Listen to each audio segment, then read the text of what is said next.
Peggy 16.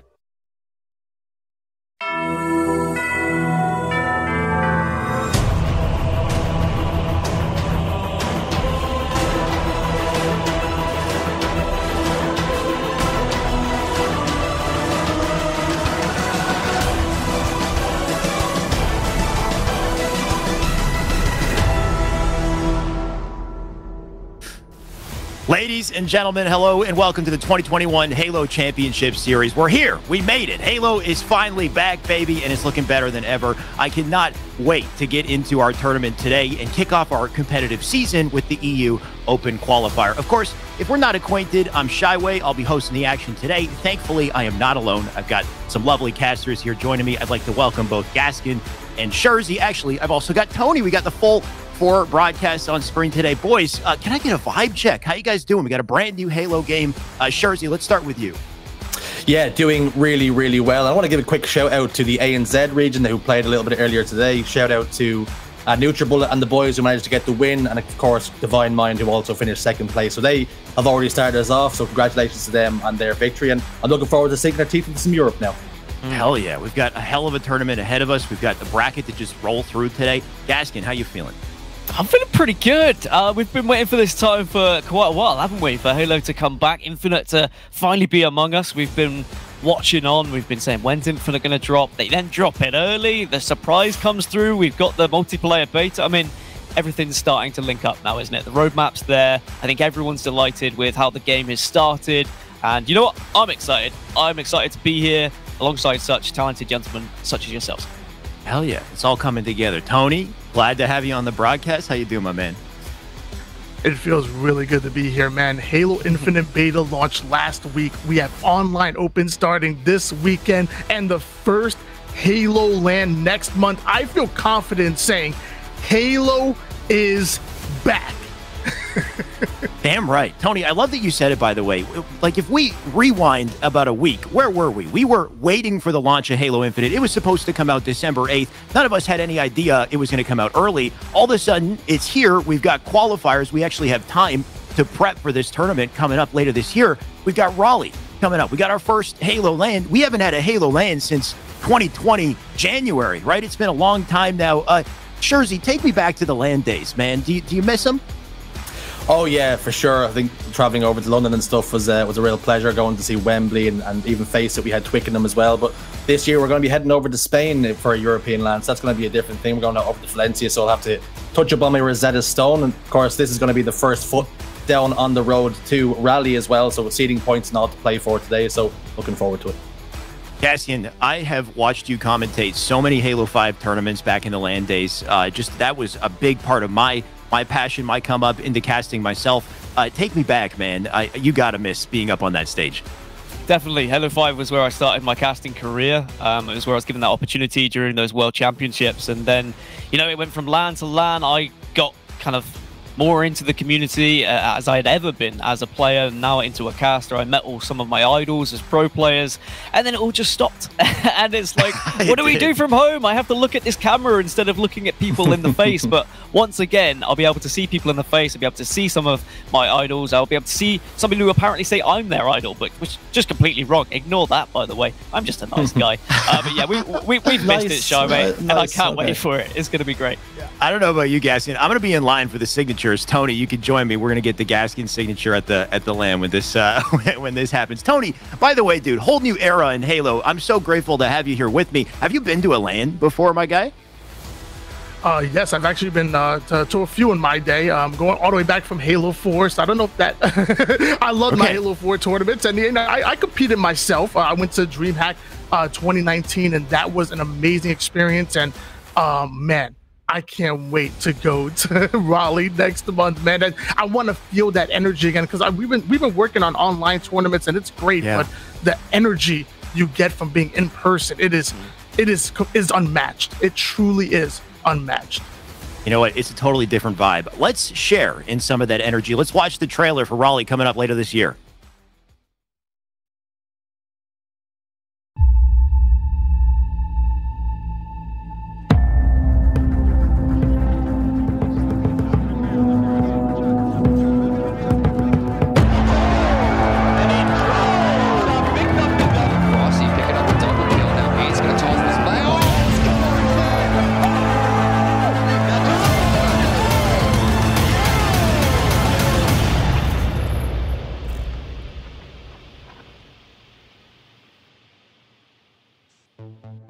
Less than a month away. We don't have long to get there, and that also means that these pro players don't have long to get good at this game. Thankfully for these pros, they're already pretty damn good. I've been watching a lot of streams. They're cracked as hell, and it's making me jealous. I just don't have the time. I don't have the skills to get that good that quickly, but that's why we're here. That's why we get to, watch and enjoy this.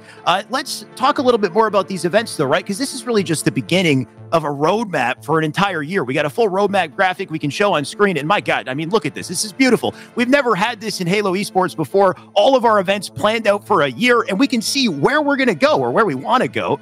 Where do you want to go, Gaskin? Let me know. Oh, I mean, there's a lot of North American events. My air miles, I'm looking forward to it. It's going to be great.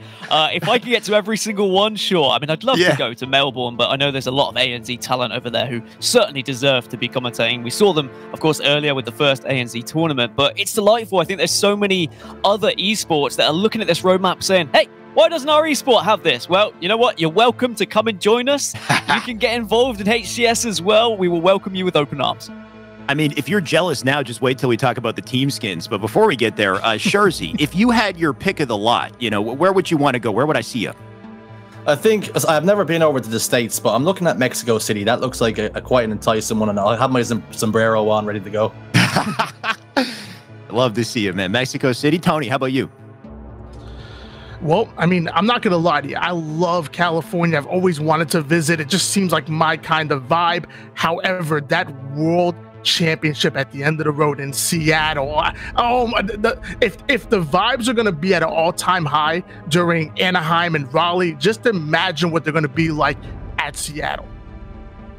I would love to go back to Seattle. I got to go there for one day. I got sent back home because of COVID immediately. So, Tony, I'm right there with you. But Valencia, I mean, we're here on the European broadcast. Take me to Europe, right? Like, I want to go to Europe, experience it in person. I'm out here slacking. So, hopefully that can happen. And we've got, so much more. We've got our whole bracket. Let's just focus on today. We'll reel back into today, take a look at the bracket and what we have to watch, because there's been quite a tournament that's been playing out.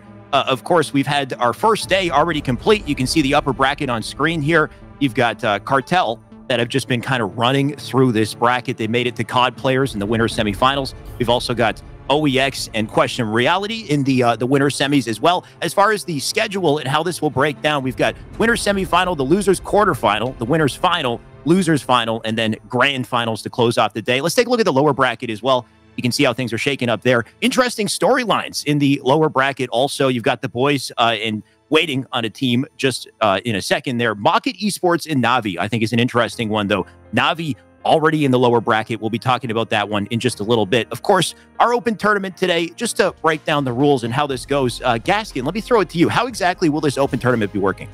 So what the players are playing for is essentially seeding points going in towards the Rally kickoff qualifier, and also cumulative points for funding and getting to Rally itself. So we're going to have two teams that from that kickoff qualifier in 2 weeks, the kind of first place and second place, they guarantee themselves a spot in pool play, and they guarantee themselves funding for the event. The next two teams, who is going to be cumulative points from all three of these two of these open series and the kickoff qualifier, they will be the next two teams that will qualify for that pool play, and they will get funding. And then there's another two teams who won't get pool play, but they will get funding. So that's going to be 6 teams in total who are basically battling it out right now to get full expense paid trip to North America, going to Rally. We'll see 2 of them in the open bracket, 4 of them in that pool play championship bracket. Damn, I'm so glad I threw that to you, Gaskin. Well done with the breakdown. So like he said, 6 teams total, right? And you don't have to win, essentially. You got, ideally, you want to win. But if you can place high in these 3 qualifiers, 3 tournaments coming up, you've got a good shot at being in that top 6 and getting a full expenses paid access to this tournament. You're going to want to be at this tournament. There's so much going down here on top of the prize pool. You've also got so many partnered teams in attendance as well. We've never seen this in Halo Esports before. We've got 9 partnered teams right from the get-go. With it, my God, look at them. They're beautiful. What are you guys repping, by the way? Not, no biases, but let's just go off of sheer looks. What are you liking, Tony? What's jumping at you? Well, I went a little crazy and I got every skin. No, you didn't. No, you didn't. How much is that? That's over 100. I spent $100 between US between the skins and the battle pass. Cost me $100 on the dot. And let me tell you guys, I have the secret for you. This is a secret sauce. A United skin with the Cloud9 BR, and you have to have the Na'Vi emblem. You will win 10% more games if you utilize that combination. But one thing I'm also excited about with the partner teams is obviously you have those skins, and even the players themselves or organizations themselves actually get a little bit of a cut. So you really are supporting your organization and the players that some of your favorite players. But on top of that, there's no competitive advantage going to these partnered squads. Wait a minute. They get the content advantage and whatnot, and that's really cool to get content, but they have zero competitive advantage. And as a former competitor myself, I love that. Scherzi, you got something to say to that? Yeah, well, I think if I'm going to spend $100 like Tony is, I want some sort of competitive advantage. I want to start with rockets, a sword, maybe overshield, anything I can really get my hands on. But also it's important to mention the game is free to play. So although you're buying team skins, you're representing your favorites. It's all free to play. And that's, if you want to put the extra $10 in to pick up a team skin, make sure it's Team Na'Vi, because that's Team Europe for life. Hey. We'll see a little bit of Na'Vi in a second. Just to talk about the team skins also, we saw this a little bit in Halo 5, right? Halo 5, some of the money went to the teams, which I think was a great precedent, and that's why we're seeing it in Infinite. One of the beautiful things about it, though, is if one of those teams eventually, for whatever reason, disappears, you still keep the skin. So a good example is Envy is now Optic, right? I bought that Envy skin immediately because that skin is going to leave the store. It might already be gone. I'm not sure, but this is another reason to buy this stuff. It's collectibles down the line. Nobody else is going to have it. So just a little pro tip for you guys. Speaking of the skins, let's take a look at the skins in full form. Let's jump to the trailer.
I don't know about you guys, but that music got me feeling some type of way. There's a hype, there's an energy to it. I'm feeling a little crazy. I want to get into these games. I want to talk about what's been going on in this tournament. Get me up to speed.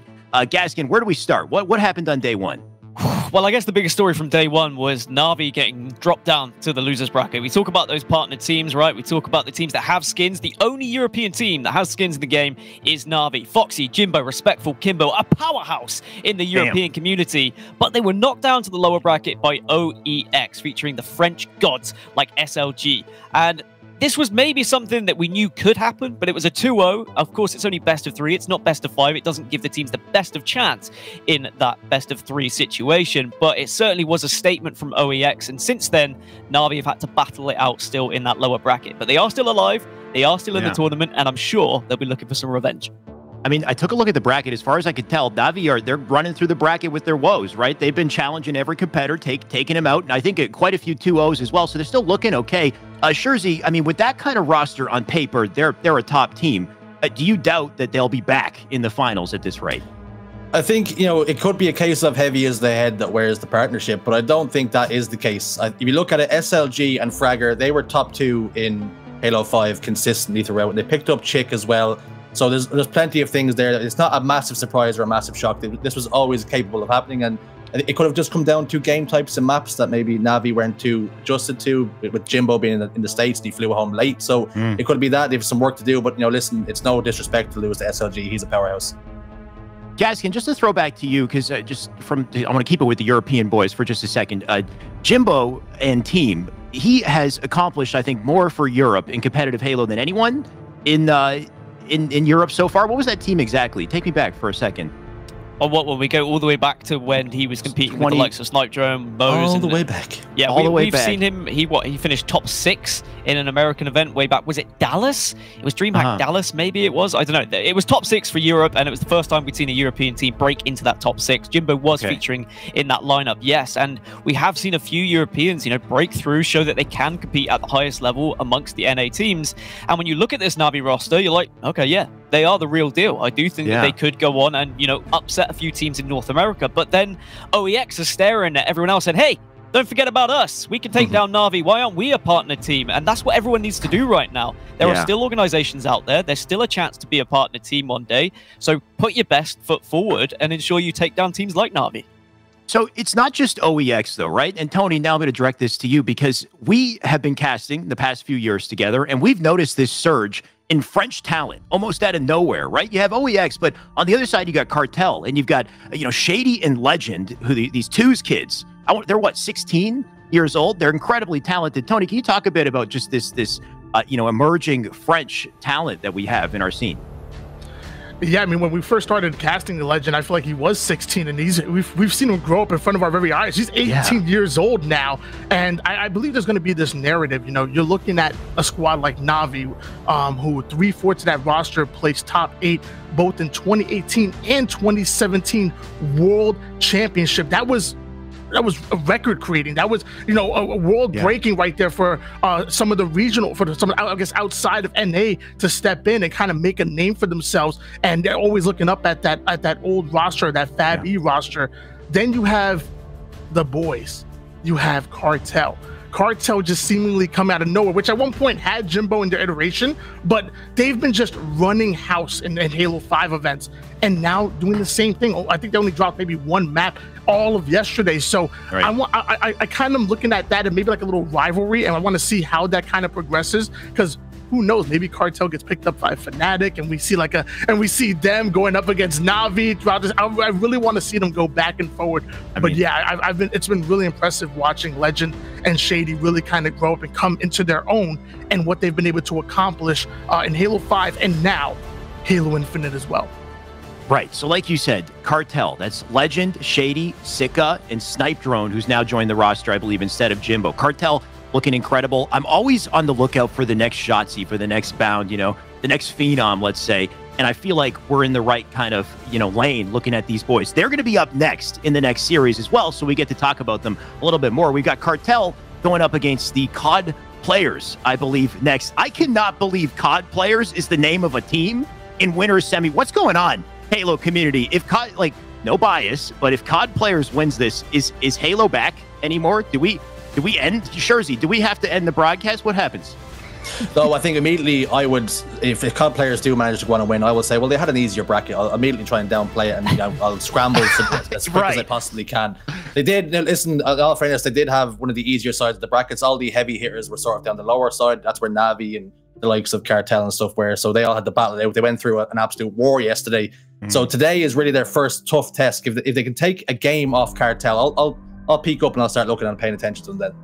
All right. Well, I want to talk more about these COD players. Before we do that, let's take a look at the series layout. We're about to jump into this series. Let's see what we're going to be playing on. And it also helps our predictions jumping into it. We've got Oddball on Recharge. We've got Slayer on Bazaar. And if we get their Strongholds on Streets. Now, of course, the best of 3 series, we won't be seeing best of 5s just yet. So you better bring your A game early on. You lose those 2 games, you are out of the running. Gaskin, can you talk to me a bit about COD players? They've made it so far. Who are we looking at on this roster? And does this layout change any of your predictions coming into this? I mean, you can look at the games they've played, but COD players haven't lost a game yet. So there's not really anything you can take away from the fact that apparently they're just smashing everyone. They are 4 players who have a lot of experience in Call of Duty. They are now moving across, making that transition to Halo. They've won events. They've been to LANs. They have the experience. I've played them in matchmaking as well. Defrag looks like a beast. I think even Shotzzy, there was a clip of him going 1 versus 1 against Defrag and getting out BR'd. And he was like, damn, this kid's a freak. And I tell you what, some of the shots, if Shotzi's calling you a freak, you probably are a bit of a freak. And I think these COD players, even though maybe today they might not come out on top, because I would expect Cartel to take them down, even at the fact that they've got top 6 already, right? That says a lot. Their first ever event moving into Halo, and they've really shown what they're made of. Josh, who is their IGL, the captain of the team, he's been a captain of various COD teams. He knows what he's doing, right? He knows how to direct that, and you need that in Halo Infinite. I feel like this game, more than Halo 5, it's not about individual ability, it's about teamwork. It's about pushing together. It's more similar to Halo 3, a little bit of Reach as well. Classic Halo. Have that IGL who is going to confidently call things and a team that will follow. I think these players, these COD players, as it were, I think they could do a real bit of business in this bracket. Well said, Gaskin. Halo is a team sport in the end of the day, especially with Infinite. We know a little bit about COD players. We know a little bit about Cartel. All that's left is to find out who's better. So let's jump into the series. Gaskin, Shurzy, good luck. Take it away, boys. Thanks so much, Alex. And it's going to be me and you taking it through for game number 1. Up first, we do have a little bit of recharge oddball. Dan, we're looking at it, the places to hold the ball. We've got pipes. It seems to be a situation where all these players are bringing it. You couple that with a sword, it can be really, really powerful. And also out on sword is somewhere where the ball's been held as well. Where do you think is the optimal place to hold it? And the best way to maybe break the setup if you do find yourself against it? Yeah, I think pipes and yellow, I mean, there's various different callouts. That's something I'll say straight away. There is a lot of different callouts going around for the maps at the moment.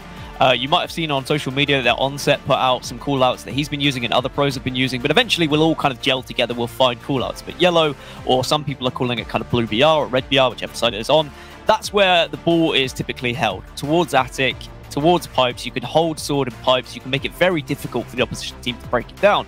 But then sometimes you can't always get it there. The ball's not going to naturally find its way there, so you have to push it somewhere else. Sometimes it will be towards blue, where the sword spawns. Then you can play it if things get a little bit dicey. That certainly helps out.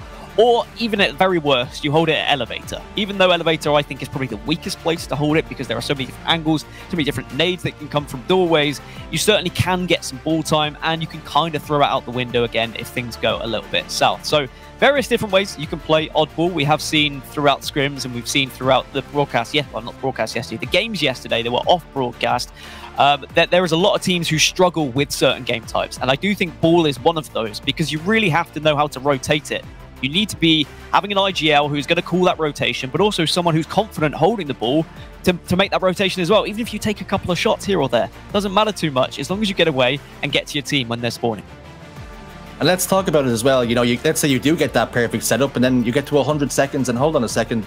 The first time ever there's been a change to water ball. It's now round based. So talk to me about the change that you get. Normally we see that setup, we see a little bit of the snowball effect, but now it's gone round based. And I have to say I've been enjoying it.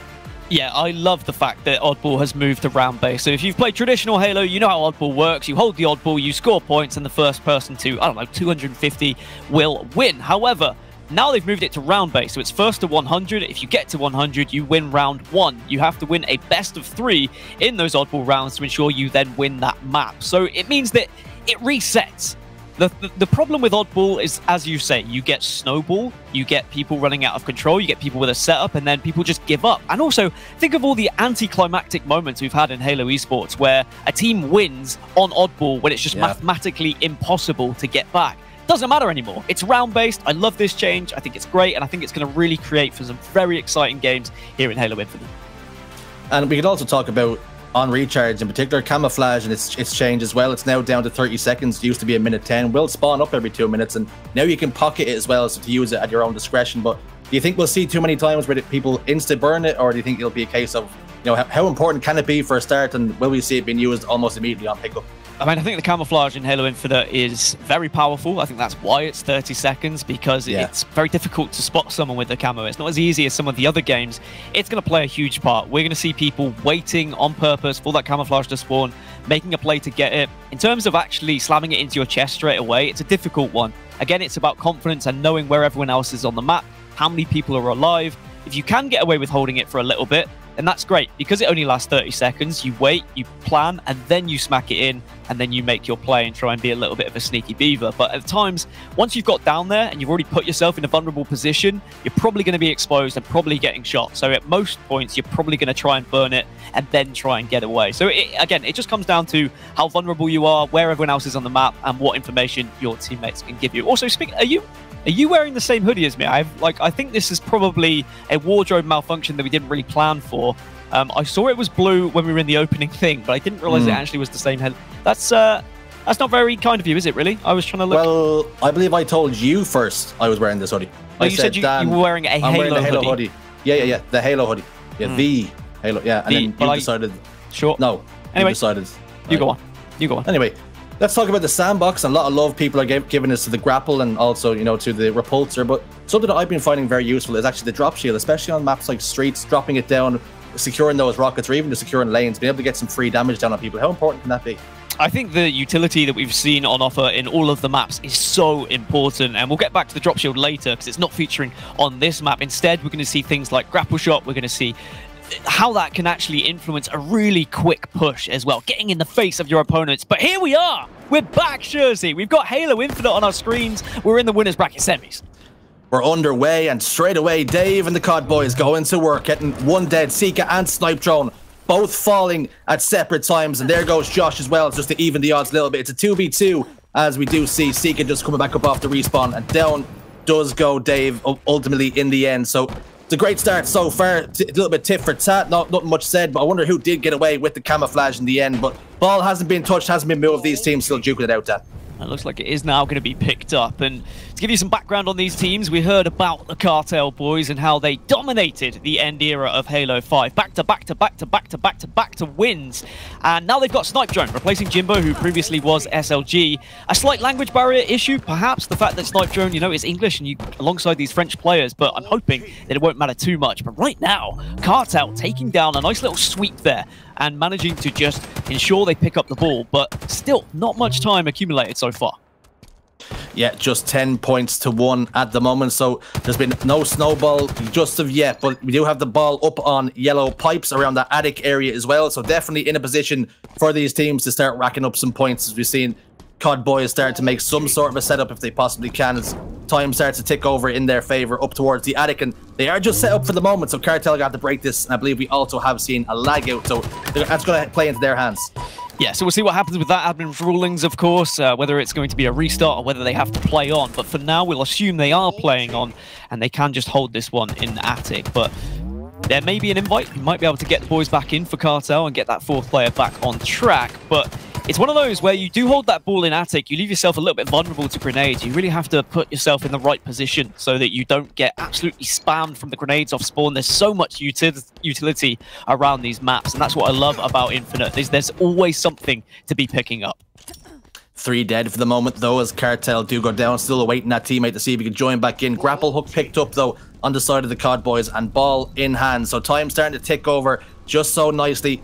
And all this time, and all this while, they have that man advantage. Ball guy can basically carry it for free and leave it for a 3v3 gunfight. So we're going to have to see how Cartel do navigate that. But yeah, this is probably a situation where I imagine they'll restart the game between the two teams, just because the lag out doesn't look like there's been able to be a reconnect. So admin ruling looks like it is going to be a restart between the two, which is good. I like that. I'm all about fair play. I don't like seeing teams play on 4 versus 3. Sometimes it has to happen, but these things happen, and we'll move on and we'll see what happens when we get into the actual next game. But we saw what the teams were trying to do there, Jersey, trying to get that ball up to the yellow attic area and then hold around it. If you can get the sword down in pipes, then it is a really strong hold indeed. But I guess we can go back to the point that you were making about the utility and the abilities you've got to use here in Halo Infinite, like the grapple, like the drop shield, and the thrust. The thrust, by the way, is something you have to be picking up as a player. If you're not picking up the thrust, you're doing something wrong, because you'll go into a fight against someone who does have a thrust, and I guarantee you're going to lose that fight if they know how to use it correctly. So I think we're going to see people, Jersey, really timing these pickups. They're going to be ensuring they have a thrust every single time they get into an engagement, because it can be the difference maker. It can kind of win you those fights. Yeah, and also on the other side of things, in terms of the weapons in the sandbox, I know when I first started playing the game, I was quite happy and content just using my battle rifle, but slowly as I played the game, I've started to realize there's other weapons that are really, really strong as well. The likes of the Heatwave and the Bulldog, they pack an awful punch, and even some of the, they're not sniper rifles, but the DMRs as well, like the Shock Rifle, they're so strong if you can hit those headshots. Yeah, so the Shock Rifle, which is featuring on Recharge, is...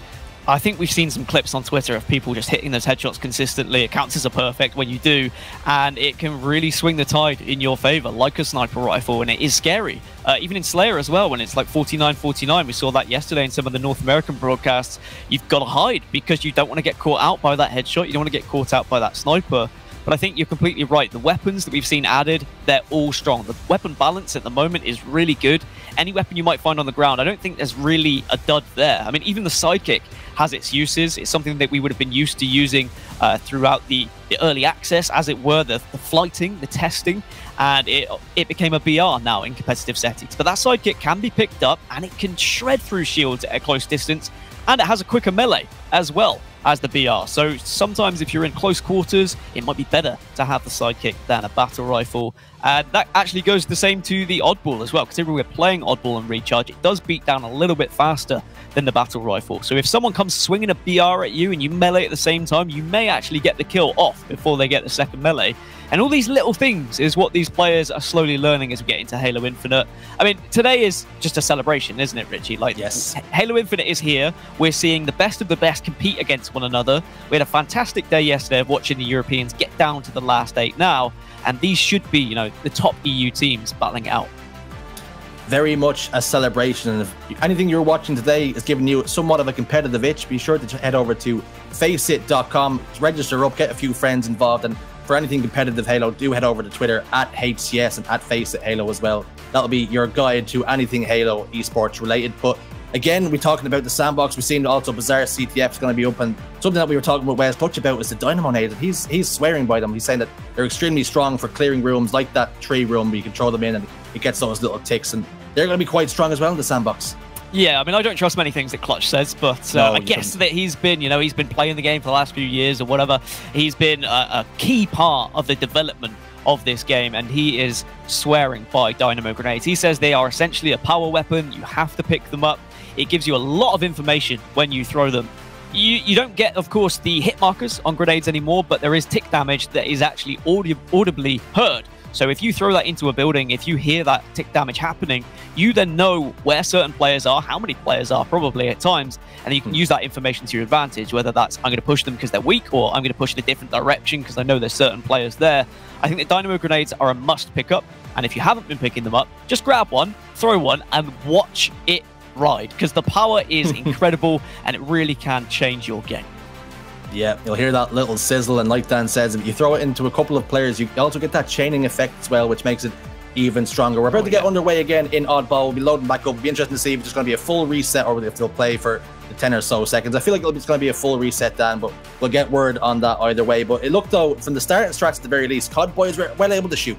Yeah, and I think the COD boys are going to be able to put up a really stiff match up against Cartel here, even though if you've watched a lot of Halo 5, a lot of European Halo 5, the name Cartel, it just rings through European Halo. They dominated the end era of Halo 5. They were the team to beat. It was a French flag waving everywhere with a little British flag there as well with Jimbo featuring. But now they've got Snipe Drone, and I think Snipe Drone is going to be a really interesting addition. He is very much a player who, likes to pick up the sniper. He likes to play as that kind of stat player. He is the main slayer. So if he goes down, if he's not on his best form, are they still going to be able to succeed? But at the moment, we're seeing Cartel go up against COD players back in it, and we'll see how this one plays out. Well, we've seen Sika put a couple of the COD players to an early grave. They will be in the respawn screen, but Camouflage, though, has transitioned over as well in the chest of Cartel. A couple of shots go down. He will leave that for Snipe Drone. Perfect bit of bait and switch. Snipe Drone should get the cleanup, does get the cleanup. Now a gunfight into pipes as well. Taken down to no shields, but clever enough will leave him to be. But no, defrags on hand, gets that kill, and immediately backs out into Turbine. Could get a double kill onto the Camo Flare as well, but unfortunately, he doesn't get that clean shot. So ball will go over to Cartel. They should rack up a few points and do have a little bit of a setup with 2 members of COD players down. And just in case you guys at home are watching and you're wondering, who am I watching right now? If you see all 8 players, of course, in the top left and right of your screen, there's a little tiny arrow next to Seeker's name right now. It means we're watching Seeker's POV. You will see that arrow move from red to blue, and you'll see which player you will be focusing on. But this is some really good ball time being picked up by Cartel. It's really difficult to break a setup when you are off spawn as the other team, when you are spawning as a 2, when you're splitting spawns, when you're not able to get together. And at the moment, Cartel are taking full advantage of that.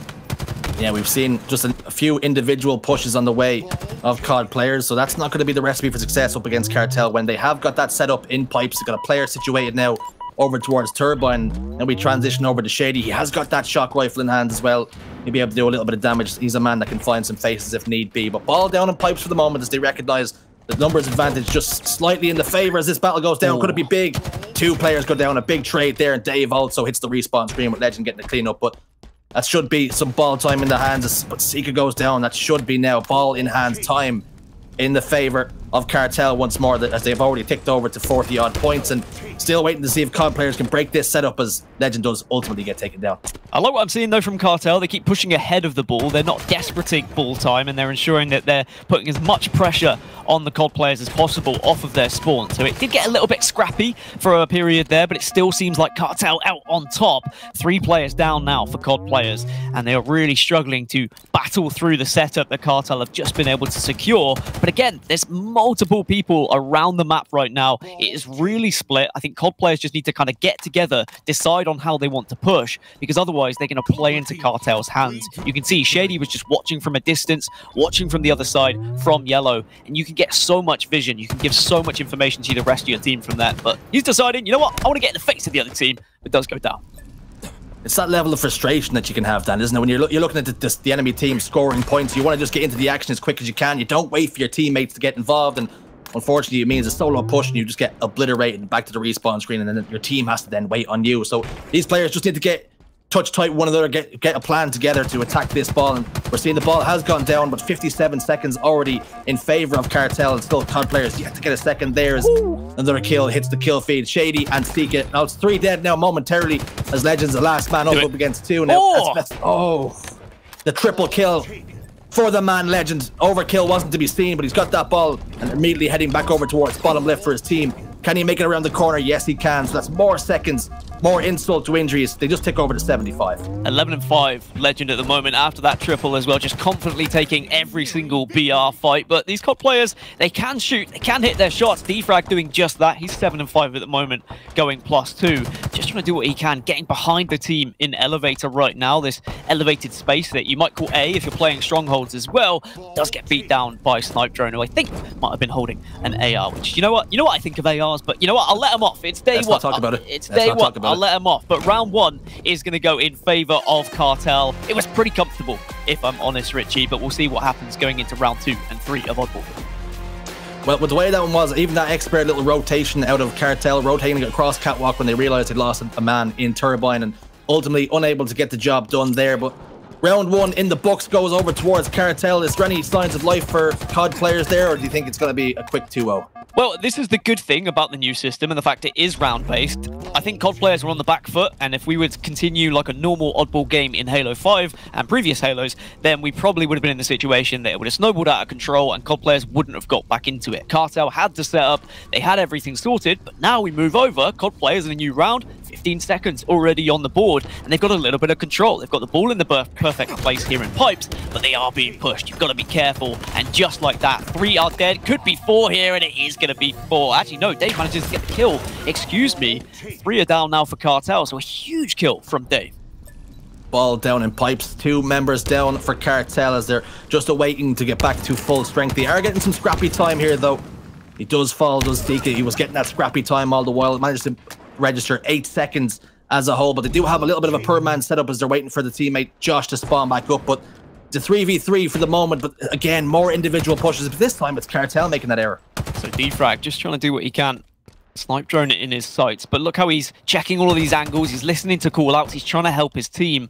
Very important in Halo Infinite that you are working as a squad. There's not as much you can do as an individual, but Defrag almost whiffed his shots. But Defrag ensures that Snipe Drone does not take him out. and tries to use the repulsor to get him away there, but doesn't really work out.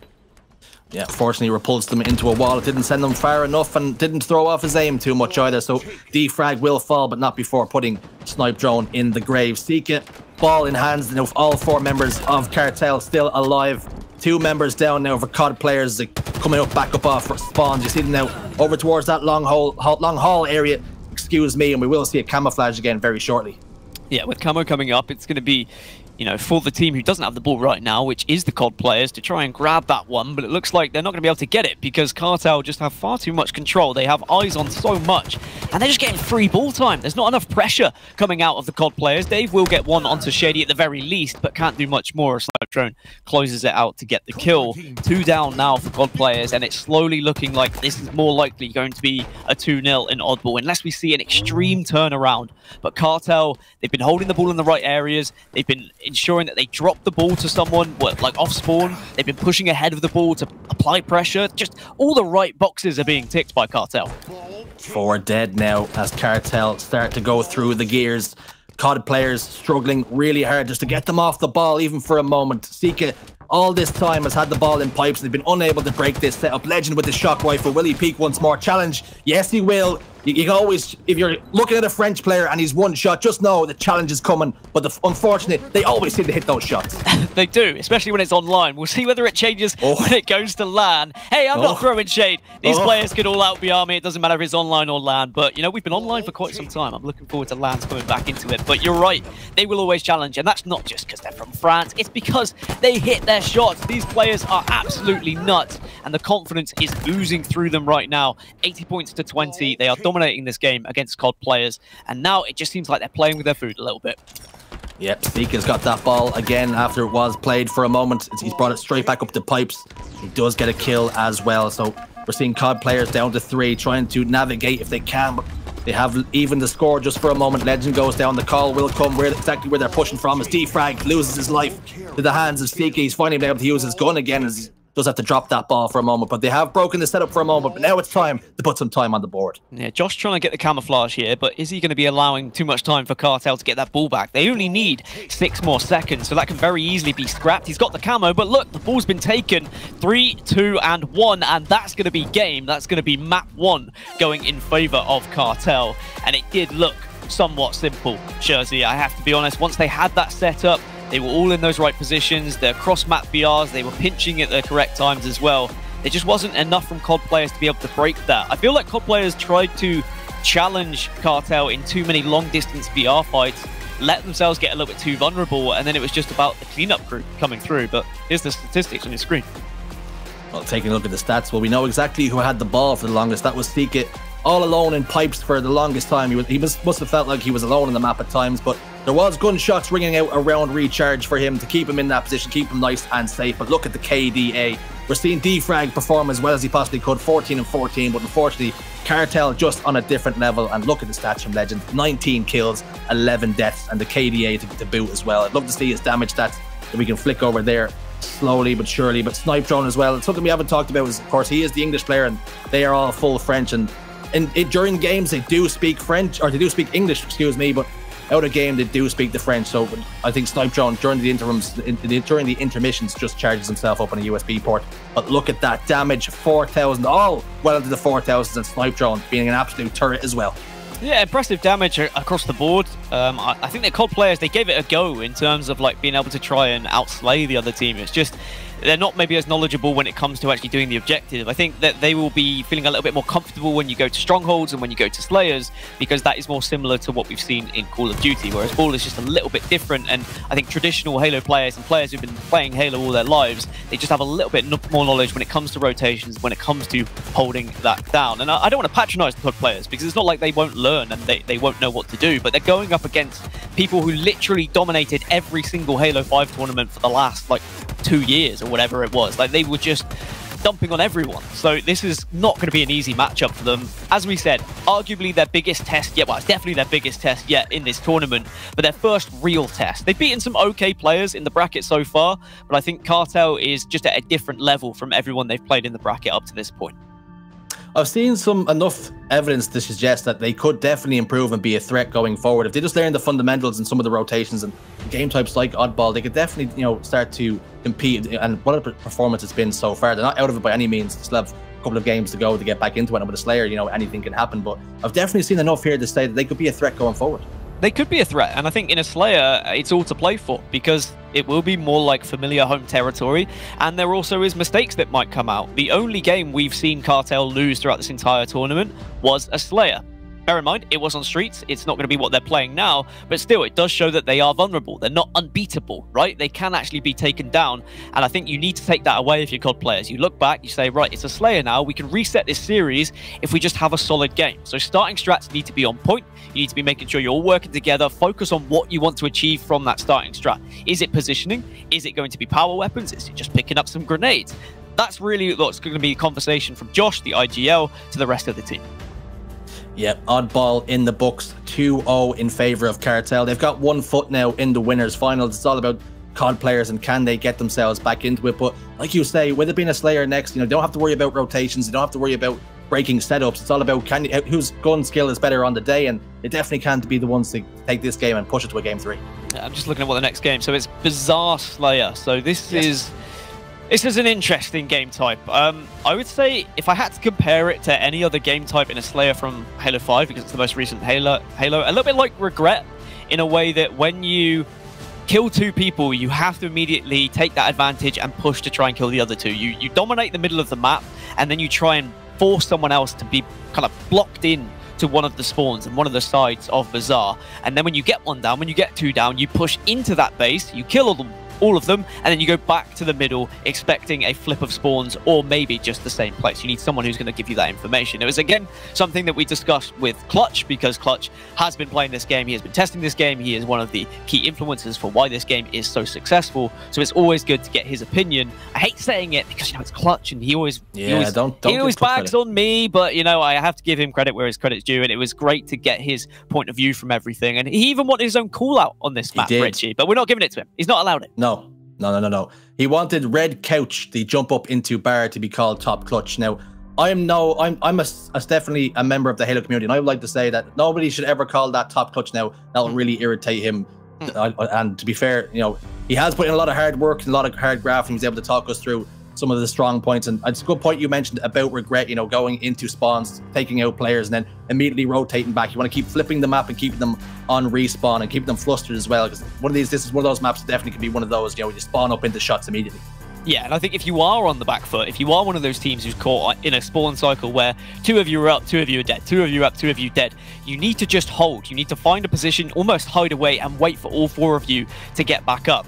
Sometimes, sure, there might be some sort of a split spawn, so it might be a little bit more difficult, but if you can be patient, rather than just running out and getting a little bit antsy, getting a little bit worried that, you know, oh, we're losing too many kills here, I'm just going to push down through double doors and see if I can break the setup, it's not going to work. You're just going to put your team in more of a disadvantage. Instead, find that patience, because the other team is going to be relentless with just aggressively pushing those 2 players over and over again, keeping them on that spawn cycle. It's a difficult map to play, Bizarre Slayer. I think that I'm more comfortable personally when I'm playing Bizarre CTF, because there's a little bit more structure. Of course, you don't have the spawns flipping, but we'll see how these teams deal with it. Cartel, if they win this one, they go to the winners bracket finals, and they potentially set themselves up with a match against OEX. At the moment, OEX are battling it out against Question Reality in the other winners bracket semis, but we'll speak more about them later. Yeah, for now, we do have Bizarre Slayer. We see those thruster packs spawning up as well. Double doors. Here is the action. We're going to see who can get their hands on the power-up and who also can get their hands on the rocket launcher. It's going to be over shield straight into the hands of Cartel, though. Unfortunately, his snipe drone picks that up and immediately starts going to work. He's clocked in, starting to put down some damage, and rocket launcher, who did get the hands on that? I'm assuming it was going to be Cartel as well. And score now 3-2 in favor of Cartel. So a good start for them, and they're already immediately trying to put pressure on spawners. Yeah, you said that Snipe Drone plugs himself into the USB. It looks like he's plugged himself into the mains, because he's getting aggressive and he's pushing in, and just being able to pick up that overshield so comfortably is something that shouldn't happen. You need to ensure you put more of a presence on the map to not allow these power-ups to be picked up like that. COD players down to just 2 now, as it's 5-2 in favor of Cartel, and already the middle of the map has been just acquired by Cartel, and they're asserting their dominance. So now they are going to do this spawn cycle that we speak of. Defrag's gone down. There's going to be 3 players alive. They're going to try and take advantage of that. They're pushing into the base, and there's a double. And now this is where it starts to begin. This is where it could snowball out of control for Cartel. And in a way, I have to say, COD players are playing against arguably one of the fastest teams in the game. Certainly in Europe, they immediately put the pressure on, they hold forward, and with someone like Snipedrone just anchoring and putting so much damage down, they have the creative freedom just to run around, shooting people who are half shields, three shots down immediately. So it's great work out of Cartel, but you're going to leave yourself flustered. 3 down again, as we're seeing Cartel just going to work, already up 14-3. And like you said, you have to try and stay alive. Just tuck your head between your legs and hope for the best and see if your teammate can get back up. It looks as though Josh is trying to serve drinks behind there, but that order is going to be to go because he's going to hit the black screen. Yeah, the Bulldog in the hands of Cartel at the moment. Again, one of the power weapons on the map, similar to a shotgun. It really can just obliterate other teams and do some severe damage. Dynamo grenades have been picked up a few times. The thruster's also going to be there available if the players want to use it. But this is the Cartel show. 17 make that 18, 19-7. So this is a real struggle, and Snipedrone's got another overshield. So if things weren't bad already, they just got a hell of a lot worse.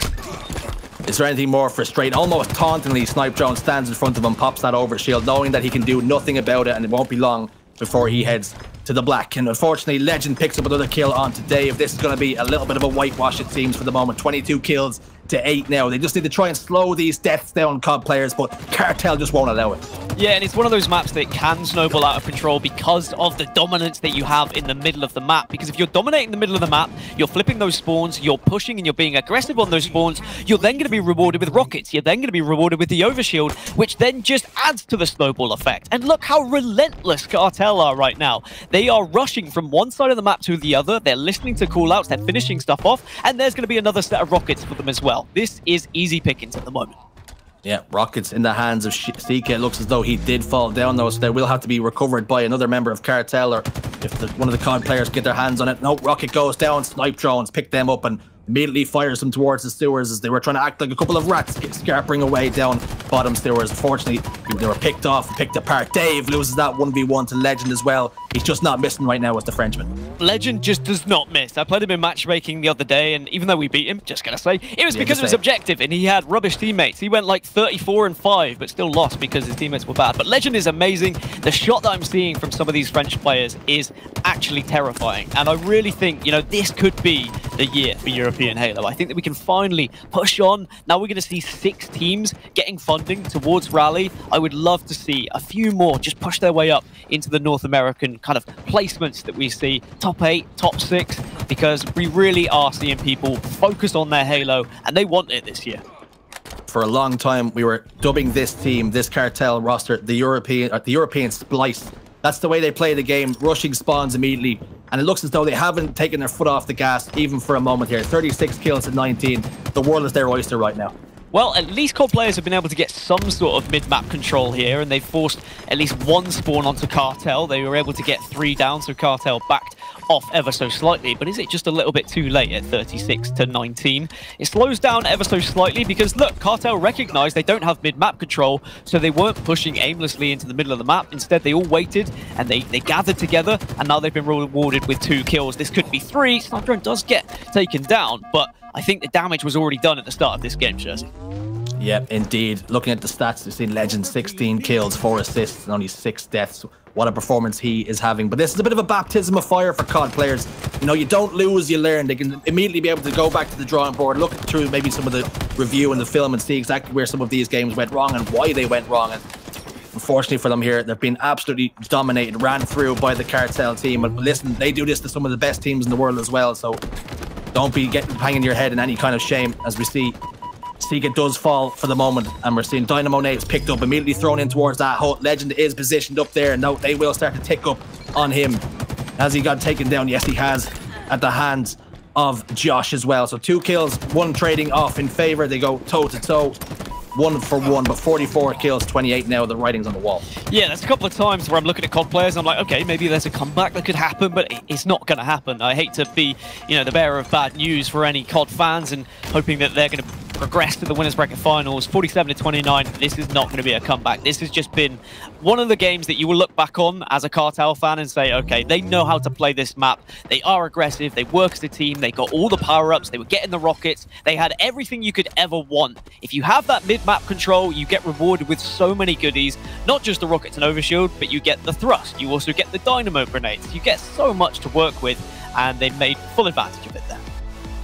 Oddball, Recharge, Slayer, and Bazaar all the way over to Cartel. Team France reign supreme here and punch their ticket to the winners finals. We'll have to see who awaits them when OEX come up against Question Reality. But talking more about it, Legend, what a performance that was in that series.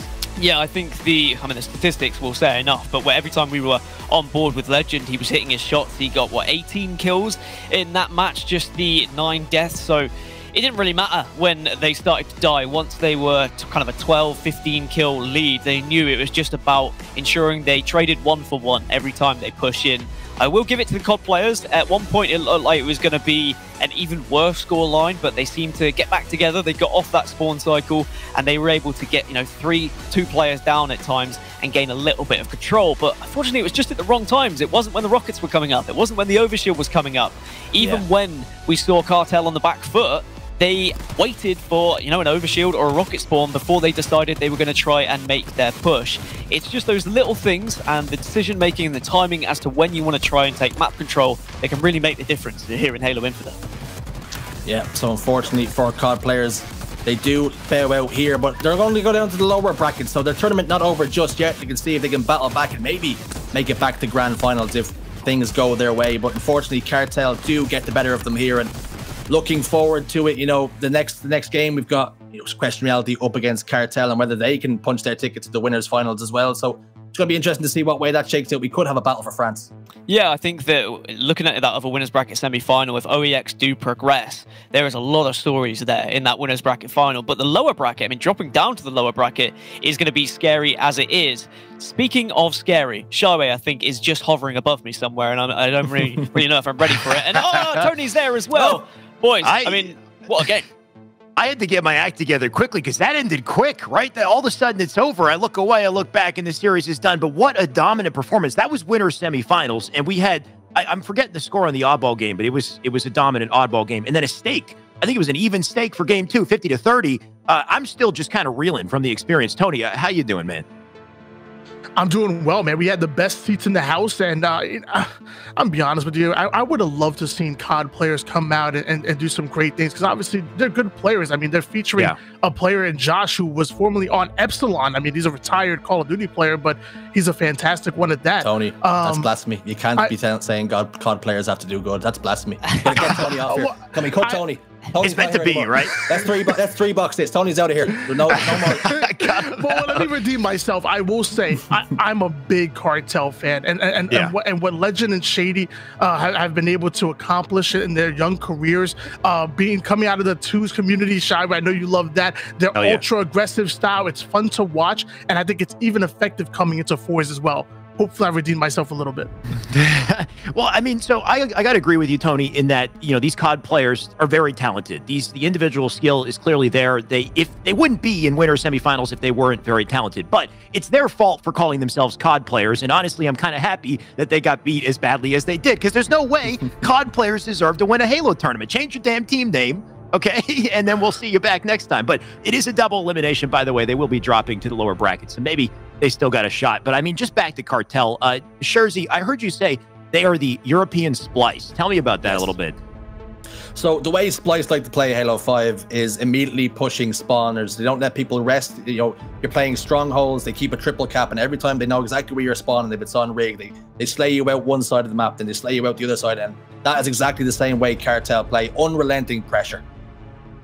I saw it all game, especially from Legend at the end, 18-9 in his scoreline. I noticed, coming off of Halo 5 with the aim, Gaskin, I found was very right stick dominant, very flicky kind of. You can kind of snap and land that shot because you're just landing the one precision bullet, which was still very difficult to do. But Halo Infinite's very different. You got a very high strafe speed. It feels like left stick kind of owns the aiming world, and your right stick needs to be super steady. Do you get that kind of sense?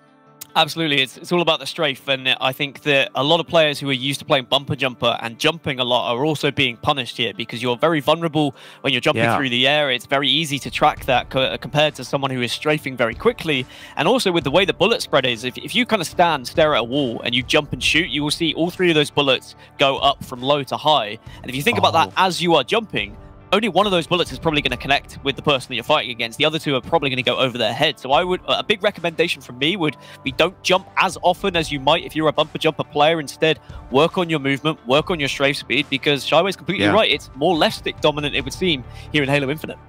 Dude, I've got this issue where I will be 3 shots up, okay? I swear to God. I've got one more shot to hit, and then I make the smart idea to jump. I say, okay, I'm going to jump. I'm going to win this fight, so I jump. Next thing I know, they stray 4-shot me, and I'm dead. So I'm still figuring it out, even though, you know, I say it's left stick dominant. I still got a lot to learn. Tony, how's that grind been going for you? I mean, seeing, you know, Cartel, seeing COD players, are you downloading anything, picking up on anything from that series? I definitely am, and that's it's controlling the resources. You know, every weapon in the sandbox has a purpose. So, you know, obviously that battle rifle, great for the mid-range, even long range as well. But if you can control the things such as the Mangler, such as the Heat Wave, and even the Bulldog for those up-close engagements, those one-shot melees, you can really kind of create this meta where, you know, you have that BR for mid-range, long range, and when things get a little bit frisky, and you have to keep that pressure on and force your opponent on the back foot. That's when you whip out that Mangler. That's when you whip out that Heat Wave. So I feel like every weapon in the sandbox has a purpose, and if you can understand that purpose, you can really control the resources that are given to you by HCS and 343. You heard Tony. If things get a little bit frisky, that's when you whip out the Heat Wave. You know, you show them who's boss. Thank you, Tony, for that. By the way, guys, our tournament, of course, as that took place, things have been continuing on the bracket side. So let's see how the bracket has updated. We'll get a look at the top, the upper bracket and the lower bracket, and just find out what's up next. So Cartel 2-0 in that series, dominant. They made it look easy, but I guarantee it wasn't. OEX, Question Reality, they have yet to face off. This is the other side of the winter semifinal, and something I'm very interested in watching, right? Because OEX, this is another dominant French roster that took out both Navi and took out Mockit just earlier, just yesterday as well. Speaking of the other side of the bracket, I believe Navi and Mockit might still be in this one. We'll take a look at the lower end. You've got the boys, and I believe the boys will now be going up against COD players who just lost that previous series. You got Mockit and Navi, so still hanging on, still in the tournament, but one more loss and they're out of there. It's not actually easy at this level. Sorry, Team TBD is actually a team. Like they decided to ruin everything by calling themselves Team TBD. They've still yet to play the boys, but yeah, this is a team featuring Ramirez, featuring Flux, featuring Riot, some historical names throughout the Halo community. But they decided they go with Team TBD just to make everything awkward on the bracket. So thanks, guys, appreciate it. You would think after all my years casting like esports arena that the squads that are formed last second and the names that they come up with, you would think I'd be ready for it, but apparently I'm not ready for it. Just based off of what we've seen so far today, boys, any big surprises? What have you enjoyed the most so far, Scherzy? Well, I was giving them stick, but I think the COD players definitely can show that they can hang, and I think making it all the way to top 8. And if this is ultimately where they bow out, they can hang their head, you know, loud and proud, I have to say. But Cartel, they've done exactly what they said in the tin. They're a bit like Ron Seal. Unbelievable, unrelenting pressure, and I can't wait to see how they get on in the winners finals. So we're still waiting on the next match, and while we find out when that next match is coming up and what exactly it'll be, we're going to go on a short break. We will be back with more Halo Esports, more EU Open Series, so don't go anywhere. Come right back.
Ladies and gentlemen, hello and welcome back to the Halo Championship Series EU Open Qualifier. What a tournament we've had so far. Just in case you missed it, we've had one series, winner semis, Cartel up against...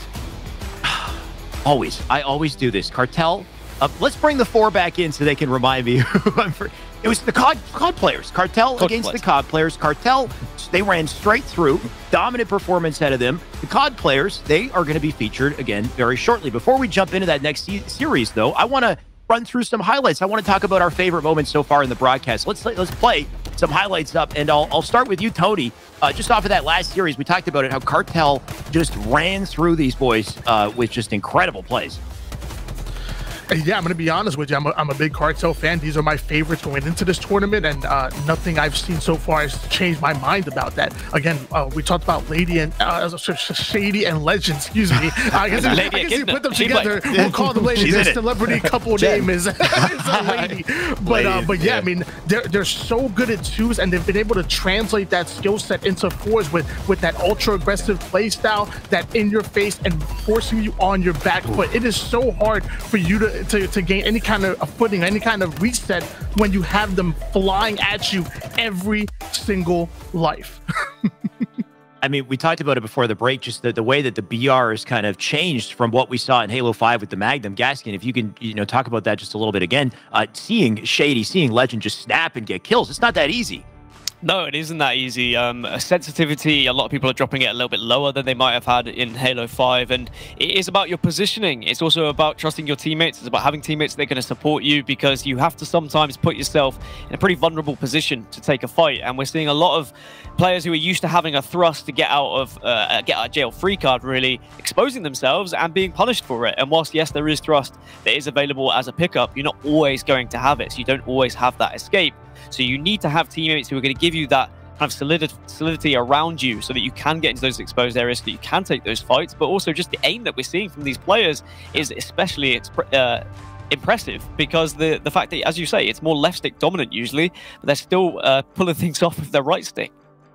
Still snapping, hitting heads somehow, and I'm sure we're going to see plenty more of that throughout the tournament. But like you said, it's very much a team sport. Like the classic games, you need to have that positioning, you need to set up. We saw that with Oddball as well.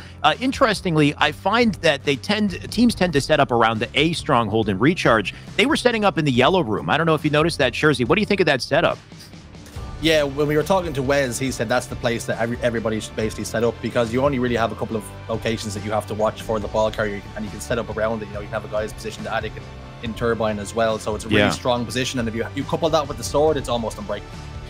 That's the thing, is just the map and the positioning has taken so much precedent in this game. So if you can cram into that tight hallway and lock down the sight lines, make it very difficult for your opponents, you can collect quite a bit of time. And that, of course, has allowed Cartel to push through the winner's side. That has knocked COD players down to the lower bracket. Now, conveniently or inconveniently for COD players, we're going to watch them again. We're going to jump into the Losers Corner Finals. We've got COD players going up against Na'Vi. The issue here, I think, for COD players is Na'Vi, they're no slouch either, right? This team, unfortunately for them, they got dropped in winners round 3 by OEX. They got dropped into lower bracket, but since then, they have been decimating the competition. I'm getting the feeling that COD players is just kind of the next, food on the chain here. Gaskin, what are you thinking? I think this might be out of the frying pan into the fire for COD players. Right. I think that they had a somewhat easy bracket in the upper bracket at times. They did beat some very good players, don't get me wrong, but the likes of Na'Vi, they were on the same side as OEX, so they got knocked down to that lower bracket a little bit earlier. And I think Na'Vi is going to be more of a test than anyone that COD players played in the upper bracket up until, of course, Cartel. So even though I'm not going to disregard the chance of a victory here for COD players, I think that Na'Vi are going to be wanting to push through, wanting to get that revenge by facing OEX again. They'll want to get to those kind of grand finals, and they will do what it takes to take down COD players here. And we could see another quick 2-0 if it's going to be game types that favor Na'Vi, but they've shown weakness. So I think COD players, they need to just pick themselves up, ignore the fact they've just dropped from the winner's bracket, and focus on the task at hand, and that is that Na'Vi are beatable. So we'll see what they can do. They are human in the end of the day, but like you said, just getting gutted from that last series and having your momentum kind of crushed, jumping to face up against Na'Vi in the next series, not really a present, not really a gift. It's going to, if anything, be even more difficult for them. And like you said, the maps, the game types, they set a big precedent for this. It's an important part of how this series might go in our predictions as well. So let's take a look at the series layout. and see how this plays out. Of course, best of 3 once again. That third map, by the way, what am I looking at with that third map? We'll start with Oddball on Streets, of course, Slayer on Recharge, and Strongholds on Live Fire. I wish Live Fire looked like that, by the way. That is a lovely graphic for it. So, I mean, looking at those game types, we saw Na'Vi lose Live Fire Oddball. They're not going to be playing that. They're going to be playing Live Fire Strongholds. So I think they're okay in terms of game types that they've lost today, right? Or yesterday in the previous bracket. I think these should be a comfortable bunch for Na'Vi. I'm expecting a 2-0 here, just looking at those game types. I think the COD players, they have that raw aim, they have that raw skill, but it's going to be about whether they can actually get things done in oddball game types, where it's something a little bit different to what they're used to playing or previously played in different titles. All right, so Gaskin, your prediction's out. You're locking it in 2-0 Na'Vi up against COD players. He's done. There's no more. Tony, what's your prediction? Well, first of all, I'm upset with the amount of bullying that we're doing with these COD players. I feel like we're trashing on them a little too much now. Shurzy yelled at me just for saying their name. So, I mean, hey, I'm happy to see that the barrier of entry here in Halo has been brought down so much, and anybody can come and compete at the highest level. With that being said, 2-0 Na'Vi. He tees it up and then knocks it out of the park. So right? what he's saying is, I'm upset with the bullying that's going on, but I'm going to continue. Transitioned all the way, and then I'm going to go down to the end of the road and give the 2-0 prediction anyway. I think Dan has summed it up properly. It's out of the frying pan into the fire. And I think, unfortunately, COD players are just going to be a piece of charcoal by the end of the series. You know what? I hate to say it, but I got to agree with you guys. Until we see it, we're not going to believe it. COD players at this point, they got knocked down in that first series. They're going up against Na'Vi. Na'Vi on paper, one of the top teams in this tournament. It's hard to doubt them. So it's about to be one hell of a matchup. As soon as it's ready, we will be jumping in. Just to jump back to that series layout, though, we got Oddball on Streets to kick things off here. Gaskin, have you seen any emerging strategies on Oddball on Streets so far? I think we see a lot of people try and hold the oddball in various different areas, but the best place is the kind of tower or nest area that you might be seeing a lot of people play towards the PD side, because you can play around the back of the tower. You also get a lot of vision that's cut off from the initial tower part that you sit in, so it's very difficult to actually other teams to push. And if someone holds the other side near where the Bulldog spawns, they can give you a lot of information as to where people are pushing from. So I'd say that is probably the best area to hold the ball, but you do see a lot of teams retreat into PD, which is the kind of corner building. It's very secluded. Yeah. There's only kind of 2 entrances there, but then it becomes an absolute nade pit. Nades come out of everywhere. It's very difficult to hold the ball. It becomes very scrappy, and it usually ends up with which team can first get that ball out of PD and move towards tower instead. This is where I want to see the map layout, right? So you're saying tower, you're saying is the A stronghold point. They're hanging out back in the alley there, trying to cut the sight lines. Also, the top of the map as well, right? Because the map is just designed on that slant. You got the high ground over on that side. So, yeah, just a wonderful place to hold that ball and cut the sight lines, make it very difficult for players to access that location. And you've also got great angles with your team to support and cover fire. After that, we got Slayer on Recharge. We saw a little bit of Recharge earlier. It was Oddball. How do things change in Slayer, would you say, Shurzy? Well, I think it'll be just as fast-paced as the Bazaar was as well. A lot of, you can get to different spawn points very, very quickly. Transitioning from A turbine up towards Catwalk is very, very easy. You can spread around the long hauls very, very quick as well. But I think we will see people set up around that glass area, around that top attic, just beaming people as well. So I think we'll see similar setups to the way the ball was working, but we might see some more pressure on spawns.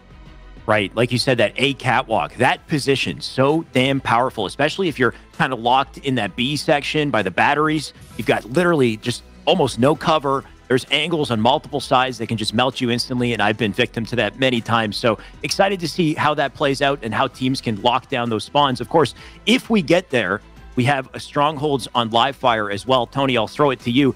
What have you seen, if you have seen, any kind of emerging strategies with these teams on Strongholds and live fire? Yeah, I mean, I love the fact that the seaside you have that AR tower, and I think it's really good, especially if you want to try to bait for the power up that comes up.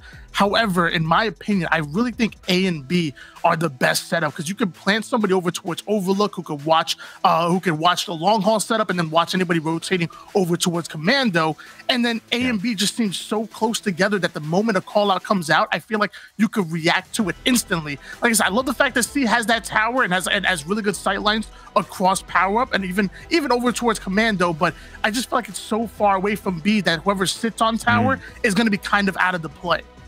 Really, Livefire, very interesting map, right? Because it's got that thin hallway down the center and just towers, I guess, essentially blocking all your sight lines. It's kind of different than a traditional Halo map where you'd have a top mid, you'd have an open center and, you know, easy lines, sight lines to cross.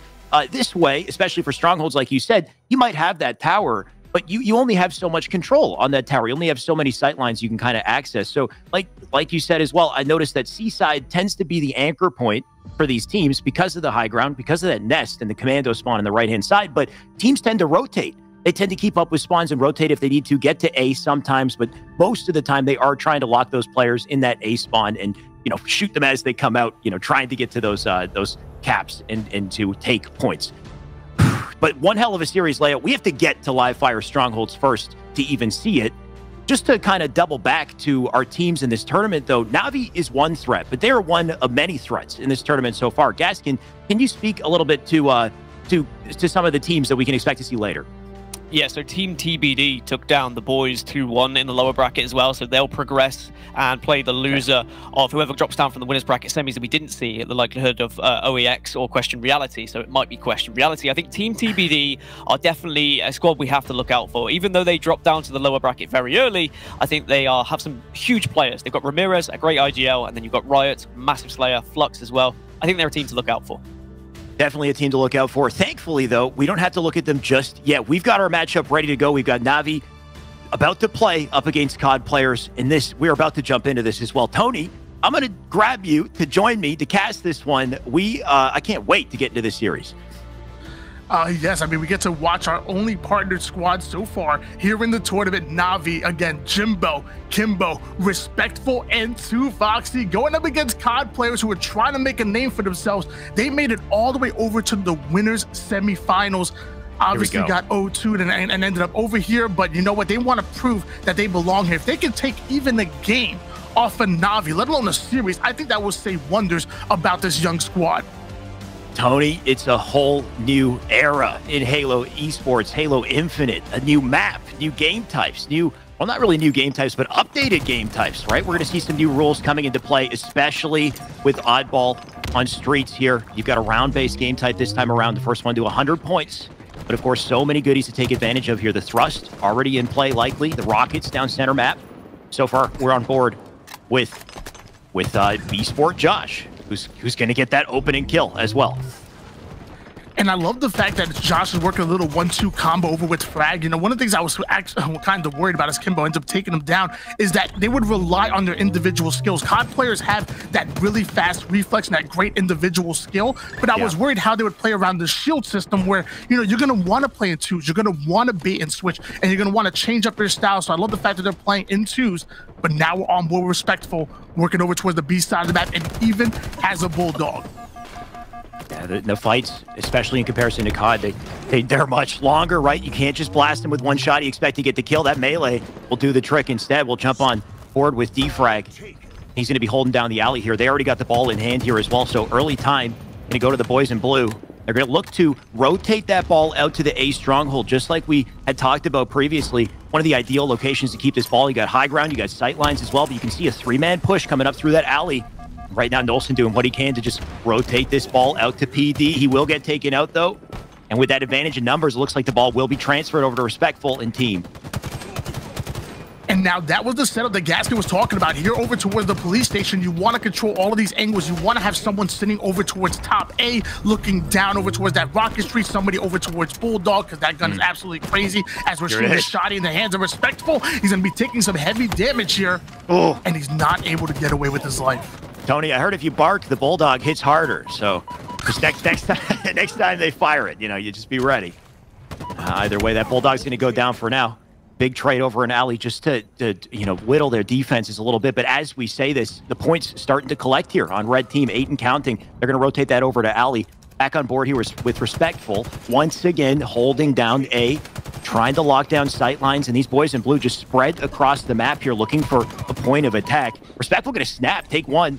Big opening right there. And all of those openings, all those kills, they give just a little bit more time to Kimbo, who's sitting in the back here with the ball. And we are seeing a lead change go in favor of Na'Vi at the moment on board, still with Jimbo, but he's going to be taken down. That's going to be 2 down for Na'Vi. Maybe COD players can take advantage, but just let's say that Respectful coming in for the cleanups. And this is huge by Respectful, right? If they lose those numbers, they lose that ball, for him to jump back in here, take a couple trades, it buys his team time to get back to this section of the map and start to win these fights here. Respectful. Oh, big opportunity out of him. He's going to lose that one, though.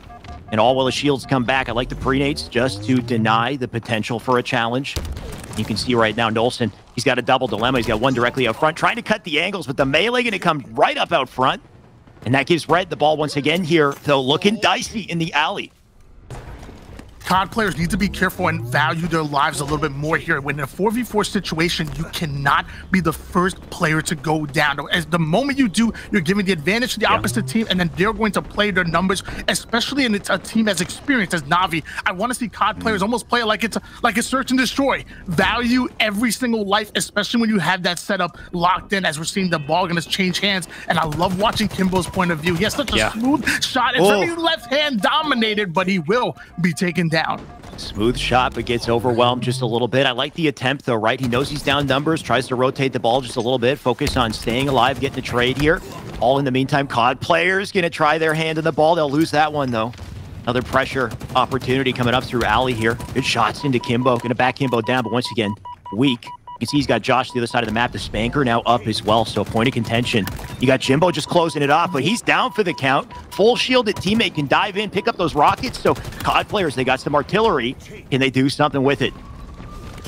And 2Fox can get a big kill right there, able to secure the ball, putting his 11th kill on the board, but Melee's just starting to go in, and 3 down go COD players. But now we're seeing the Stalker rifle, not for long, because he's going to go down as well. The Stalker rifle will be making a couple appearances. I'm sure that thing, I believe, is at least a 3-shot kill with great accuracy. So it could definitely lock down some of these sight lines. And you're going to want to lock down these sight lines, especially when you're holding onto the ball in PD here. So nice little rotation coming out from 2Foxy. More time starting to be collected. You can see the gap in the score distancing itself quite a bit here. 69 and counting. And what are COD players doing to answer this, Tony? They're struggling to make these pushes. You got that one player who is seemingly alone on that challenge, and that's not what you want to see. I mean, don't get me wrong, COD players started off amazingly. They were putting the first plays on the board. I think Josh started the game off 5-1, but then Na'Vi kind of found their footing and easily have bounced back, and now we're seeing Slays heavily go in favor of Team Na'Vi. That's a large reason why they have a lead right now, as the Bulldogs started to make waves. You said you got the bark when you shoot it. I mean, clearly its bite is more effective than its bark, as the double kill is going to come in. That's going to go in favor towards Jimbo.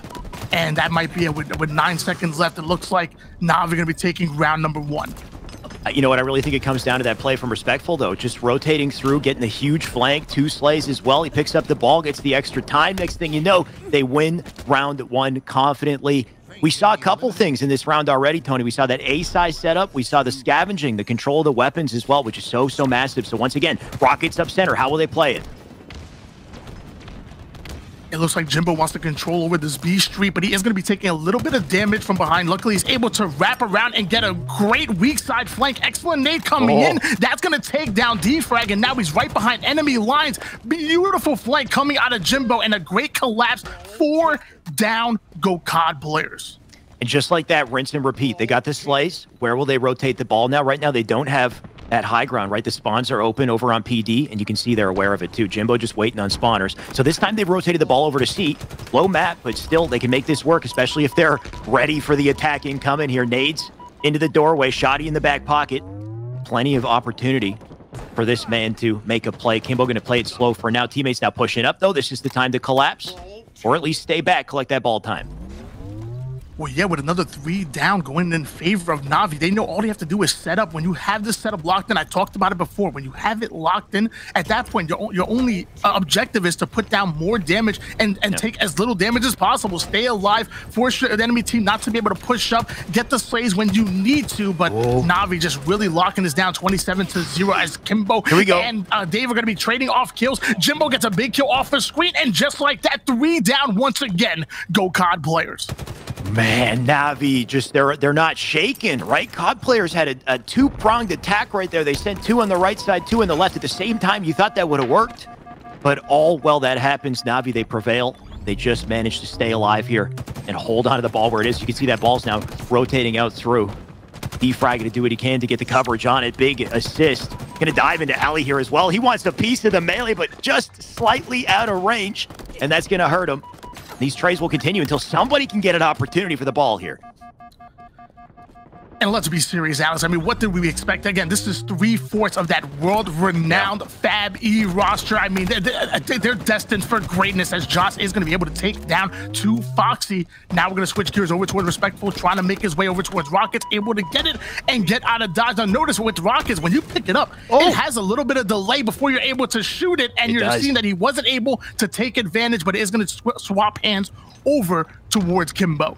What do you think of that update, Tony? Because I personally like that, right? Rockets are so powerful, as you can see on screen. Last thing you want is to pick him up, immediately be able to fire him, or else he'll do something like this. That's a double. He's looking for the triple onto Nelson. Don't tell me he gets it. He'll go for the challenge, but Nelson will put him down, rightfully so. The man had no cover, but I like the attempt.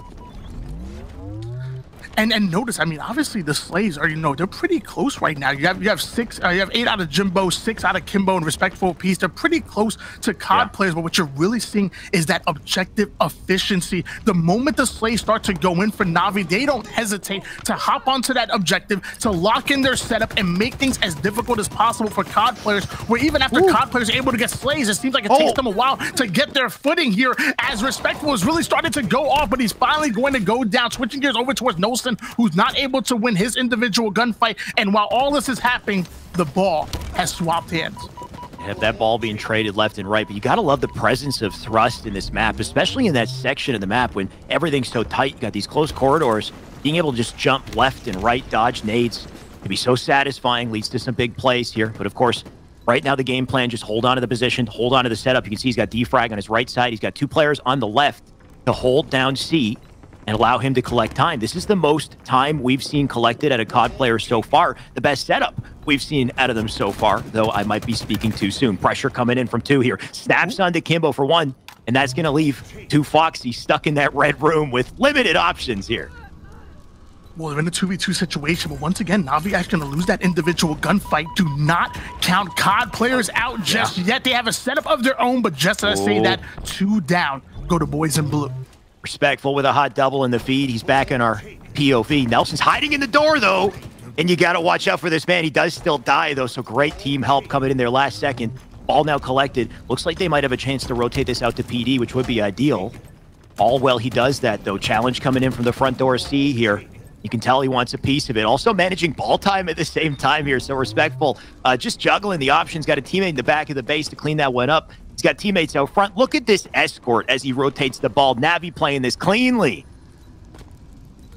And I really like the way Respectful was playing that right there with the ball. He noticed that one of his teammates did go down, and you notice he was right by that B stairs. I think the moment he started to get pressured, he would have threw the ball over towards the middle of the map, kind of pseudo playing it and resetting the situation so they can bait it. But you notice that this team ends up getting Slays on their side, and now we're seeing things they start to up the tempo. They're starting to get a little bit more aggressive. 2 down go COD players, and hold on, Frag is fragging right now.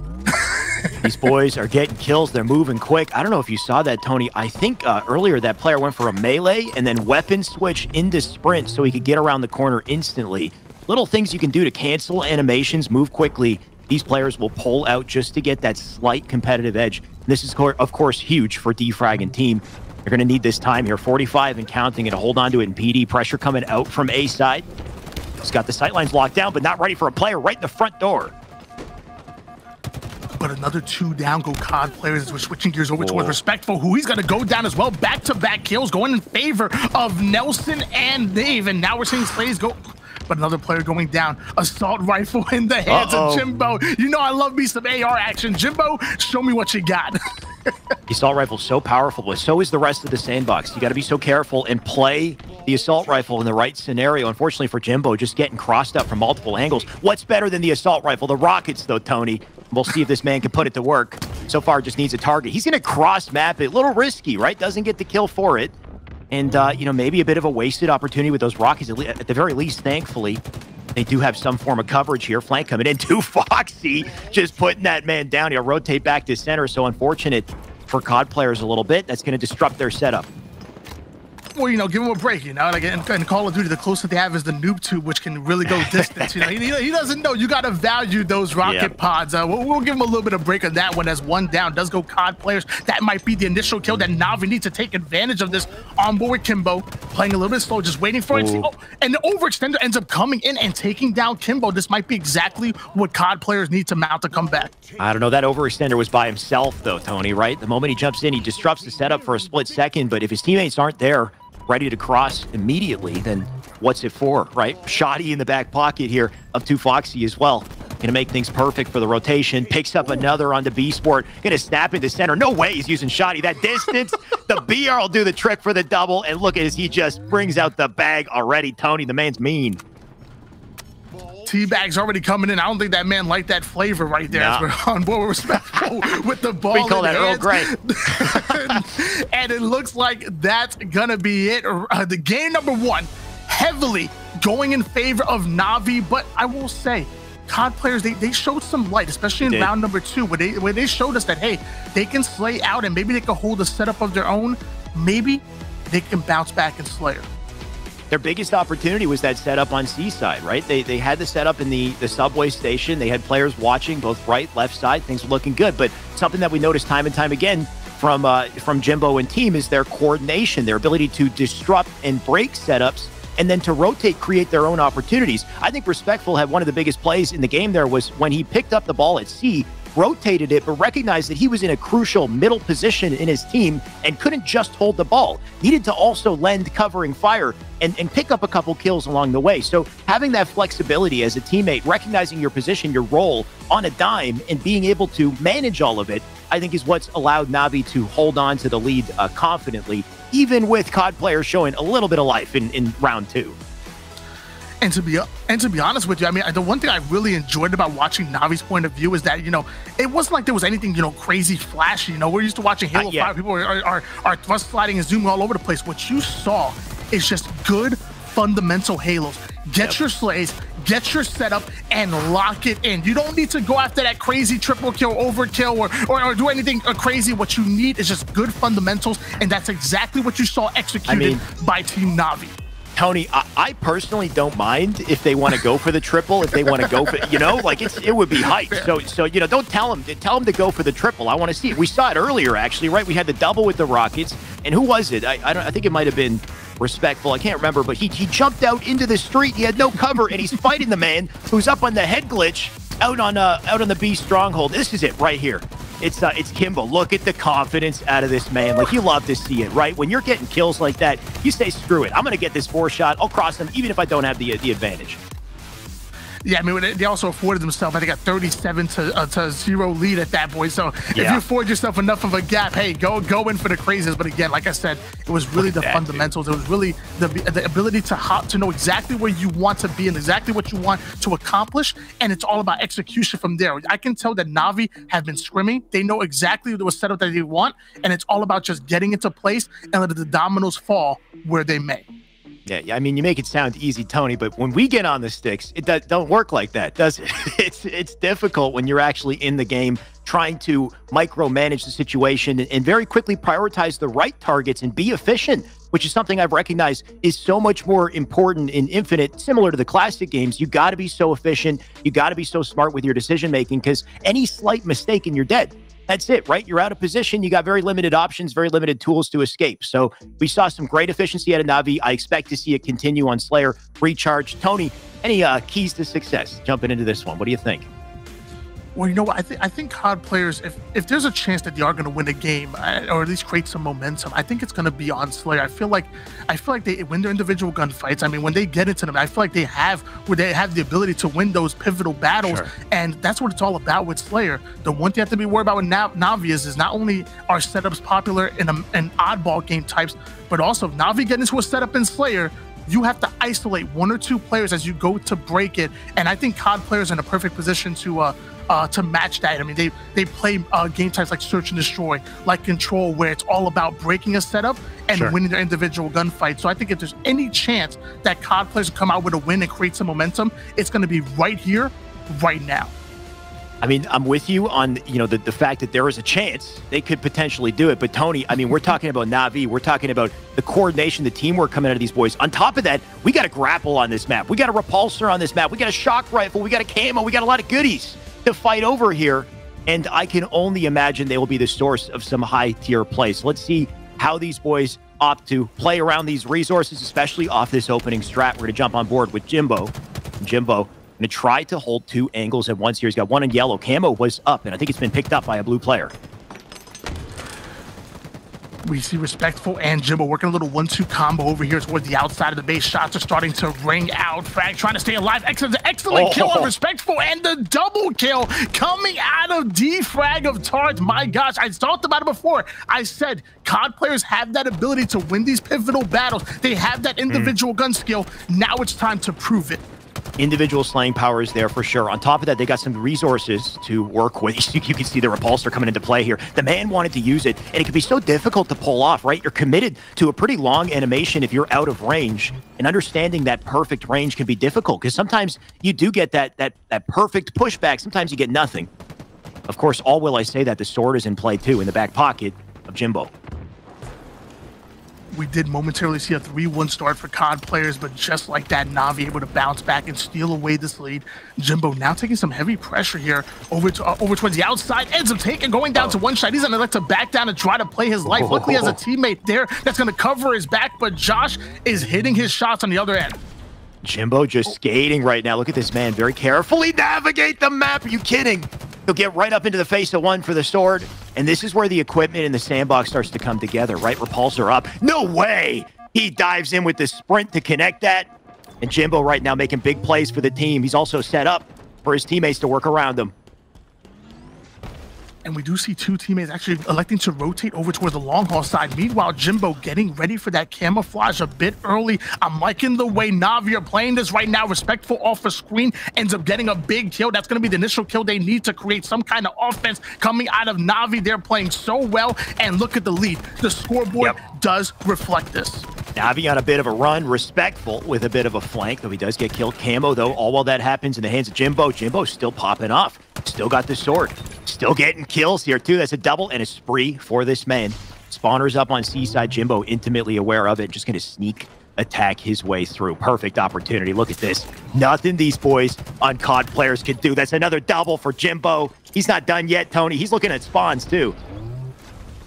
I want you to do me a favor, Alex. Tell me a better combination than camouflage and sword, because I promise you there is no better one. As we're seeing the control room going heavily in favor of Team Na'Vi. Just Jimbo. There's no contention whatsoever. There's nobody there. He's living rent-free over towards the control room, easily able to take on the first player. Going in for the sword for the double kill, but luckily 2 Foxy has his back, and it is now a over double-digit lead going in favor of Team Na'Vi. Gee, finally he died. Tony, I was like, how the hell is this man alive? They're coming out of nowhere. There's 1, 2, 3 blue players, a 4th one out front, and the man's just bobbing and weaving. Finally, he ends up getting taken out. But Jimbo, what a life.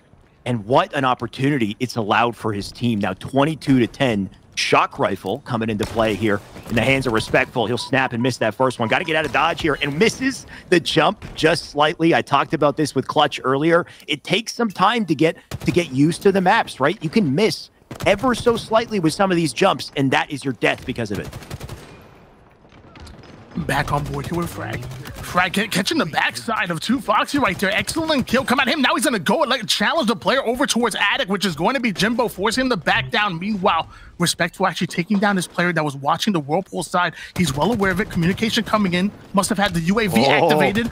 Trying to use the repulsor, get a little fancy with it, but he's not going to get away with his life. Kimbo getting an excellent double kill. Such a great way to neutralize that incoming pressure, to just throw out the repulsor, push him away, throw him back, give your teammates a little bit more time. The Needler in play, Tony, does he dare?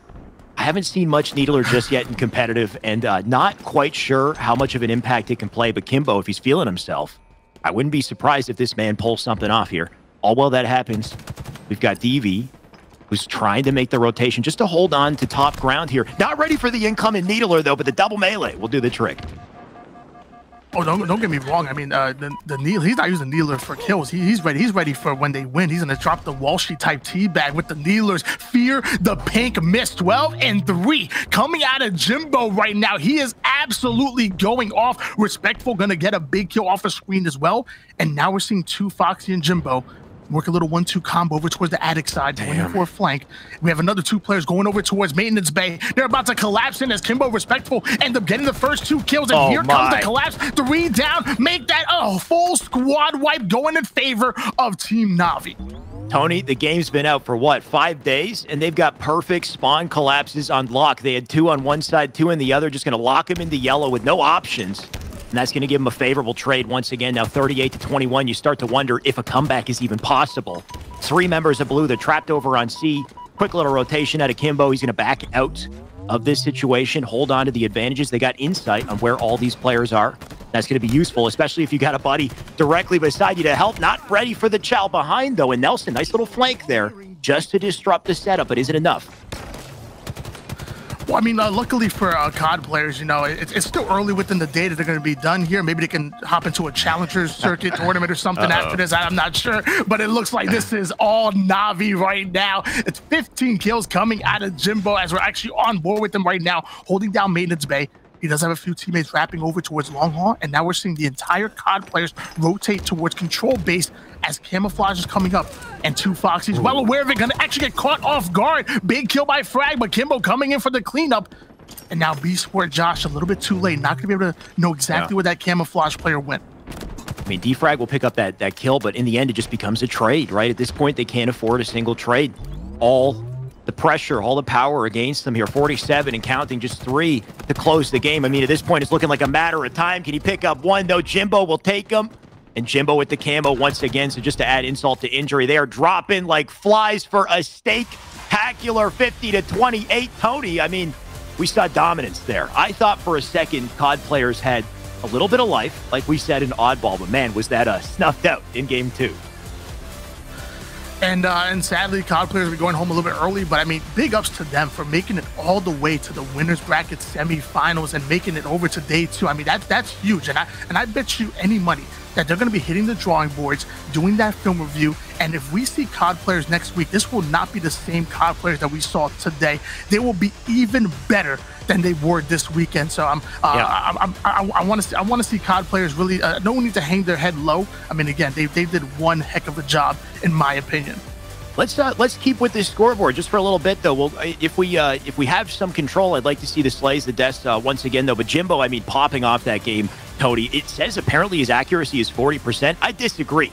The man was snapping on faces. He's getting kills left and right. 17 and 5 in total. You know what? Maybe a big part of that was the sword was a massive part of play there, right? The man had the sword, he had the repulsor, he had the camo all at the same time and a killing spree because of it. But just lovely control of the sandbox and spawn control out of these boys in blue as well. They had intimate understanding of the spawns and how to collapse on them. Yeah, I mean, it brings me back to, I hope we could get on replay eventually. Maybe we'll have it after a break or something. Highlights. But there was a point where Na'Vi were flanking over towards Long Haul side, and we were clear on them. And then we saw a beautiful collapse coming in out of 2 players over towards Whirlpool. They literally locked COD players over towards Maintenance Bay, collapsed perfectly, and ended up squad wiping them, only losing 1 player. And at that point, I was like, okay, that's it. There's no way that they're coming back from that one. I mean, we're seeing it right now, Tony. There's the double. Jimbo just left and right. The man getting kills. I like the patience on that one, by the way. He had the sword out originally. He switched it back to BR because he knew he would be giving up that high ground and potentially compromising himself to go for the sword kill. So the BR was the play. Somehow the man decided or managed to live even longer than anyone would have expected. And I think that's a big part of the reason why they were able to, hold on to their dominance. I think that was the tail end of the collapse, by the way, there, Tony, on Yellow Room. Like you said, that well-timed collapse. Couple big slays left and right, and we did see some good slays out of Defrag, out of the boys on COD players. Like you said, the individual skill is there, so I hope we see more COD players. I hope we see Fortnite players. I hope we see Apex players, right? Come on, come one, come all. Let's play some Halo. Halo's back, baby. We've got so many, just when we get to NA, I mean, wait until we see Snipe Down and the boys start to play as well, Tony. It's a whole new era in competitive Halo. Let's also bring Gaskin Scherzi back into the fold, bring us back to the 4 box so we can talk a little bit about that series some more. I know we all predicted 2-0. Did it kind of end up exactly as expected, Gaskin? Yeah, I think there was moments of hope for COD players at times. I was like, yeah, the individual ability is there for these guys, but I just think that ultimately teamwork wasn't quite there. I think they have a lack of knowledge when it comes to playing ball. They didn't really have any strategy for breaking a setup. It was more like, we're going to try and get kills, and then we're going to pick up the ball, and then we're going to hold the ball until we get killed. It wasn't, we're going to set up here, we need to position a player here to stop them spawning in certain areas. There's just that little bit of lack of knowledge, I think, with Halo. But if it comes, then they could be a team to look out for, because the individual ability and the shot of some of these players is different class. Like, for considering they've been playing a different game and they've only just come over to Halo Infinite, like, there is definite potential for this squad. And one other thing I wanted to mention, because we've been talking a lot about, you know, aim and right stick, left stick movement. Don't forget, mouse and keyboard players, you can play too. Like, there is a massive possibility we could see some huge mouse and keyboard players coming into Halo Infinite. Whilst most of the competitors are controller players, I'm sure we'll start to see some M&K keyboards players come out of the woodworks and really show us what they're made of. I think for once, mouse and keyboard has a good shot at being, you know, top competition as well. Things early on are going to be more rough, understandably. We got controller players who've been playing this game for upwards of a decade, right? Competing at a high level. Mouse and keyboard just coming into it now, but the potential, the skill ceiling there. I mean, Scherzy, have you played any M&K yourself? No, and nobody needs to see that. Nobody ever needs to see that. That would be a disaster. I stick to my pad. I need all the aim assists I can get. If anything, if 3 for 3 can give me more, that's exactly what I'm looking for. For the most part, though, I'm going to echo what Dan said about, you know, the COD players, that they were very good at getting displays, but knowing what to do once they did, it sort of looked like they ran out of ideas. So I think if they can get the fundamentals down, and no doubt these players are good enough that they will learn fast. So they're going to be a different outfit when we see them next week, possibly. Right. When it comes down to team play, it's a different ball game. But like you guys said, they are learning very quickly at a staggering pace. So can't wait to see a little bit more of them in the future. Until then, let's take a look at the bracket and see how things have changed. Of course, we just wrapped up that losers quarters matchup. Na'Vi, they'll move on with the 2-0. But in the meantime, we've had Cartel. They faced off against COD players earlier today. They also 2-0'd COD players. Rough day for COD players, unfortunately, but making it as far as they did in the top 6, no slouch for sure. In the meantime, OEX faced off against Question Reality. They ended that series in a 2-0 also. That means that Cartel and OEX have to go up against each other in the upper finals. Very interesting, because this is the Battle of France in the winner's bracket. That's all that's left in the winner's side. We'll talk about that in a second. Let's take a peek at the lower bracket and see how things are shaking up there as well. Now, we had the boys and Team TBD. TBD are still in the tournament. They've made it with 2-1 in the series. They will be facing off against Question Reality. Unfortunate for Mocket Esports, they did lose to Na'Vi just previously, and now COD players will lose to them again. So Na'Vi, despite going down winners round 3, they have been 2-0ing every competitor in their wake, and soon, you know, it's just a matter of time before they're in that lower semis, maybe even lower finals. But can we talk a little bit about the winner's bracket? What French? It's all French in the winner's side of the bracket. Did we expect something like this, Scherzy? Expect it, yes, certainly. I think when we see the way the brackets shook out, I think if you were to cast your eye over it, you would say, okay, I could very feasibly see both French teams being in the winners finals. They didn't have to, outside of OEX playing against Na'Vi, and that result was a little bit in the air. I think this is very much what we thought would happen. And the storylines as well can be very interesting. We have the likes of SLG, who used to actually be a team member of Cartel, dropped in the end of Halo 5's life cycle, picked up for Jimbo. So he obviously has, you know, some motivation to play here, and they're on better terms now, but you have to think that, you know, the bragging rights are going to be there. And it's exciting to see. You know, it's a whole new era in Halo. We just started, and we're already seeing some incredibly high-level play and potential with players that weren't a part of Halo Esports previously, who are suddenly here and I think could take over, potentially. We're going to have to see in that upcoming winners finals matchup. It's going to be between OEX and the Cartel, but after the break. So don't go anywhere. We got a huge matchup coming up next. We'll be back with more HCS.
All right, we're back with more Halo Championship Series EU Open Qualifier. What a day we've had so far today. In case you missed it, Cartel, they've been dominating through winner's side. They are about to face off against the other French juggernaut, OEX, in just a second. Before we do that, we are going to relive a little bit of the Na'Vi versus COD Player Series that just took place.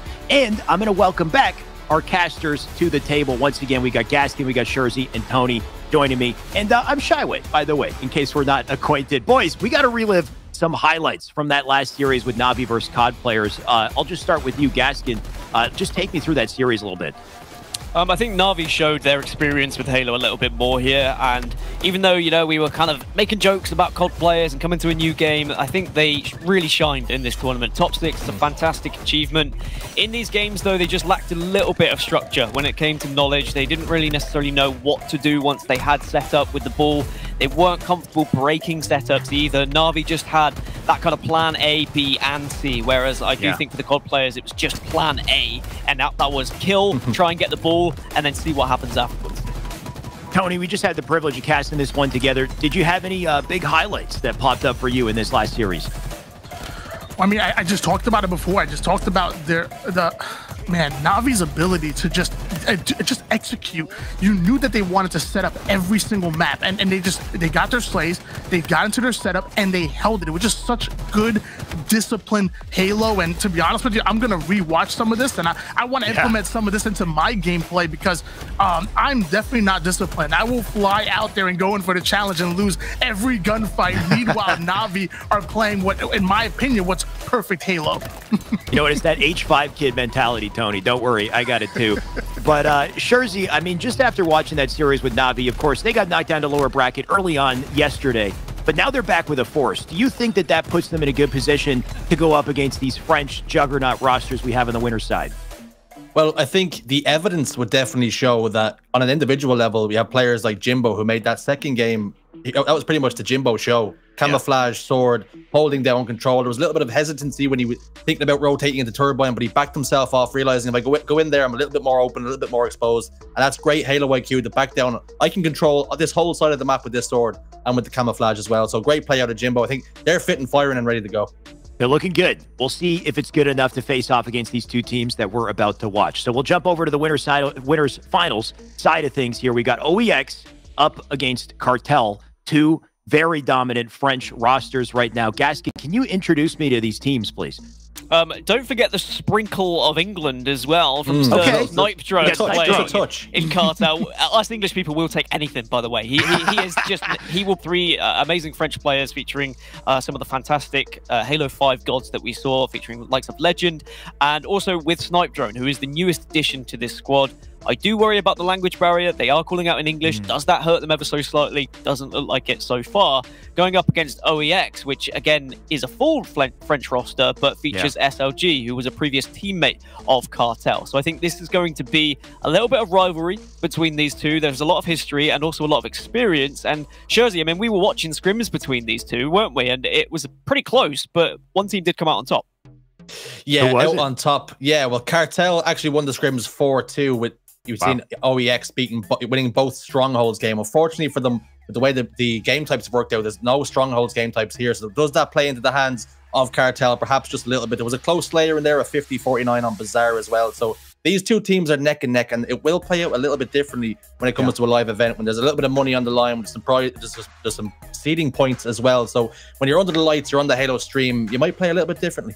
Right, a little more pressure this time. But thank you for the sneak peek, Shurzy. Let's take a look at that series layout and see how it maybe shakes up our predictions here. I think you said there was no Strongholds, and you were correct. Yes. So great work seeing ahead there. But CTF, Bazaar, Slayer, Aquarius, and if we get there, we got Oddball on live fire to close out the series. I'm hoping this one goes the distance. I think if any of them do today, it's going to be this series right here. But I want to start hearing predictions based off of what we see here. Tony, are you leaning to one side or the other? What do you think?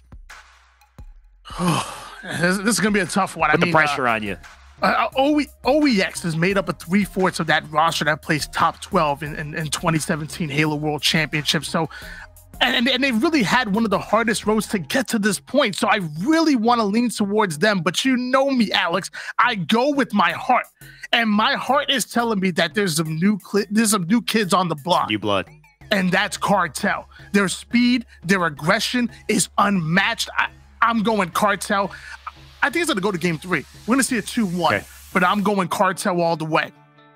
All right. Conservative pick, Tony. I like it. Gaskin, what are you thinking? I don't know if I'd consider Cartel new kids on the block, just with the domination they've been doing throughout Halo 5. No, like they were the new kids, and now they're starting to get old, like the rest of us. It's a difficult one when you look at the game types and you look at what's there and available and what they played in the scrims. The only game type they played in those scrims was Live Fire Oddball. That was won comfortably by Cartel. I think Snipe Drone went +10. He absolutely popped off. They won 2-0. So I think, with that being the deciding game, I'm going to go for Cartel here over OEX, which is difficult because OEX have looked fantastic all throughout this tournament. Okay, so we do have some unknown variables. Like you said, we haven't seen the first 2 games in their scrims, and those first 2 games are going to be the most important. We are just about ready to jump in. Before we do that, Shurzy, last-second prediction. What are you thinking? I think just to go against the grain, I'm going to give SLG and the boys the benefit of the doubt. They had that tougher run. They might be a little bit hotter, so I'm going to go 2-1. And SLG's team could turn it around and turn that deficit, which was 271, in their favor. Okay, well, Shurzy, unfortunately for you, it's a 3-against-1 because I'm going Cartel 2-1, and you'll be the one guy who's voting against us. But you know, maybe it'll work out for you. Let's see. We're gonna jump into the series. OEX up against Cartel. Take it away, Gaskin, Shurzy. Good luck. Thanks so much, Alex. And up first is going to be Bizarre CTF. Dan, it's the first time we're going to see it on stream. Talk to me about, the recipes for success. How do you get that flag, and how do you get it out and all the way home? That's the difficult part of Bizarre CTF, is getting that flag out. It is an absolute fortress either side. It's one of those game types where if you manage to get one flag, you can play it pretty defensively, and we'll see a lot of games finish at 1-0, I feel, when you get the kind of top-level Halo players going up against each other. But it's about getting that first flag. There's several different ways to try and go for it. Pushing into your opponent's bar allows you to gain so much map coverage. You can see a lot, you can give a lot of information, you can shoot down at the spawners who are going to be spawning down towards Trench and then to the lower sewers. But then it's when you run that flag, the likelihood is you're going to have to slay your opponents twice. Like a lot of history in Halo, if you got 4 down, probably a flag cap. You can get that flag across the map pretty quickly, and you can all kind of stay in a position, and you can slay again, and then you can go for another flag cap. Doesn't happen on Bizarre CTF. You've got to join that flag, you've got to track back, you've got to slay as you run. So you want to try and force the spawns to either one side of the map. Usually you want to try and force them to the kind of sewer spawn because they can very easily be naded. Have someone in your sewers, you can be waiting for those players who are going to try and overextend to push through. But it makes it a very fun but difficult CTF game type. If both teams are playing it correctly, it could be a stalemate, and we could be at 0-0, get to overtime, it could be 1-0. If both teams are playing it incorrectly and quite sloppy, then you could have, flags going in left, right, and center. So it really depends on how comfortable these two teams are on this game type. It's an interesting point you raise as well about trying to get the flag into bar once you pull it out, and then you have to almost make a decision on the fly, if I'm correct. You don't know if they're going to spawn over towards that tower side, or the nest side, excuse me, or down towards that sewer trench area as well. So you're going to have to rely on the teammates' communication to see if you can secure that flag cap. And of course, you can't do things like of Halo old, sitting on the opposing flag and trying to get back-to-back caps. There's no point in getting greedy. Bring that flag all the way home, escort it with your teammates, or as Clutch said actually to us, you'll be getting dropped mid-tournament. So that he feels very strongly about coming back. As we now jump into the game, through the eyes of Snipe Drone, who had a fantastic game. Immediately, you can see that starting strike. He goes to try and secure that power up, and it looks like it has been dropped. Still on the pad as well, but Snipe Drone opting to shoot and help his teammates down. That's going to be a lovely start from him as well, as 3 members of OEX go down. Snipe Drone finally hits the grave. Wasn't able to get the overshield as well. Wasn't able to slam that one in, so the overshield's still available. The grapple tries to be attempted. You asked me the other day, do we expect to see teams try and use that grapple to bring the power-ups close? But it does actually require a bit of accuracy. Missed on that occasion, but certainly a very scrappy start to this game. Both teams trying to get those power-ups, trying to get the likes of the dynamo grenades, which can really give you a big advantage in this game time. Yeah, now we're seeing SLG. What can he do to try and be the influencer? Can he push the pace? Can he dictate the way this game is going to flow? It's positioned now over towards this hut as he drops down bottom middle, faced with Sika, and unfortunately a combination of Legend and Sika will take him down. So unfortunately not able to get anything up and running there with that life, and he will have to come back and watch the rest of his teammates as that grapple does get picked up. And now Legend has the bar control, and this is not where SLG and co want him to be. just another quick reminder in case you're just joining us with this observer, with the way we're looking at it right now. You have to use the little arrow that is going to be next to the names in the top left or the top right. You will see it very faintly next to Legend. That's how you know who you're watching for the time being. But that flag has been pulled. It looks like they're trying to go for a run here. Some good shots again coming out from Legend, but it depends how far they can get this flag. This is where now you need to overextend if you're spawning, and if you're on the team that's running the flag, you've got to be prepared to nade those overextenders and get them out of your base.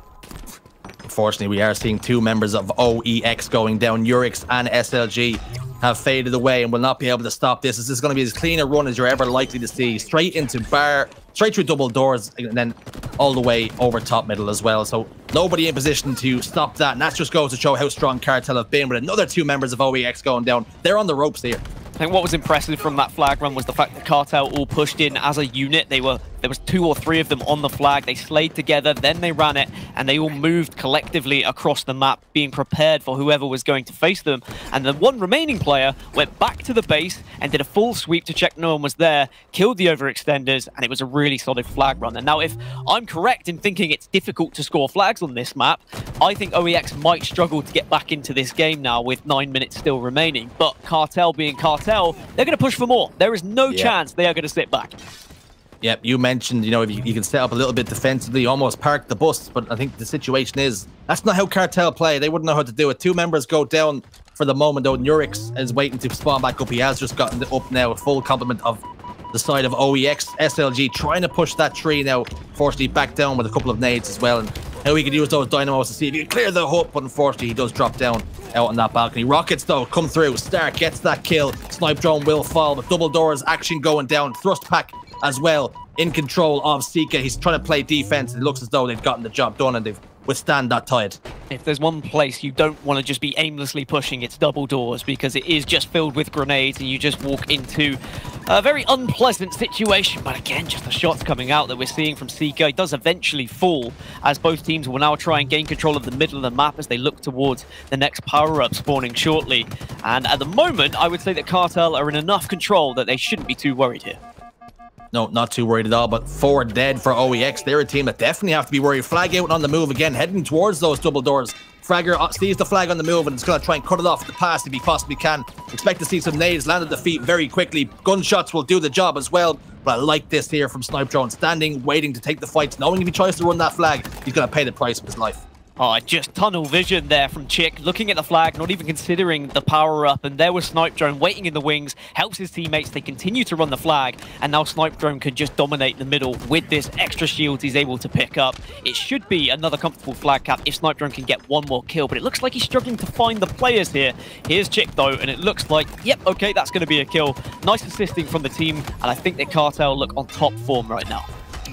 Snipe Drone doesn't speak French, but he does speak Halo, and I'll tell you, all he does is deal in numbers, 0s and 1s. That's how you speak Snipe Drone. Tell him where the players are, he will shoot them, he will put damage down. Fragger down towards that sewers area, being backed all the way down. I like this game intelligence from both players, realizing they don't need to die here and will live to fight another day. Really impressive stuff from Cartel at the moment. Just OEX, they need to try and pick up the pace a little bit, but at the same time, they need some map control right in the middle. They need to be thinking about this overshield. They need to be thinking about the rockets. And then once they have control of them, pushing up, getting those slays, get a flag pull. They're trying their best to get into this base. SLG, though, the last of just 2 players, flanking around, trying to be a nuisance. And it's all well and good being a nuisance and hitting shots and getting kills from behind. But if it doesn't result in map control, then it's all for nothing because you're 2 flags down. Let's also talk about those 2 flag runs, Dan. Both identically ran over top middle through double doors. We thought we'd see some more bar control, but maybe that's just the dominance the Cartel are seeing here. They're so confident in their shot, taking those fights as Legend goes down ultimately there. But why are we seeing these runs going across top middle be so successful? I think the top middle runs, when you are slaying correctly, they can work out. Because when you spawn, if you've already died, you can actually get to top middle, you can get to middle very quickly. If you try and run too safe and you try and take it down to sewers, you do leave yourself quite vulnerable to grenades and also quite vulnerable to a quick return from one of the spawners, because they can kind of get that return whilst no one's able to get any vision. If your flag is in top middle, you're going to have great vision on it, especially if you've got control, especially if you're getting those power-ups. And I think a power-up might have been picked up there by OEX. If it was, then maybe that gives them the chance. But certainly power-up control has been very much in Cartel's favor throughout this game. Yeah, Cartel have definitely secured 2 of the last overshields, it must be said. Snipe Drone putting the second one to use to secure that flag cap, but just controlling top middle. We're seeing Cartel do another push here, but Rockets coming back, but they're coming back to play defense, it seems. But 3 dead now on the side. Make that 4. They're starting to run flags again across bottom middle. It's all about where they spawn. It looks like they will spawn over towards that hut areas. They had got sewers blocked for a moment, but Legend is waiting on his flag box, waiting to try and push that one in, but unfortunately OEX, they're on hand. They're trying to make this stop. Yeah, so if you're not blocking the thruster spawn, it's one of the most popular spawns and one of the most likely spawns. So if you do block the sewer spawn and you run that flag quick enough with 4 down, you know pretty much where the other team's going to be spawning. So you just need to be prepared with some grenades, bombard that balcony, and make it complete difficult for them to actually push out. But 3-0 now. The flag runs have been somewhat flawless from Cartel. OEX have not had an answer whatsoever. No answer. Snipe Drone sitting in the bar, waiting to be served, but unfortunately he's been served fresh death as he does go down. He will hit the respawn screen. Chicken Fragger, the last 2 alive, as SLG will accompany them now, just off the respawn, but they're sitting back base, they're being penned back, and this such is the control that Cartel have had. We're going to see a flag pull, but perhaps that is just enough to get Cartel to come back to help his team get out off the respawn, but this could pay for him as well as he does go down. We might see Cartel get a flag pull of their own. Yeah, Cartel... that's going to be 4 dead once again, so a nice perfect coming out of Shady, and now they're going to go for 1 more bottom mid spawn, but that's the downside of trying to run it bottom mid, is that someone can spawn in the alleyway, someone can really ruin your run completely, but I think Cartel, because they're so comfortable in a lead here, they don't have to overextend and push desperately for this flag. Instead, they just can continue to dominate top middle. They can look at the clock, say, look, we've got 4 minutes left, we're 3-0 up, we don't need to do anything silly, as a triple kill from Chick, just putting that Mangler to use. Putting that Mangler to use, the spiritual successor of Halo 3's Mauler. But only it does have a little bit of range as well. It does pack a nasty punch. Oh, really does. And Mangle is exactly what it does. Seek it down on the stairs, take it down to no shields, ultimately taken down altogether. Half of that overshield left to burn as well. Can they get this flag all the way out? It looks as though they're going to play a little bit of defense for the moment, as we're seeing OEX try to get that flag across, but unfortunately taken down is Fragger. So they're going to have to start all over again. But such as the dominance that Cartel have shown, we have the benefit now of looking at the Slays as they trying desperately to get this flag, but maybe too much. Yeah, Chick still with Mangler in hand, and they were able to actually get a push because they were able to pick up the overshield for the first time. I think it's something that OEX haven't been able to achieve. It's just been dominated by Cartel throughout the entirety, but that flag is still being run just there or thereabouts. They've been training this one through. They've been desperately it a little bit because they have to. They need to get a flag quickly. It is not easy to score quick, successive flags in Halo Infinite. Instead, you need to be making sure you allow time to get back into the game. They were trying to force that flag through pure commitment and passion, but unfortunately it wasn't enough to get the job done. Bulldog in the hand of Snipe Drone, just surveying this double doors area as well. Going to try and help his teammate secure this flag pull. 2 members go down, and immediately Snipe Drone spins around on a swivel, looking for those fresh spawners, getting that grapple hook as well, so we can get touch tight to anybody overextending. We can already see on the player outlines as the player has leaked through, and Snipe Drone has unfortunately missed that, so they're going to have to slay him on the way back. It's going to be Nurix trying to set up on these double doors, but he's going to run straight into a Bulldog, and it barks and it bites. It does indeed. Another one of the weapons you need to be picking up alongside the Mangler. It really can do damage up close and personal. And it looks like this could be yet another flag going in favor of Cartel here. They just seem to have found the right formula here against OEX. They're comfortable with their top mid control. They're slaying correctly. And look, there's another power up if they want to grab that one as well. Or is this one going to be ignored by OEX? Maybe the communication is going to be sent towards the teammate. It's looking pretty dire at 4-0. I'm surprised. I thought that this was going to be a little bit closer between these two, but it has to be said, Cartel are just dominating the Slays, and that allows for the amount of control they've been able to find. Control is certainly a word you could use. Utter domination they have had in this map so far. OEX just have not been able to get going. They've been playing on the back foot since minute 1. Cartel doing such a great job at dictating the pace of play, and top middle has never been out of their control, it must be said. Power-ups all the while secured, rockets as well. So they've had all the ingredients to use, all the fundamentals to make your game successful. Has all gone the way of Cartel, and this flag is only a matter of time before it looks like it's going to get punched in.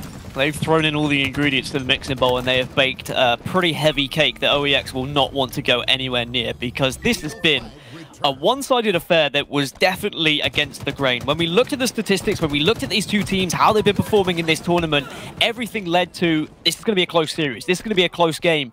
Even when we watched the scrims this week, they were close games, but Capture the Flag on Bazaar is very much Kartel's home turf here. They knew exactly what they wanted to do coming into this. Right from the get-go, from their starting strategies, they've been perfect from minute one. This is nothing more than a statement of intent from Kartel, just how dominant they can be against some of the best players in Europe, it must be said. The likes of SLG, Nurix and Fragger. They've been there and they've done it before on European soil, so it's such a strange thing to see here with them being so utterly dominating this flag game, and they have got a Slayer to try and bring it back, and anybody can win a Slayer, but at the moment, I've been thoroughly impressed by how Kartel have handled this. Yeah, and my worry is when we go to that game 3, we've already seen Kartel beat OEX in live fire on Oddball. It happened in a scrim, sure. It's going to be different in tournament play, but certainly statistics are not on their side as we will close out this game. It's going to be 4-0. It is Kartel absolutely wiping the floor with OEX, something I was not expecting, and we need to see a response from OEX in the Slayer. Yeah, Slayer up next, but we're looking at the Slays in that Bazaar CTF. Unfortunately, Legend had a game to remember as well. What a performance out of him. He had 27 kills. They were heavily outslayed as well as heavily outmaneuvered there, where OEX. They've got it all to do, but what can they do in this next game? I think if they look at the Slays, I think the OEX are going to be like, oh, well, maybe we just don't play this Slayer here. We don't actually worry about it. But I think power-up control is going to be very important. If I'm correct, it's going to be Aquarius Slayer, so they need to be controlling that camo top middle. But we'll talk more about that as we look at the stats in this previous game. It was rocket control. It was overshield control. Everything was there for Kartel, and it was how they actually maneuvered their way through the map. There was a time where Snipe Drone, the flag was being run. He could have picked it up, tried to chain it back, and just said, oh, let's full commit to this. But he thought about it. You said he was all about zeros and ones. He's a bit of a robot. Well, he realized that overshield was coming up. He played it patient. He shot someone in the back who was unaware of the fact the overshield was going to be rising. Picked it up, slayed the rest of the players that were in middle, and then the rest of the team were able to put that flag in. Just little decision-making, things like that, is really going to set you apart from other teams. And I'm very impressed with what I just saw, not just from Snipe Drone, but from the entire Kartel team. Yeah, it was some lovely in-game IQ from him as he was positioned looking at the flag, and he went and looked over towards Overshield, and he caught Chick, just like you said at the time, tunnel vision looking at the flag, and he caught him unawares and was able to take him down. It's little decisions like that, not to get hyper-focused on the flag and the objective, but look at the bigger picture, and that's exactly what Snipe Drone did, and he played a huge part in making sure they were successful. And something I want to talk about as well, we saw the Mangler in a little bit of use throughout that, and you said it was the kind of successor to the Mauler in Halo 3, and whilst yes, it's a one-shot beatdown, you also said it's pretty decent at long range. It's a 3-shot kill to the head from distance. That thing works as basically a Magnum in the right hands of the right player, so it has so much versatility. Not only can you get up close and personal, you can go for the one-shot beatdown. If you are consistent with your shots, if you are confident in your accuracy, then that thing can outshoot a BR. Although, it is punishing. If you do miss one of those shots, you will lose a fight against a BR, so it's risk and reward. But for some of these players and some of the shots I'm seeing, I think we're going to see lots of the Mangler. We're going to see lots of these newer weapons from Halo Infinite really play a part in the Halo Championship Series. Yeah, I think the reason why I didn't mention the 3-shot headshot thing is because I don't think I'm actually capable. I don't think I'm actually capable of doing it. I think that's the issue. I think I didn't even know you were allowed to hit 3 headshots back to back to back. So impressive stuff from them, and we will no doubt see the Mangler use, and it will evolve as the meta does shift as well. But we now turn our attentions to Aquarius Slayer. I have to say, Aquarius probably being one of my favorite maps as well, and we're talking about spiritual successors to Halo 3. This plays very much like Onslaught and a little bit like as we said, Midship or Truth as well, and it's a really good flag map, and I hope to see Slayer on Aquarius could be just as good. Yeah, it's a difficult map to play on Slayer if you're not familiar as a team with your callouts, because there's a lot to look at, there's a lot to call out. I mean, that's where a lot of these players are in Halo Infinite in general, right? There's not enough specific callouts right now. It's in general, it's just like, oh, they're pushing from this area to this area. The bit in between doesn't really have a callout, but eventually, as we grow, it will get a callout. Maybe Clutch will get something named after him, but I don't think so, because he doesn't deserve that just yet. But Aquarius Slayer, I think we're going to be needing to focus again. The power-up control, camo, top middle, can be very important here in Slayer, and just top mid control in general. If you are working as a unit, again, catching people on the spawn cycle. You can have so much success here on Aquarius Slayer. And if you're brave, you can have one player, the kind of Pistola effect, like he used to do in the old Halo days, roams around bottom middle, just listening to callouts and cleans up everyone who's panicking, trying to run away to the needle side or to the plant side. Because there are a lot of like kind of little areas you can tuck yourself away to hide, but one grenade can soon sort that out. Yeah, plenty of pockets to hide around, and like you say, there is no specific call out, so some of those players are falling through the cracks, and it's really a player like Ryan Noob's, playground really, if he can get himself up and running. But we're talking about, if you get the competitive itch, that competitive bug, and you feel like that the players you're watching today aren't very good, what you do is head over to faceit.com, get your team signed up, and be sure to follow @HCS as well to get all things competitive Halo. That's going to be the hub going forward as well as Faceit as well. So get your teams all signed up, join a few Discords, find some teammates, start playing some competitive Halo. We'd love to have you. But now we do turn our attention to Aquarius Slayer, and as we do load in, we don't have anything like a sniper rifle to contend with, no power weapons of real note, but we do have a power up.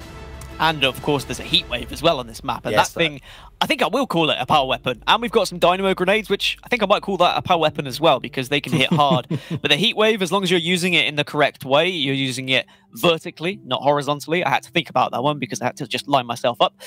It can hit shots in a single target, and it can really just demolish another team. If you have it horizontally, the shots go a little bit wayward, and even though you can sometimes get a shot with it and a beat down or something, the vertical way seems to be where all these pros are going. What did make me laugh, Richie, is that when we chose a player who likes to roam bottom mid and finish kills, we both chose NA players rather than a European player, considering one a European. So, I mean, if you want to be the Dan Gaskins of the world and you want to walk around bottom mid and you want to finish all your kills, you can. No, but if I'm talking about an actual player, Snipedrone, he's perfect for that, right? He loves just finishing off and listening to those callouts, but he's going to have 3 French teammates. Are the callouts going to be as good as they would? Are they going to be as fluid as they would if it was the same language that he was playing? But at the moment, it doesn't look like it makes a difference because they are absolutely popping off.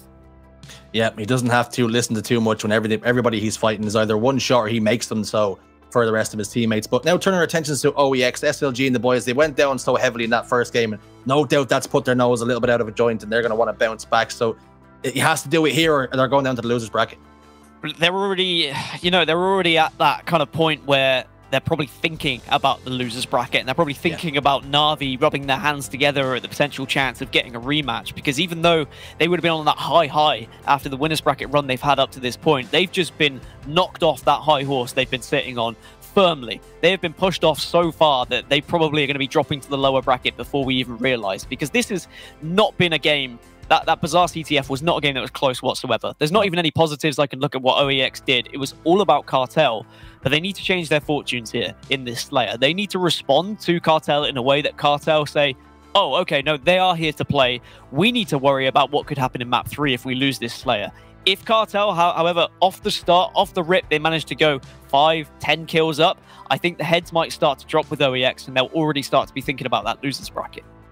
It's interesting you talk about the start, and if Cartel do go 5-10 kills up at the start, and how that might be punishing to the confidence of maybe OEX. But on the flip side of that, if OEX can get the better at the first opening engagements and maybe secure camouflage as well, that could put them on the right track, and they're experienced enough, they're good enough to be able to know how to close that game out, and we could see the map number 3. But how important are these starting strats, these opening engagements going to be? Yeah, I think starting strats at the start of any game are always going to be a little bit wishy-washy. I think I heard someone once suggest they were, because you don't really know what works at the moment. You've also not been able to watch other teams and know what their strategies are, so instead you kind of go for default strats. I'd love it if players have got to the point where they're already coming up with intelligent strategies that are really trying to break that kind of default dynamic, but I would imagine that most people are going to play it the same way. But if we do see something a little bit different, I know, like all 4 people bombing one way to then kill one player, get the man advantage, then push up and grab the camo, that is something that could really propel you to have that momentum boost that you so desperately need in a game like this. But we'll see what happens. I think that a lot of people are unsure of how to start a lot of these maps because they need to see it played at the highest competitive level, right? We're seeing the best players in Europe now. This is where the meta is going to be for Europe, but that meta is going to constantly develop. It's going to constantly change depending on who learns what, because everyone's learning something every day. I see a new Twitter video about how you could drop a weapon to fire a plasma pistol and then get into your BR faster. All these little tiny things are starting to creep up already. Yeah, and something you're saying, players learning the game, and as we do start to load in, somewhere I've seen Snipe Drone like to position himself is over towards top closed or top needles, as it's been called if you've been watching Onset's videos. So that's somewhere where he's played. He puts a lot of damage down. If he receives any sort of damage, he's able to back down and get away into some of those closer sight lines. He's able to get himself out of dodge and out of harm's way and come back to fight again. So be expecting to see Snipe Drone positioned there, and perhaps Cartel soaring and foring as a result of that. But we're seeing that these starting strats up and running already. Sika has fallen, and has too as Chick, so they've traded off pretty evenly. But there we go, man advantage now in the favor of Cartel, 2-1. So for OEX, if they do go down too far behind here, they just need to not panic. They need to ensure that they all just bound together and say, look, we are still good enough. We can still take these guys. I mean, the individual ability of a lot of the OEX players is second to none for the most part. Like, we've been watching them scrim all week, and SLG, for example, is an absolute monster, but it just seems like Cartel are on a different level now, and I am surprised. I have to be honest. I thought that this was going to be a lot closer, but 7-4, you know, it's still possible for OEX, but certainly the starting stages of this game, Cartel are demonstrating the same things they did in the previous. Yeah, speaking of the starting stages, and something they did on Bazaar very well was get the power-ups, get the power weapons. That has happened again. Legend was able to secure that camouflage, but OEX starting to grow in confidence now, back within 2 kills. They have maybe closed that gap just a little bit, but as I say, that Stark does ultimately fall as well. We're on board looking through the eyes of Shady now as he sprints and slides around the place, trying to find some people to shoot, and unfortunately for the moment, he's not able to find anybody. And not anyone at all, and that does happen sometimes if people are staying together and ensuring they're not leaving themselves too vulnerable. But very impressed already with the starting strategy and the starting of this game for Cartel. They just need to make sure they don't get overconfident and start to push things unnecessarily. But I do love this map as a whole. As you said, it is one of your favorite maps for CTF, but even for Slayer, it does play pretty nice. It does remind me of some of the midship games. And I do think that as we develop through Halo Infinite and the meta evolves, we're going to see players play it very differently. It could end up a little bit standoffy at times, but I think there's enough avenues that you can flank and you can break setups that it can stay very fast-paced. Yeah, I can definitely see this particular map on Slayer being one of those ones that could go to 49-49. You have a massive standoff with players crouching around corners and nobody wanting to move, nobody wanting to blink first to make that mistake. But at the moment, 17-15 in favor of Cartel, and it's very close at the moment. We're going to see another camouflage as well very, very shortly. We'll see who's able to get their hands on that. Legend being the last one to control it. But it looks as though both these teams trading blow for blow within 3 kills, as well as we're seeing Snipe Drone just clamber towards top middle and over towards that closed side. Like I said, puts shots straight into SLG, puts him away. Chick as well would have lined up the double kill, but Legend on hand to get that. Now we're seeing Fragger actually has gotten away, scampered with the camouflage, and how can he put it to use? Okay, so this is better from OEX. The camouflage is going to be really important, and now a lot of responsibility on the shoulders of Fragger. He's going to have to look to see if he can flank around, but just as I say, that the camo is gone, just like that. We mentioned it earlier, 30 seconds is all you get for the camouflage. You've got 1 or 2 kills in you before it disappears, and it becomes irrelevant. And even though OEX are keeping this one close, they are still behind, which means they are on the back foot. They are going to be struggling to find the kills, but look how these players are all looking to pick up that thrust. They're all looking to find that equipment that can really give them the advantage as Shady takes down SLG. What I'm really impressed there by as well for Shady is he's run completely into front court and not taking any damage, such as the confidence and control they have in the map. He knows he's not going to take any damage to go over there and take that fight over by that fridge area, but Sika has lost his life now. It's a 4v4, both teams back to a full strength complement of each other, but 3 members of OEX all hunting in a pack, trying to weed out any of the Cartel members, but unfortunately not able to find too much. Just Chick does get a kill, but they're rotating accordingly, and 2 members go down now. OEX are starting to fight as a team. Yeah, they've tied this up 26-26, and they've got Cartel scrapping off spawn, and they're not really been able to get any shape. Instead, everyone seems to be running around the map as pairs at the moment. It is another way you see a lot of pros attempt to play, a lot of Slayers, just to make sure you can bait and switch. But Fragger gets another 2, and the lead has finally been gained by OEX. And now it's what they do with this lead. The camo is going to be coming up. They can grab that one, and they can try and take real advantage of the map control they've been able to gain here.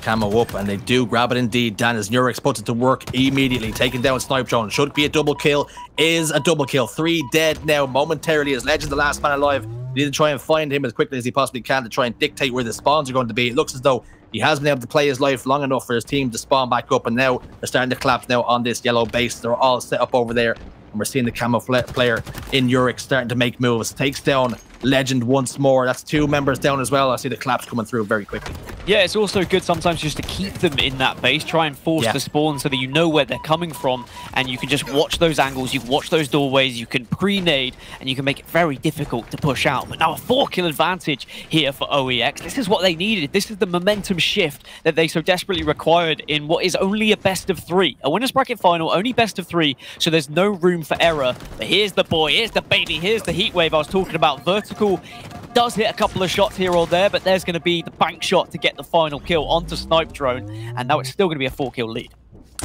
Yeah, the heat wave definitely working like a bit of a chilly heat wave Dorito. As you've seen him, it's getting very spicy, puts those shots down and evaporates players into dust like it does end up on your fingers at the end of a packet of Doritos. But either way, Snipe Drone through the eyes, putting down some shots onto 2 members top middle. Wisely decides he's going to back down, live to fight another day. All members of Cartel set up over towards this grass area, over on plants, or open as it's being called. It will no doubt evolve and shift as we do carry on, but they're the callouts that they've been given loosely. As Legend gets himself into a bit of a tussle and comes out on top, and that nade cooks him all the way through, does that disruptor nade. Well, this is where Cartel really need to kind of slow this one down. Yeah, the Dynamo Grenade doing its damage, but it's a 7-kill advantage for OEX. And Cartel want to slow it down. They need to minimize their deaths, but by slowing it down, they will naturally give a little bit more map control to OEX, who already have top middle, and they are searching. They are hunting for Cartel members. They're not allowing this one to slow down. They say, we want to take this to a game 3. We got absolutely smacked in game 1, but we're here to make a statement in game 2.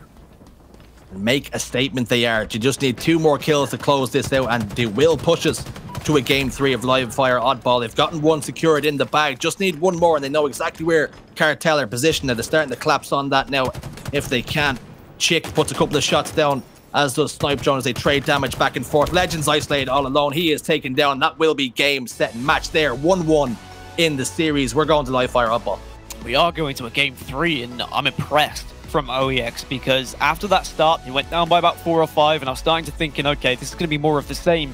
But they started to demonstrate their raw talent and their raw aim. It wasn't the most strategic Slayer. There wasn't those times where both teams were having a standoff and they were trying to get map control. Instead, it was both teams kind of circulating the map, running as 2s, and it was all about who could hit their shots. And in that particular game, it was OEX hitting their shots just far better than the side of Cartel. You can see the stats there on your screen. Not the game to remember for some of the Cartel boys, but on the side of OEX, all pretty consistent. I think it was Fragger who was the one who was step up when it came to flanks. You can see he only had 3 assists, so he really was finishing those kills, demonstrating what I was speaking of earlier, being that one player who just hunts and listens to callouts to get those players who are already weak.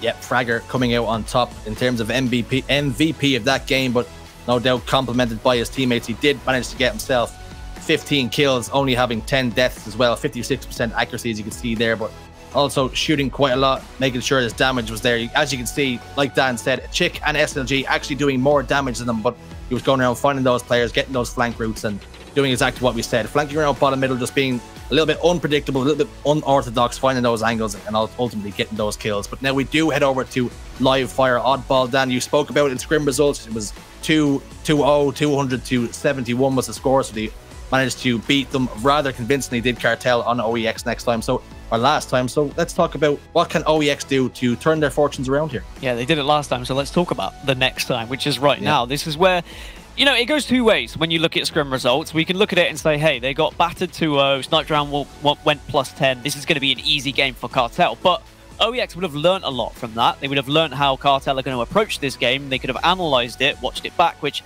I really hope they did. I watched it this morning because I knew that this was a potential game. I knew that this could have come up today when I looked at what was going to be happening between these 2 teams. And as we just look back at the highlights from the previous game, Live Fire Oddball, it was just one of those where Cartel were in control from the get-go. And I think that was down to the starting strategy for OEX.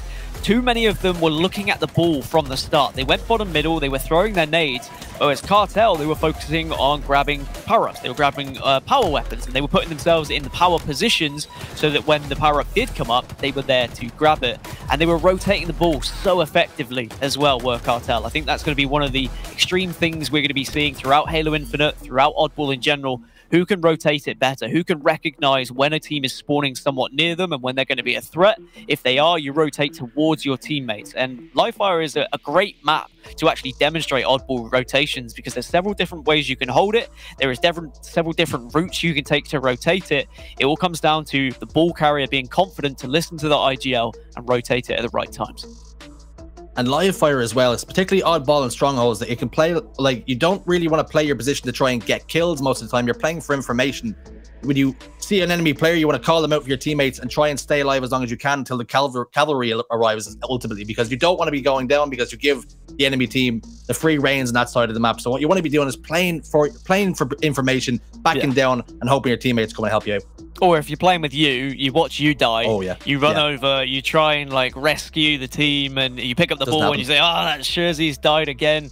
It keeps happening. But, you know, eventually I'll get a teammate who stays alive. And I joke because I'm usually the one dying with the ball. But you are right. Those are the ways you have to play this game. And you need to make sure you've got someone who will be confident to call those rotations as well. The IGL has to have some sort of domination around the rest of the team. He says, look, this is how we're going to do it. And the rest of the team says, okay, boss, yeah, no, we'll do it like this. Because if there's any second guessing, if someone tries to play it their own way, it just doesn't work out. You need to have someone in charge and someone that the rest of the team is going to listen to.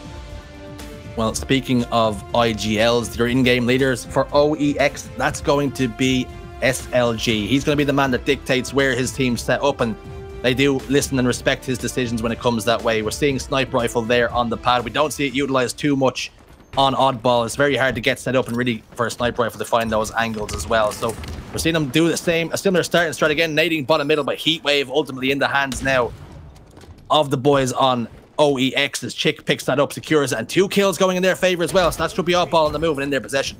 See, the main difference I'm already seeing from the scrim to now this actual live game is they spawn on different sides. And maybe this side is a little bit more beneficial when it comes to OEX. They were more comfortable with their starting strategy. SLG picked up a kill, but unfortunately Chick will go down, and that will be the Heatwave going perhaps into the hands of one of the members of Cartel.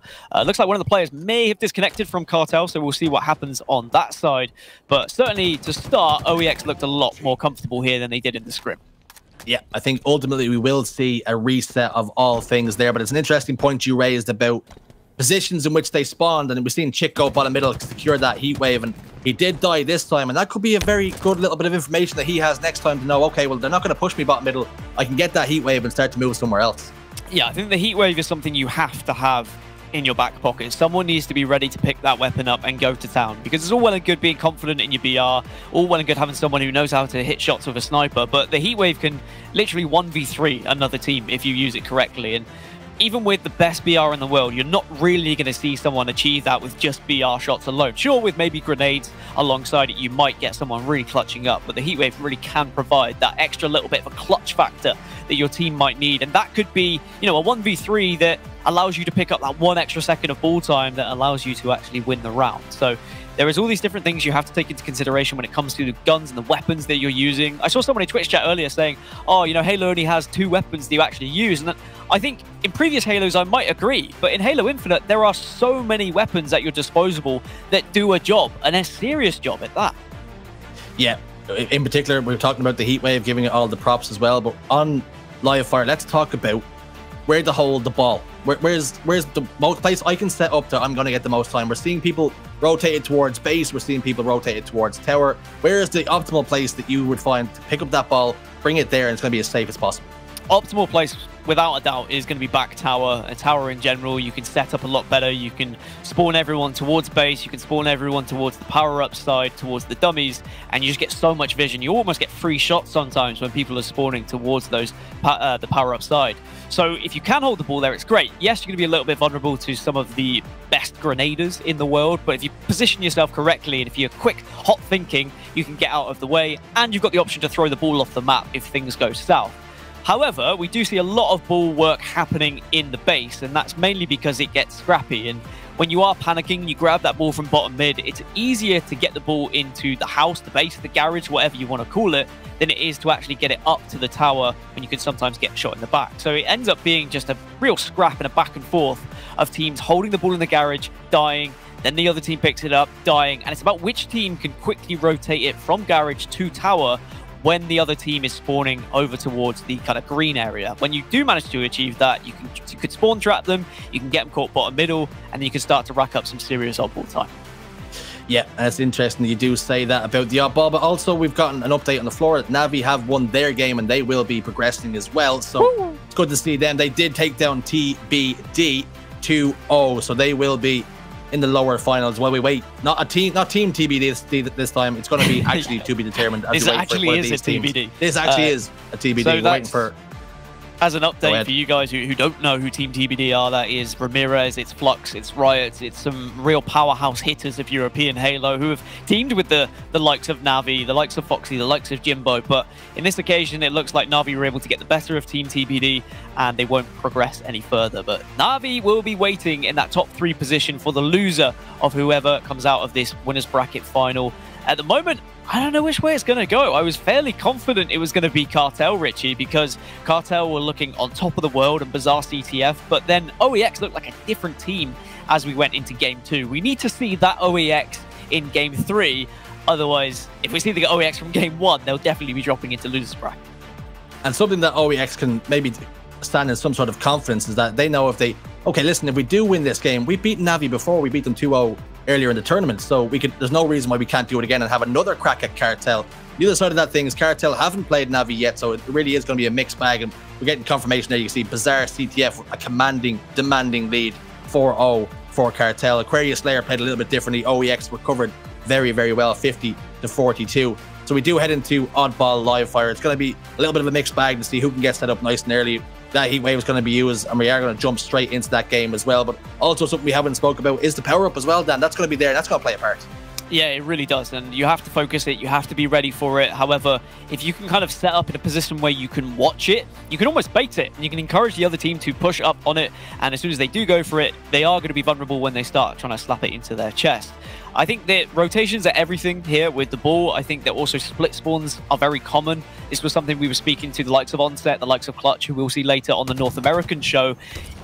When you do get split spawns, you need to be prepared as a team to push up on the weaker side of that split spawn. But from the get-go, Nurix getting a double, Legend also picking up one. It's a back and forth here between Cartel and OEX. We're seeing he did manage to secure that heat wave once again, and that starting strat worked out a peach for them once again. So heat wave in their control. Ball could be in their control if they want to, but unfortunately Legend overextends just a little bit and he will lose his life as a result of that. Camouflage now has popped up. It looks as though Shady is going to secure it, but can he pop it into his chest? Yes, he can. He has free reign to do that whenever he wants. Ball in control of Cartel, and they're rotating it back towards base, not out of choice, but necessity. And then when you do have the camo, it's your responsibility to kind of flank around, be a nuisance, give information to your team so that they don't get freely pushed up on. Speaking of freely pushed up on, it does look like from behind, Snipe Drone's in a little bit of a predicament here, but does have the heat wave.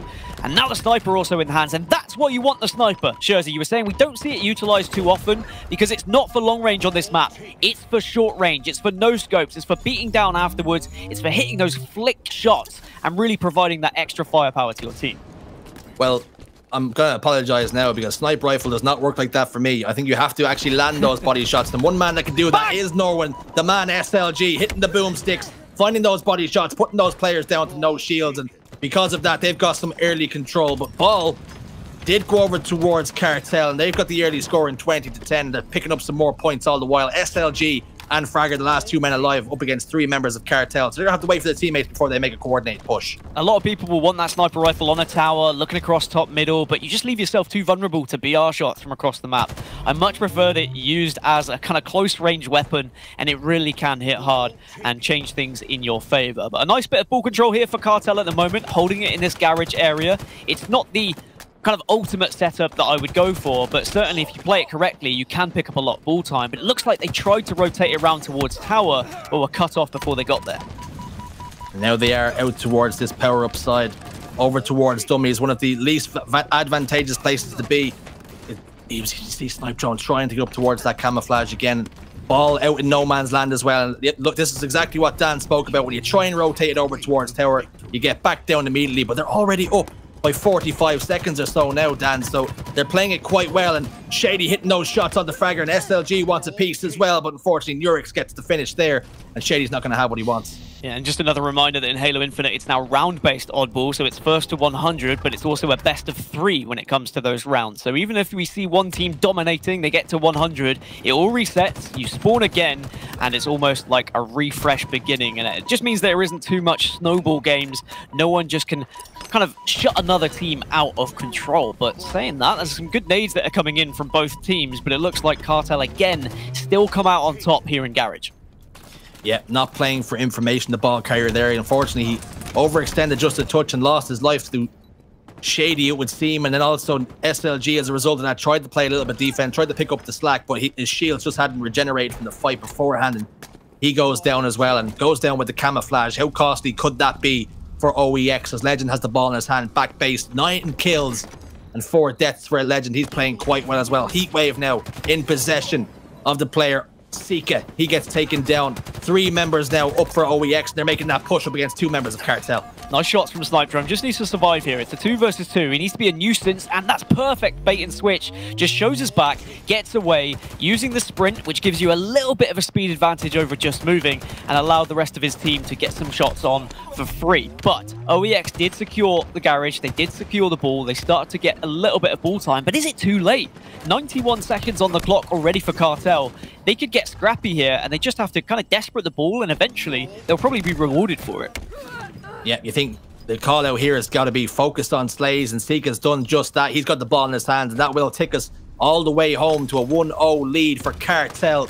They're going in first leg, first foot in the door of the grand finals. They're right on the edge here now, so you just need to secure one more round and they will be in grand finals. But OEX have it all to do to claw this one back.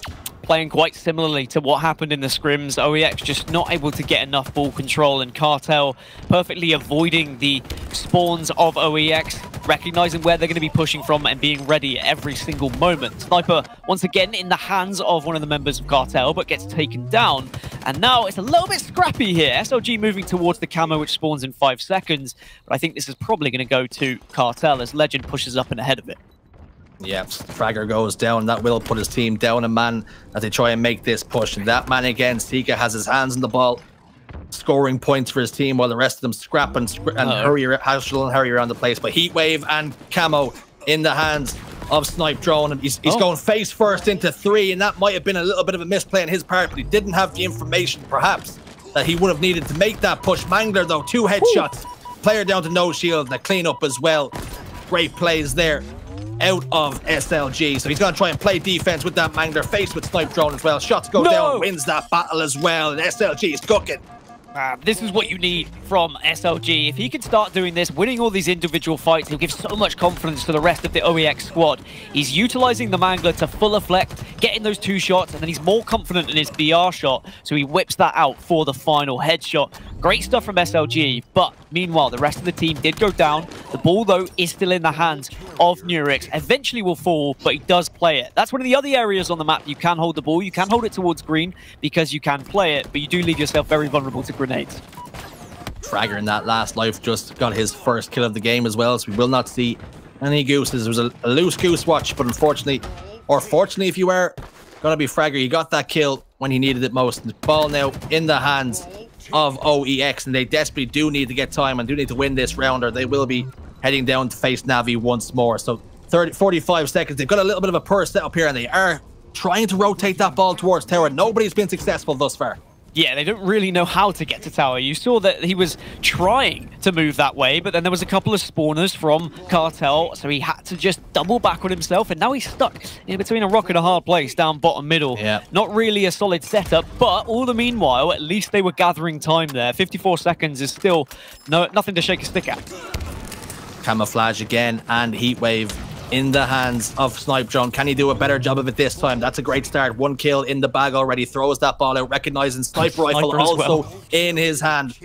What can Snipe Drone do with it? Opts not to fire this time. I'm not upset with that one bit. And when he does decide to fire, he finds the face of Nurix and makes sure he can't get anywhere near that ball. He's playing defense and fires a shot towards Stark as well. This time it's not going to connect, but it did connect with the body, it seems, as he also gets that nade kill. So Heatwave in his hands, all out of camouflage, but Snipe Drone starting to heat as well. Yeah, see, this is Snipe Drone. He knows that the heat wave is so powerful. He's also been focusing the camo, really playing what is available in the sandbox of Halo Infinite. But he does get taken down eventually. So does Seeker. So even though Cartel, they dominated round number 1, OEX have seemed to have found a little bit of form coming into round number 2 here. They're getting ball control. It's not been the cleanest of setups, but they've been moving as a team, and that's what's important. They've been slaying as they go, as continuously SLG is racking up time here. You're seeing the call-outs come through as well. They're in a great spot here. Out set up towards green, can play this ball whenever he needs to. I love this as well, just delaying his life for as long as possible, giving his teammate just that extra second to get back on the map and contest for that ball reset. Camouflage again, going to be another 20 seconds. Some heads-up play by OEX, and that's exactly what you're going to need if you're going to take down Cartel. And now Cartel are going to get a little bit antsy. They're going to try and get some ball time. They will pick up the ball from the spawn, but are they able to actually get any control? They do have the sniper rifle again. They may be able to get the camouflage as it's popping soon. And it's whether they can actually just hold off OEX, who might get desperate to try and finish this game, knowing they are so close to actually getting around on the board. But neither team has been able to get that perfect tower set up yet.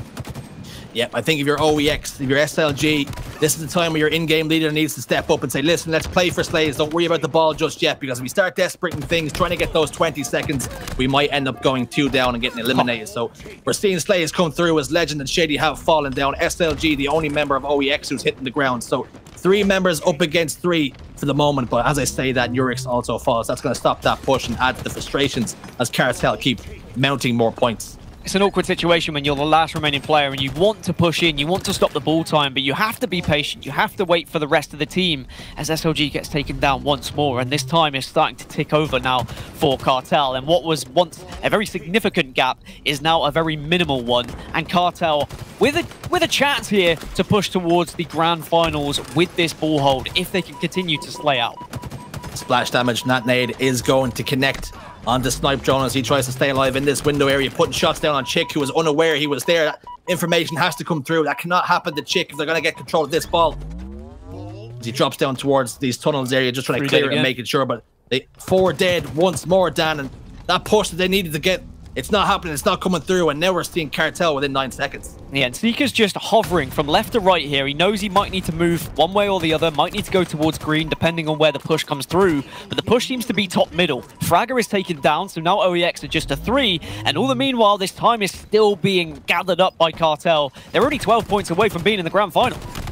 They're trying to push together our OEX, but the issue is they're funneling into one area where one grenade takes both players down to no shields.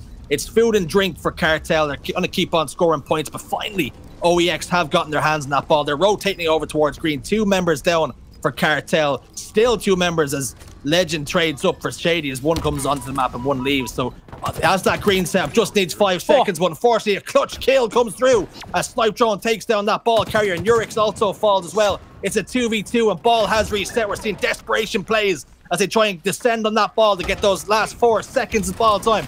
Patience being used here and utilized. Ball goes down. Camouflage as well has gone down. Camouflage in the hands of one of the OEX players, but unfortunately unable to use it. 2 members go down and tried to desperate for that ball. And now Cartel just needs 6-7 seconds. Cartel getting control. They need 6 more, as you say, and now they're slaying out. 2 players dead on OEX. They're still holding the ball. 3 more seconds. It should be enough, but here comes the glory play. Can they actually get the time after it, though? They get the kill. The ball flies up into the air, but it does tick over to 100. Cartel will be progressing to the grand final. The ball went higher than my voice, and that's quite surprising because, boy, does my voice change when plays like that happen.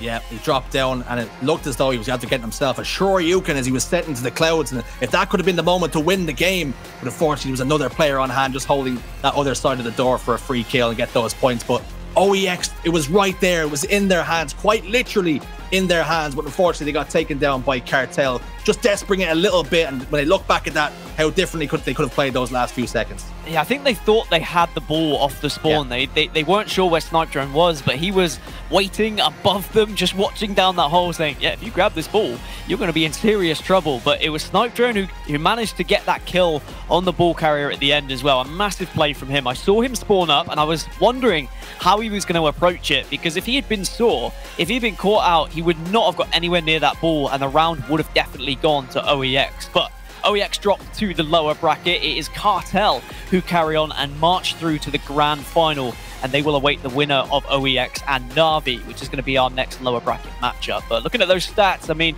it was a pretty even game. There were certainly stronger holds from the side of Cartel. I think on the side of OEX, they got ball time, but it wasn't necessarily the perfect setup ever for them. Yeah, I think Chick had one of those games, didn't he, where he was...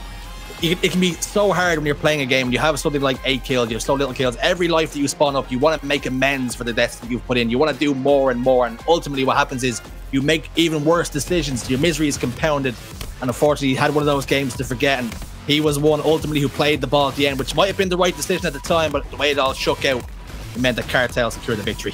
Yeah, it was a weird one, really, because if you look at where Snipedrone was the only player who was close to the ball as far as I could tell. So if he didn't play it, yeah, Snipedrone might have picked it up, but the rest of the team might have been able to take down Snipedrone and then pick up the rest of the ball time.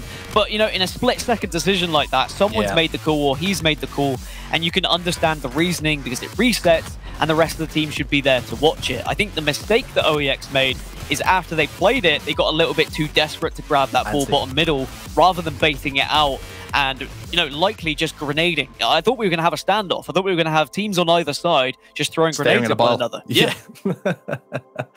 Yeah, unfortunately, that's not the way it panned out. It was Legend and Co. who got their hands on the ball to secure those points. But we're going to bring back in Shyway. Shyway, what a series it was, and ultimately 2-1 to Cartel. Oh my God, what a series. How are you guys not freaking out at the end of that game 3, though? I was confused as to what was happening, right? You had Snipedrone up on top mid. He's looking down at the ball. Like you said, OEX, they were scrambling, right? They were getting desperate at the very end. They wanted to get on that ball. Snipedrone, he drops on from above, gets a backsmack. They're sitting in the doorway, and you've got Snipedrone on one side. You got that other player, not sure who it was. He's sitting on the structure, whatever it is, the control panel on the wall. I think he saved the game, right? Because last second, you had a blue player drop from above, get the craziest ragdoll I've ever seen, right? It sends the dude to the moon. That other player on the control panel, I think he came in, got the kill, saved the game last second. Either way, it was hard to tell, but it was wild. That's the kind of Halo that I think we came here to see, and I'm still just reeling from the experience. Tony, I got to hear your thoughts too.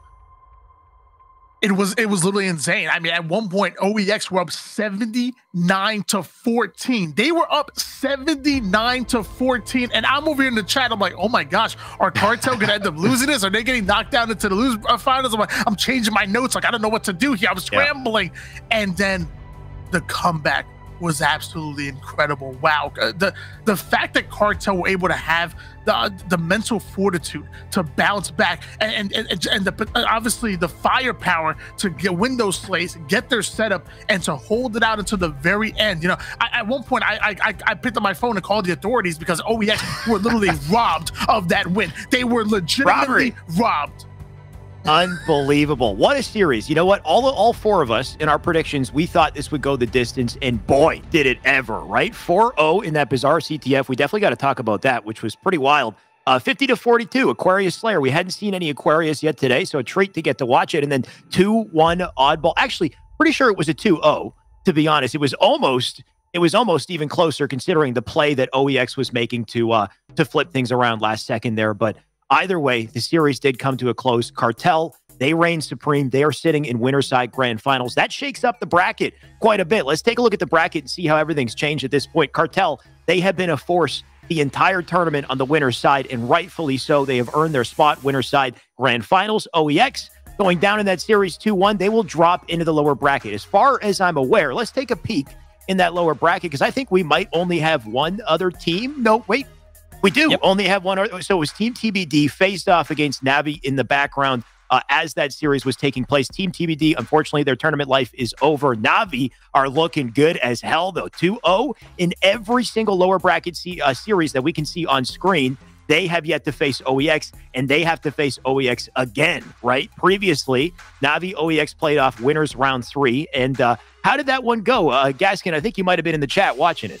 Oh, I was watching with eager eyes because it was a 2-0 victory in favor of OEX, and it was Live Charge Oddball that they were able to win in the first one, and then Aquarius Slayer as game number 2. And even though the games were close, it wasn't exactly a blowout. I think Na'Vi were pretty disappointed to go down to OEX. There was a lot of individual ability shown by SLG, as we just saw in that game as well.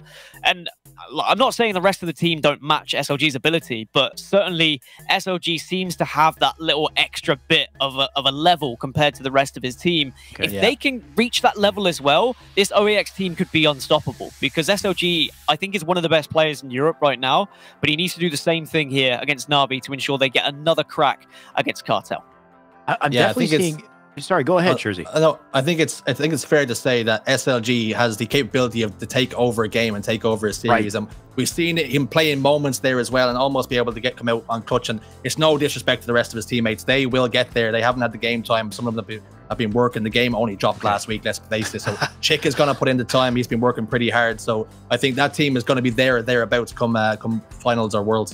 Jersey, I know you said the game only dropped last week, but I would love to just ask all these players what type of game time they already get. Like, are they sleeping? Is anyone sleeping playing this day? Because they're so good already, right? We've got so much talent, especially on the NA side. We'll see that later today. But my God, it's just, throughout the Halo community, the amount of time and effort that's already going into this game is paying off in spades. And we get to watch it, experience it as a treat. So speaking of which, we've got more Halo action coming up after our short break. It's going to be OEX up against Na'Vi. Don't go anywhere. We'll be right back.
Ladies and gentlemen, welcome back. Our Halo Esports action continues with our European Open qualifier, and what a tournament we've had so far. Let me just get you caught up on storylines in case you're not aware. Apparently, France is dominating in Europe in Halo right now. We got two French rosters, one of them sitting in the Winterside Grand Finals, that's Cartel, and then we got OEX, who have been knocked down to lower bracket. They are about to face off with a European juggernaut and veteran in the community, the Na'Vi roster. It's about to be a hell of a matchup. I can't wait to break it down. Of course, I'm Shyway. In case you don't know me just yet, I would like to welcome, our three casters joining me as well. I've got Shurzy, Gaskin, and Tony on the mic. Guys, what a pleasure it has been today to cast with you, to watch these Halo games. Let's just reminisce a little bit, if you don't mind. Let's go through some of our favorite moments so far. Gaskin, what are you thinking?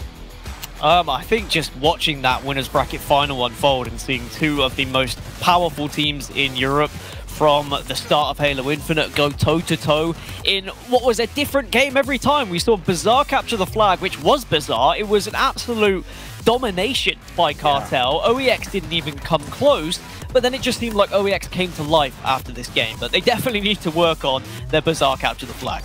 Yeah, can we just talk about that for one sec? 4-0 in Bizarre CTF. I've watched a few scrims in Bizarre CTF, and I've seen plenty of them stick at 0-0. Maybe you get like a 1-0, and then they played a time. How the heck do you get a 4-0 in a Bizarre CTF? You got to be dominating. What we've seen was Cartel really take over, but they made OEX at times look so average on that Bizarre game. But then, like Dan said, OEX just roared back to life. Maybe the game types suit them a little bit more. Maybe Bizarre CTF just isn't one of them. And maybe that's something we can keep an eye on as these cups progress. Yeah. Whether they improve or whether that is, in fact, one of the chinks in the armor. Now, we jumped into game two here, of course, Aquarius Slayer. First time we got to see it today. And the biggest thing I think I noticed with OEX was the control of the weapons. You got those Dynamo nades, you got the sidekick, you got the Heat Wave. Tony, the Heat Wave has been the star of the show. Yeah, you know, I talked about it earlier, controlling those resources. There is a place for every weapon in the sandbox, and if you can master that, you can have a really good time at Halo Infinite. And what really impressed me about OEX was also I can tell their communication's on point. And I was watching their games. I don't speak French, obviously. I was watching their games last night, and I could just tell that they were making those call-outs. They were responding to them. They were always on point, always within arm's length of each other, really playing for each other, and it really kind of shined in that Slayer as well, and obviously that oddball. That oddball. I mean, that oddball was what? If you missed that oddball, you got to go back in the past broadcast and just watch the end of that game, because that's one of the craziest finishes I've seen. Of course, we haven't seen too many matches in Infinite just yet, but guarantee that one sets a hell of a precedent. Gaskin, just before we left for break, you were talking about OEX and a potential weakness you thought might be in that roster. The fact that SLG is one hell of a talent, even an IGL, I'd say in his own right. But you're not sure if the full team at the moment has that same kind of chemistry. I don't want to say that they don't have the same chemistry. No, I think it's the SLG is just a level above them. It's not that it's not that they're bad players. They're all amazing players, right? And they will dominate throughout Europe. But this is a roster who I think SLG has joined knowing that they are going to improve over time. I think Shurzy hit the nail on the head that we're only a week into Infinite, if even that, and some of these players haven't got the same game time as SLG. SLG, I don't think he has been sleeping. I think he's been kind of eating Halo, he's been dreaming Halo, he's just been playing with, like, as he sleeps, he's just had his controller in his hands, because the man looks at a different level. But it just, when it came to some of the games, they didn't quite click. And even though SLG was popping off, they just weren't quite there when it came to objective. As soon as they find that little bit of a recipe, I think it will blend together, and they are going to be a very terrifying team indeed. For sure. And, you know, no shots to SLG, but I did watch his stream as well. As amazing as his gameplay looked, he did look very tired. The man, I don't know if he's sleeping. He's been grinding like crazy, but it's paying off. It's showing for sure. And he's going to have to show it. So will his team in this upcoming series. Of course, we have losers, finals coming up next. We got 3 teams left in this tournament at this point. The juggernaut to go up against for OEX is Na'Vi, but they've kind of been there, done that earlier in the tournament so far. In day one, OEX has already beaten them. Shurzy, tell me a bit about, you know, how that's gone and whether or not you think Na'Vi are in a better position now than they were before. Well, I think it's going to be a little bit of a redemption story for them here. They're going to want that payback for sure. Jimbo, 2 Foxy, Respectful, and Kimbo, they won't be happy with the way that one went, and they might just put it down to some bad game types, or maybe they haven't been so well practiced on the ones that happen to pop up. But they have got it all to do now. up against OEX. And let's face it, SLG and the boys, they've been cooking on gas, those 4 boys. So it's going to take quite a performance to stop them. But Na'Vi, they're well capable. I mean, yeah, in the meantime, Na'Vi has just been kind of leveling up through that lower bracket. You know, maybe you could say fighting lesser teams to some degree, but they have been dominating, looking good together. And that's quite a momentum string to kind of build up getting into this. I do want to talk predictions. I also do want to take a look at the series layout. If we got that one ready, we can take a look and find out what exactly is coming up. There we go. We got Strongholds on Streets. We got Slayer on Recharge. And if we get there, of course, CTF Bazaar still running best of 3 in our losers final. So you still got to bring your A game early on in this series. 2 games will close this. And just based off of what we see here with Strongholds on Streets, Slayer, Recharge, Tony, is anything coming to mind in the realm of predictions? This one, I imagine, will be a close series. Yeah, to be honest with you, before I saw the map layout, I kind of wanted to go OEX 2-1 because I feel like they've already beaten Na'Vi before, and I feel like Na'Vi have obviously grown within the elimination bracket, and we might see them different than compared to winners bracket round 3 yesterday. But then I saw that game number 3 would end on Bazaar CTF. And obviously, Cartel got a big win on them. So maybe Bazaar isn't their map and game type combination. Obviously, 2 different teams, but I'm kind of swayed. And I'm actually going to say that Na'Vi going to come back. And I'll even say 2-1. And I'm changing my prediction that I was thinking in my head. And I'm going to say Na'Vi take this 2-1 based on Bazaar CTF being that final game type and map combination. Okay. 2-1 says Tony. You said, sorry, Na'Vi. Going with Na'Vi. Okay, I want a quick fire round predictions. Gaskin, what are you thinking? I think 2Foxy is one of the best IGLs in Europe, and I think Na'Vi are going to make the comeback, and they're going to win this one 2-1 as well. Na'Vi 2-1. Jersey?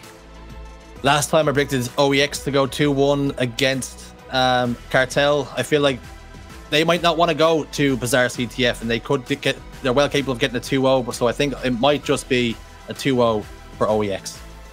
2-0 OEX. Okay, Shurzy taking the other side. I am going to go with Na'Vi once again. All against Shurzy. I like the pattern that's developing here, but let's see the game. Let's see how it all plays out. Of course, in the series, our game is ready to go. Tony, join me on the mic, my dude. We got another series to cast. Sounds good. I'm excited about this one. And you know what? And if OEX are going to win it, if you're going to give them any chance to win it, I think they have to go 2-0, which they're no stranger to doing so. They did it all day yesterday, including in the winners bracket round 3 against this very team. So even though all 3 of us went one way, I think no matter what, we're going to have such an amazing series ahead of us. There are clearly 3 of the top team. We're kind of top heavy in the EU, and there's 3 of the top teams, and we have them right here, right now. Na'Vi going up against OEX. Let's get it. Tony, you said it, man. No doubt this is going to be some good Halo action. We're going to kick things off with Chick SD, who is looking in the air and shooting the building. I am confused by that opening strat. Tony, is that something that I'm not aware of? Well, you know, he obviously doesn't like the look of this map. I think the map looks great. I mean, but he's clearly not a fan of it, so he decides he wants to get rid of the environment here. Become one with the environment. You know what? Maybe we could talk a bit about the environment. So it does look like 2 player, or at least 1 player, has lagged out of that game or disconnected from that game. So we will be restarting that one very shortly. Until we do that, we could talk a little bit about Streets, about Strongholds. Tony, you said, I mean, of course, aesthetically, this is a beautiful map, right? You got that street on the left-hand side, that purple hue, the purple street with the hollow puppy sign. You've got the red glow. I'm just stealing this right from my YouTube video, Tony, if you watch my Streets breakdown. But the red glow from what I assume is a Chinese restaurant. They got the lanterns out front there. They got the blue from the police station, the arcade. There's a Halo Infinite arcade game on the machine. I don't know if you saw that. I did. I remember during the IGN overview of it, I thought that was the coolest thing in the world. And like you said, that purple street is beautiful. And I think it plays really well for Strongholds. You know, obviously you have the seaside where the Stalker rifle is, and if you want to plant somebody over towards top balcony, I think that could be really good. But I think the ultimate setup where you really want to go to is A and B. Just sitting on top of the map and looking down on every alleyway where opposite team has to go and look up towards you. It seems like to me, if you're going to lock in a setup, it's going to be A and it's going to be B. And if you can lock that in, it's going to be deadly. Definitely, as far as the map is concerned, that's high ground. That's the ideal position to be in. I mean, even better, if you can take the Stalker, rotate it up the top map, and hold down sight lines from A, let's say, I mean, you're cooking, right? Take the Bulldog, take the resources, put them in a good spot in the map. I'm wondering, though, will we see a hold throughout the game. Do you think we'll see that in this Strongholds? Because the rules are different, right? The rules have changed a little bit from Halo 5. The Stronghold points cap and stop a lot more quickly. You can cap them quickly. You can completely stop the timer just by stepping in one of them. So I find teams tend to rotate. You think that's going to shake things up? Well, when I think of a team like Na'Vi, I feel like they're a really big setup-heavy team, so I think they might want to try to slow things down. Okay.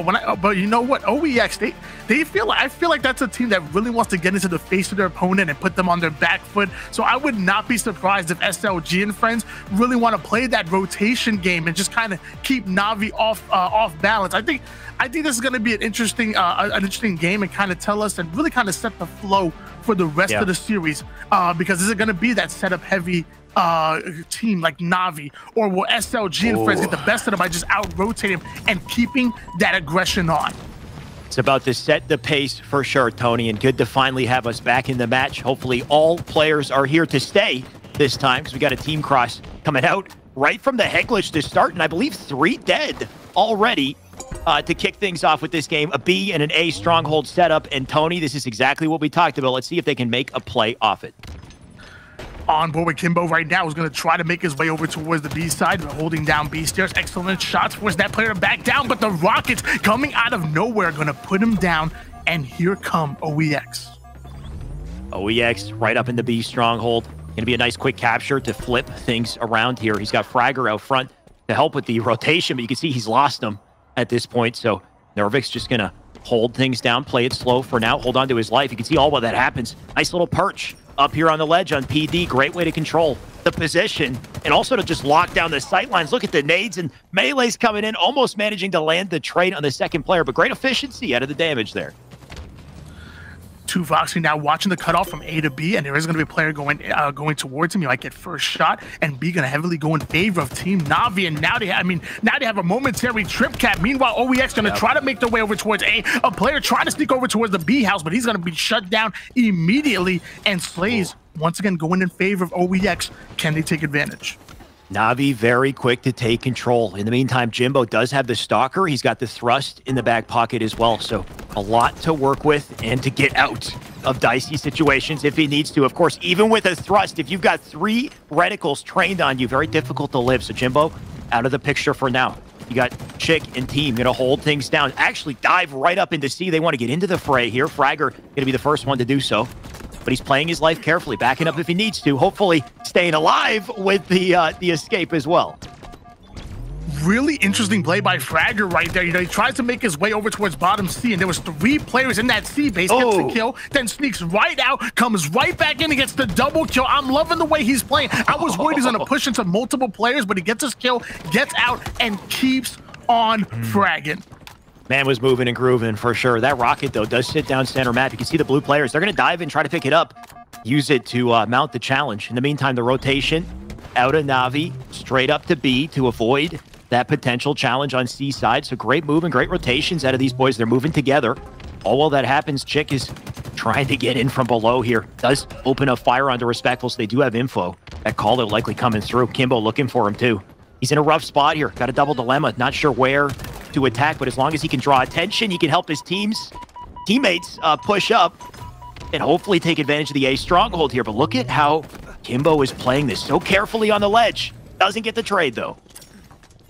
We did just see a lead change go in favor of Team Na'Vi, and now the question is, will they hold on to it? As Chick trying to make his way over towards A, ends up getting that cap, but the double cap still in favor of Na'Vi. They got to make their way over towards B, and he's going to be taking some heavy damage. Meanwhile, Jimbo is absolutely slaying out, making it as hard as possible for them to rotate over from A to B. You notice the moment they had the trip cap, you notice that OEX steal away A, but they already knew what angle they wanted to take to go towards B, and they shut him down immediately.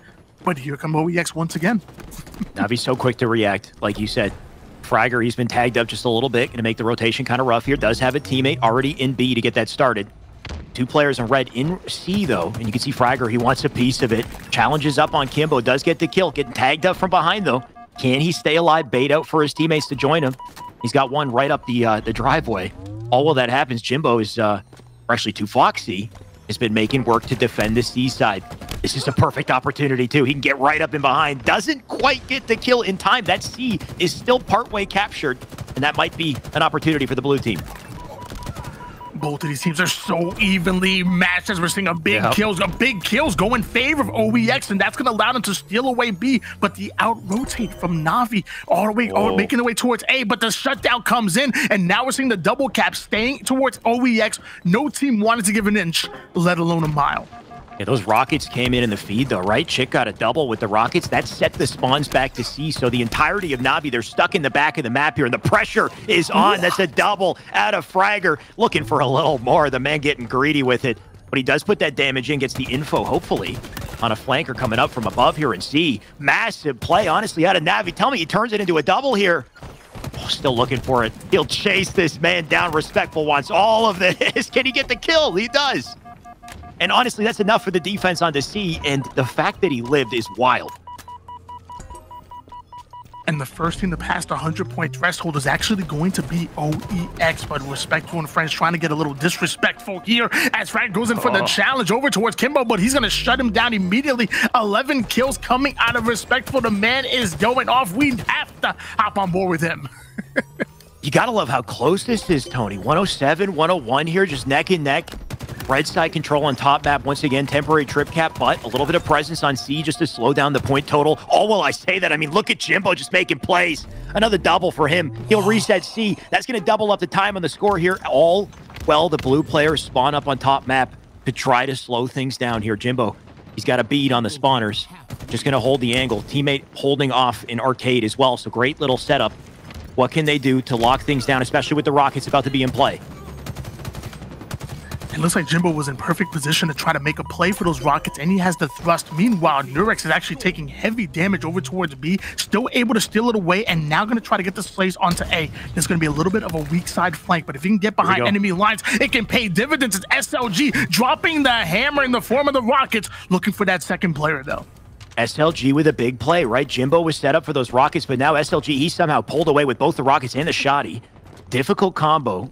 A risky combo, but powerful in the right circumstances. We'll see if he can get something started with the rockets. Play it patient on C to start.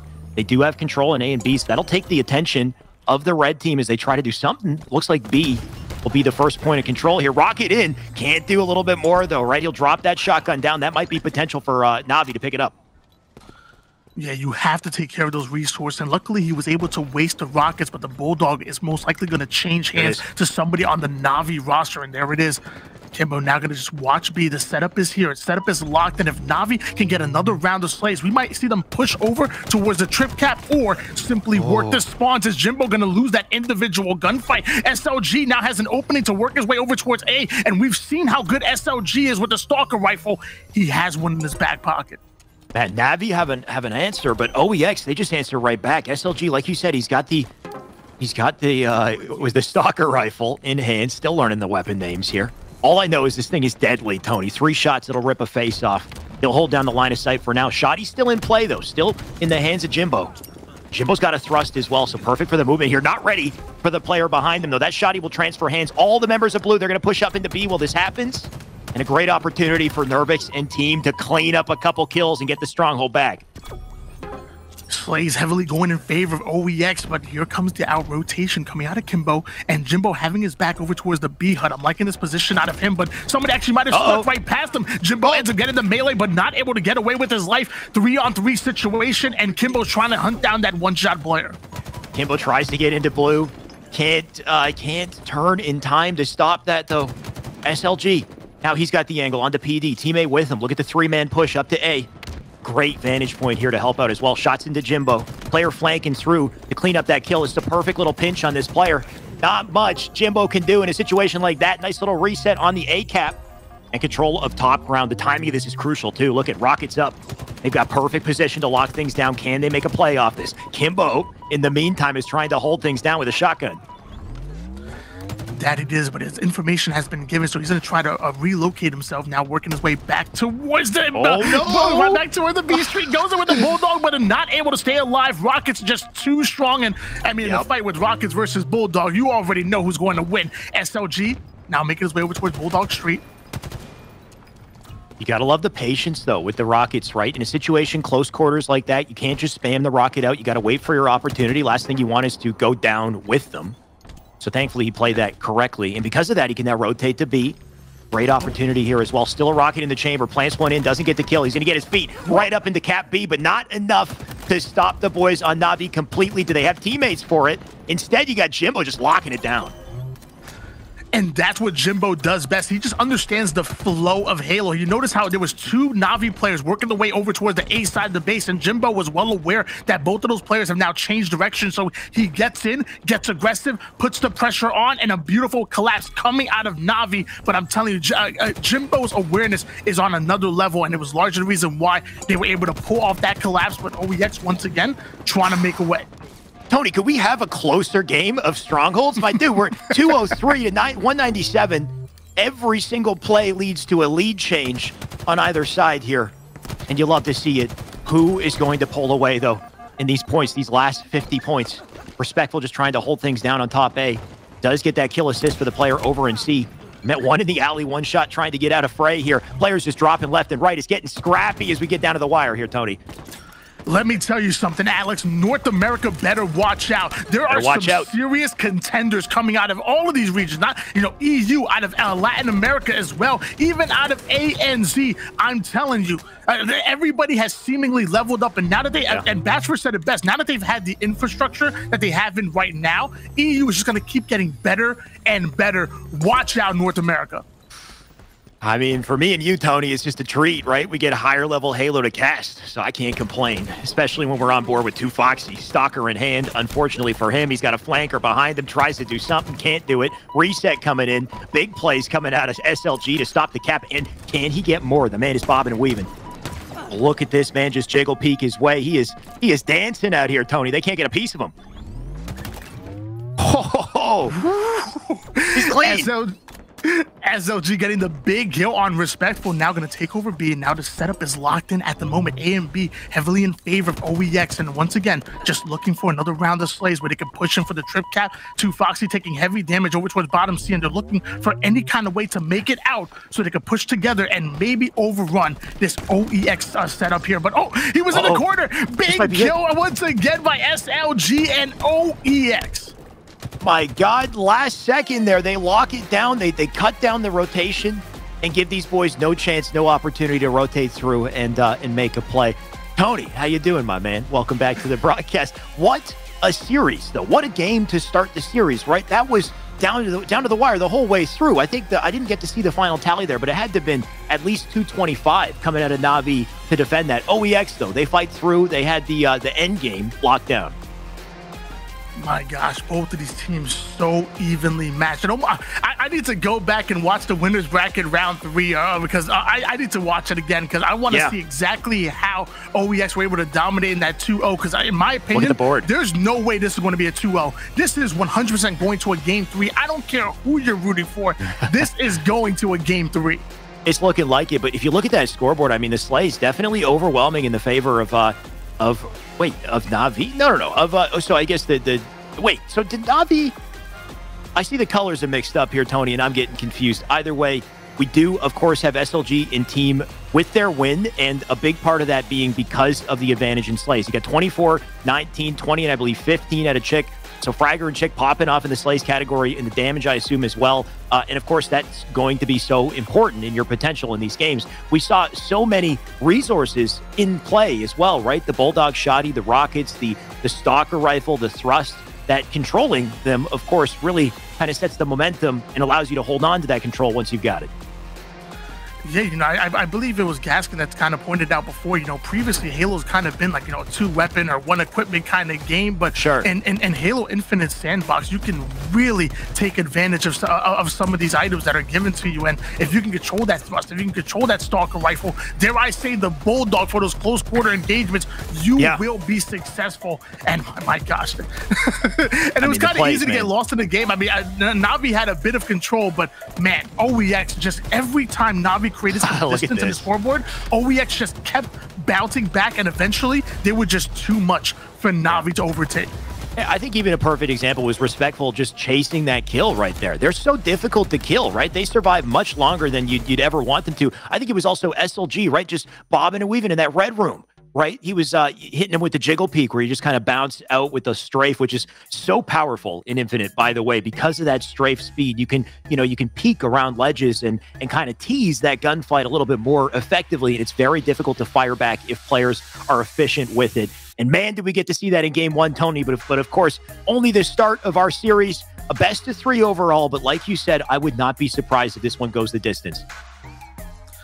Well, we're going into Slayer, and let me tell you, I mean, OEX, I think they look good in Slayer. I was worried that if it goes to Game 3, I felt like Na'Vi had a bit of an advantage based on OEX kind of getting dominated over towards the winners finals, but I might have to switch sides over towards Jersey because we might see a 2-0 in favor of OEX because I think they're a daggone good Slayer team, but only time will tell, and Na'Vi are no slouches at all. Tony, what did we just witness when we casted together last? We watched Na'Vi, and what happened when Na'Vi played Slayer Recharge? Jimbo picked up the camo, he picked up the sword and the repulsor, and he popped off. The dude had a killing spree. He was going crazy. So, I mean, if Na'Vi could play the way that they played in that previous series in Recharge Slayer, then I think they've got this. I think they've got the shot. We'll have to see. And, of course, a big part of it comes down to this opening strat that we'll kick off with Chick, who is going to make his way to the camo. As risky as it is, looks like he does get away successfully. I'm actually really surprised by that. Notice how he not only was able to get the camouflage, but able to get it uncontested. I'm not sure exactly what the strategy was coming out of Na'Vi, but I'm seeing there's actually 3 players funneling over toward the Hydro side of the map. So clearly that was a strategy. Camouflage gets spotted, and it looks like they might be able to get the slays as Camouflage is in a bit of trouble here. Man's in trouble for sure, but you got to love the efficient use of that jump up to get that sightline onto C. And when he knows he's too aggressive doing it, he tries to sneak around from underneath, but the melee's just not coming through. The man will get the trade. At the very least, is something. And to keep our score close to start off. We'll stick with Kimbo, though. Kimbo's trying to get out of the fray here. He'll rotate over to A. His teammates have spawned up in elevator, but what an angle on the windowsill we had at a SLG just to lock the man down. He thought he was home free, but that last bullet going to connect immediately, and we have a 5-2 lead still in favor of the boys in blue at the moment. OEX playing really well, and we are getting a big kill off the screen. Jimbo going to challenge SLG and win that individual gunfight, and now we're switching gears over towards Kimbo, who's trying to open up a lane, trying to get into the base of Whirlpool, but he's going to back down and play his life. Yeah, Kimbo's been seen not a good position to be in right there. You got a player right on your tail. Going to take him down immediately. Couple trades, your left and right as Chick goes down. Respectful back on screen. Teammates spawning up near him. Over on the hallway. Enemy on the opposite side, of course. And as he makes the rotation, about to square off with SLG. You can tell that man had a mangler, but it didn't matter. What a reversal. Out of Respectful. I'm not calling him respectful no more. That man's disrespectful. That shot is too good. He has no respect for any regard for human life. He just wins every single individual gunfight. I wouldn't be surprised. I need to get my statistician on this. I don't think Respectful has lost a single individual gunfight. As you say that, dude. Literally, as you say that, he loses one.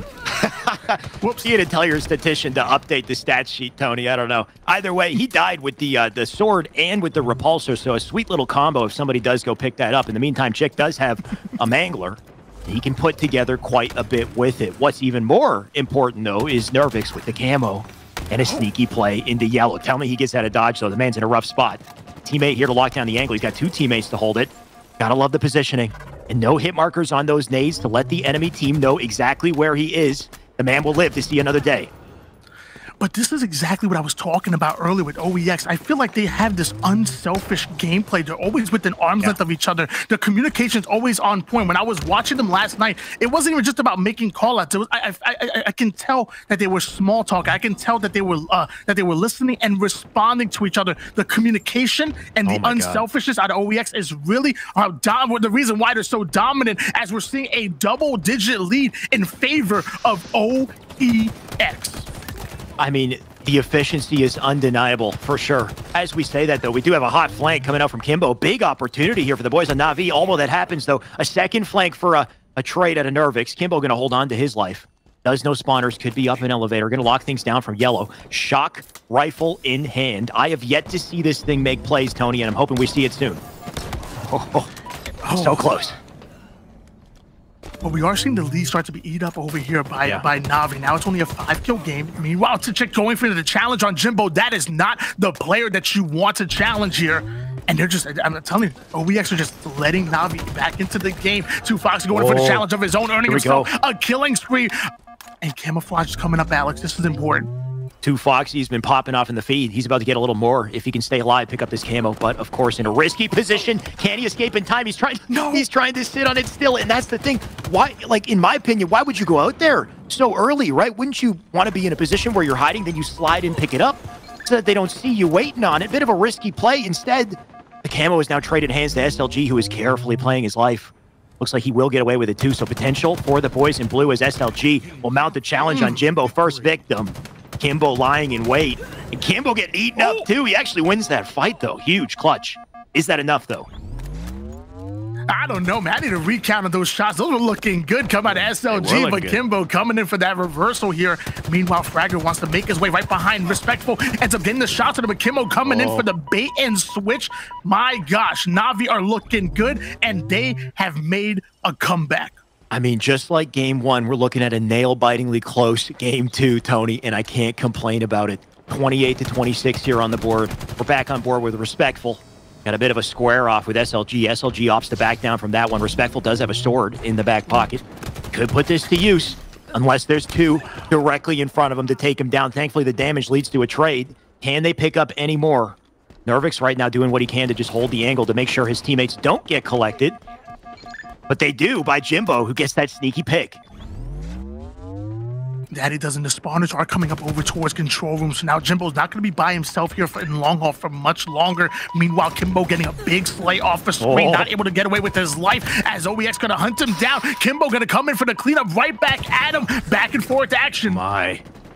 I mean, every kill is so impactful at this point when it's just down to the wire. Mangler in hand of SLG.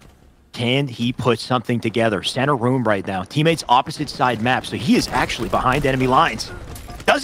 He doesn't connect with the Mangler. I think he missed it, right? That's a one-shot beatdown right there, and a huge opportunity that was denied by 2Foxy. Now 2Foxy has the resources, and he's putting them to work already. Look at this. Shields down. Chasing him for the kill. Tell me he gets it, though. He doesn't, I don't think. You got the team help coming in from the boys on OEX. I don't know, Alex. This Mangler seems to be cursed. Someone needs to just leave it alone as 3 down go OEX, and we are seeing a lead change go in favor of Na'Vi when it's clutch and when it matters most. Here comes Na'Vi. They were down for over double digits at one point, and they've already come back. Respectful now having camouflage in hands, having 2 players in front of him. It's just down to Respectful. Got to live up, right? At the very least, he's got info for his teammate. He gets a big assist on that kill on the player who drops out bottom mid. Still up, rotating through. Big pickup right there from 2Foxy. 39 now on the board, just to extend that lead a little bit.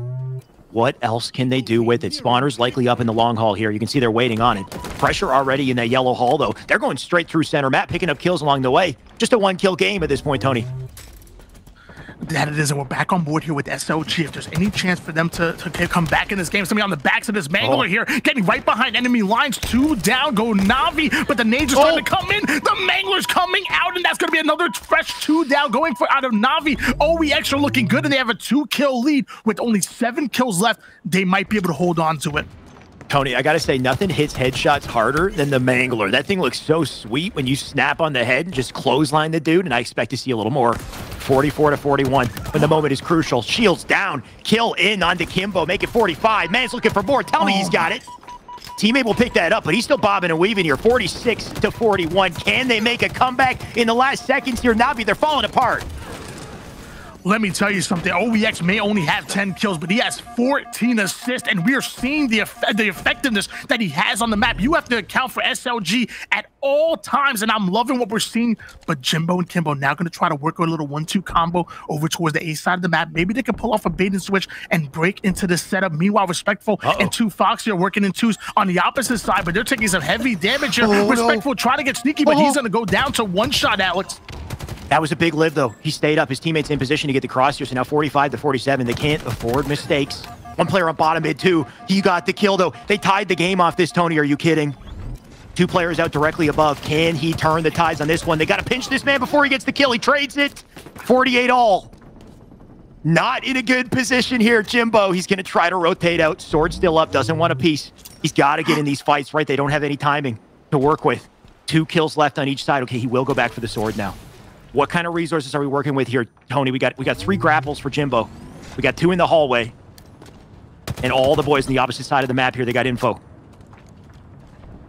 And maybe Jimbo can combine that grapple with the sword. Maybe. He can really hold down Maybe to control side of the map with it. As hold on, Chick trying to get a little bit aggressive with the commando, but he's smartly going to back down. Doesn't want to give up his life just yet. And we're switching gears to Respectful, who was the one who went one shot. And Jimbo's going one shot 49. as well, but he's going to back down. He's not able to hold on to control. 49 to 48. They picked up a kill for it. That was absolutely massive. They got 2 opposite side, 2 in control. Big setup right here. Can they take the trade in the hall? They do. Manage to pull it off for a 50 to 48 close. Tony, I'm about my heart's gonna come out my mouth, my dude. I can't handle it. That's 2 games. That's a tied series. We got more coming up. And I swear, do not watch the rebroadcast. I did not ever doubt Na'Vi. I knew that Na'Vi were going to take game number 2, force game 3, and we're going to come out on top. Don't come on me. I just don't watch Tony, the broadcast. if we rewind that 5 minutes, you said, I'm going to have to change my prediction and side with Jersey. I said, I think I'm going to have to side with Jersey. Yeah, and then I said, what happened last time Na'Vi was on this map? What happened last time? Jimbo picked up this sword. The man dominated. He got 14-11 this game. 16-11 at Akimbo, who was a sleeper hit, I want to say, because this man was pulling off killing sprees when he was off the feed. Daddy was, but man, oh my gosh, SLG was just doing so much on the map, putting down shots on everybody, staying alive as long as possible. Like I said, he may have only had 10 kills or so, I believe it was, but it was those assists that were really efficient and really effective. And if a couple of things go their way, we're looking at a 2-0 in favor of OEX. But now, Na'Vi having the momentum going into game 3, we need to see if OEX can bounce back. It wasn't looking good for them in the winners bracket finals. They actually lost 0-4 the last time we played Bizarre CTF. This is a different team, though. That is a good point. Bizarre CTF might be a weaker map for OEX, and that could be trouble for them. But even just going back to that game, like that's the type of game that you want to rewatch and take a look at a second time. Just the way that they managed to hold on to their resources and make such smart decisions, working together and not being out of play when they needed to be there, right? At the very end, even just Jimbo, right? He had the sword in front of him, but he knew he needed to have that positioning to help the teammate, so he made sure that the way was clear, and then he went back for the sword later. So they're just so efficient. They're so selfless, like we talked about. That was a huge win by Kimbo, by the way. Remember? Yes. Oh my gosh. And I was thinking to myself, like, yo, this excellent job by SLG playing that box and it was beautiful. Yeah. But Kimbo just having that pure shot. I talked about it before, man. His shot is so smooth. You can tell it's very left stick dominant. He barely touches that right stick, and it seems like he never missed, in my opinion. You saw it right there, how deadly his shot can be. This is what I was talking about before with that beautiful assist. It just SLG had a way of staying alive, putting down damage, and they always had to account for him on the map, because if they didn't, SLG would have went off. You know, it's interesting. Like, we keep talking about aim and how things have changed. Infinite, so left stick dominant. I completely agree with you. It's something that I've had to kind of force myself to learn because of the way that I played Halo 5. Very right stick heavy, right? You're snapping constantly, hitting those single shot kills. I find that the most Halo 5-like experience that you're going to get on Infinite is the Mangler, though, right? Like, when you have the BR, you're very carefully training your aim and kind of locking that fire, holding not really moving the right stick too much. It's very steady. With the Mangler, you can whip. You can snap with that thing and just take faces. And I like the dynamic between the two. Depending on what you're using in the sandbox, you have to kind of switch up your play style. Well, while we're still learning the game ourselves, obviously there are 8 players who have been grinding and who have been putting in that work, and we're seeing them right here in Na'Vi and OEX. Because, mind you guys, this game just came out last week. We're talking just last week, and we are seeing it played at the highest level, and I'm loving it, man. I really am. I just can't wait to see what kind of precedent this sets for the proper LAN tournaments, right? Whoever wins here, they punch their ticket, or at least they're in a great spot to do so. We got a couple more qualifiers coming up, but look at the talent that we're already seeing in Europe. And what will that do when you bring these boys to the LAN, when you bring them to Raleigh? Like, we got Cartel waiting in the wings on Winterside Grand Finals with players that have never played in a LAN environment. They have come up during the Halo 5 era, during the, I want to say, the COVID era, where we just played online tournaments. Legend and Shady, I'm looking at them. Sika as well. These, I want to call them young goats on the rise that we'll suddenly see in a LAN environment. I can't wait to see what they do. But of course, it all starts with this series, Tony. We still got to cap this one off. We talked about it before. I mean, we want to see them on land. Mind you, this is for qualifying points, and 6 teams will have full funding making their way into Raleigh. There's so much implication on the line right here, right now. And we're talking SLG and OEX, Jimbo and Navi, and we're going to actually get a little bit of a reset here. They weren't ready just yet. Fun tip opportunity. We need to get them hyped first. We do. So you see that the double beatdown coming out here. Tony, did you know? So the BXB, right? We saw the BXB back in the Infinite Flight. That thing was crazy. They patched it immediately, rightfully so. 343 was like, okay, this BXB is too crazy. Everyone's doing it. We got to patch it. But on the low, they didn't fully remove it. Did you know that there's still sort of a BXB and a BYB in Halo Infinite? Fun tip. No, I didn't. Tell me. Okay, so BXB and BYB is nowhere near as powerful as it was before, but turns out there's a perfect sweet spot timing, a rhythm, you could say, behind BXB and BYB in this game. If you melee and you switch weapons and you wait till the second half, there's a perfect timing. You got to try it yourself. Wait till the second half of the swap and then hit the melee button again. You can increase that second melee speed by a fraction of a second. It's not much, but that fraction of a second is a big deal in competitive play, and we have yet to see pros utilizing it, right? We've got the updates to BXB that just add to that skill gap just a little bit. Then we have the curb slides. I haven't seen any of the European players pulling out any curb slides. I'll point it out if they do, Tony, because I'm on the lookout. But there's so many little elements. I even learned yesterday on Twitter that if you have a weapon and you drop your weapon, you'll switch to the second one faster and shoot faster than just swapping weapons normally. So if you have a plasma pistol and you're charging the plasma pistol and you fire the shot out and then drop the weapon, you'll snap to the BR instantly for a shot. Technically speaking, in the right conditions, that's a skill gap right there, Tony. That stuff just gets me excited. I don't know about you.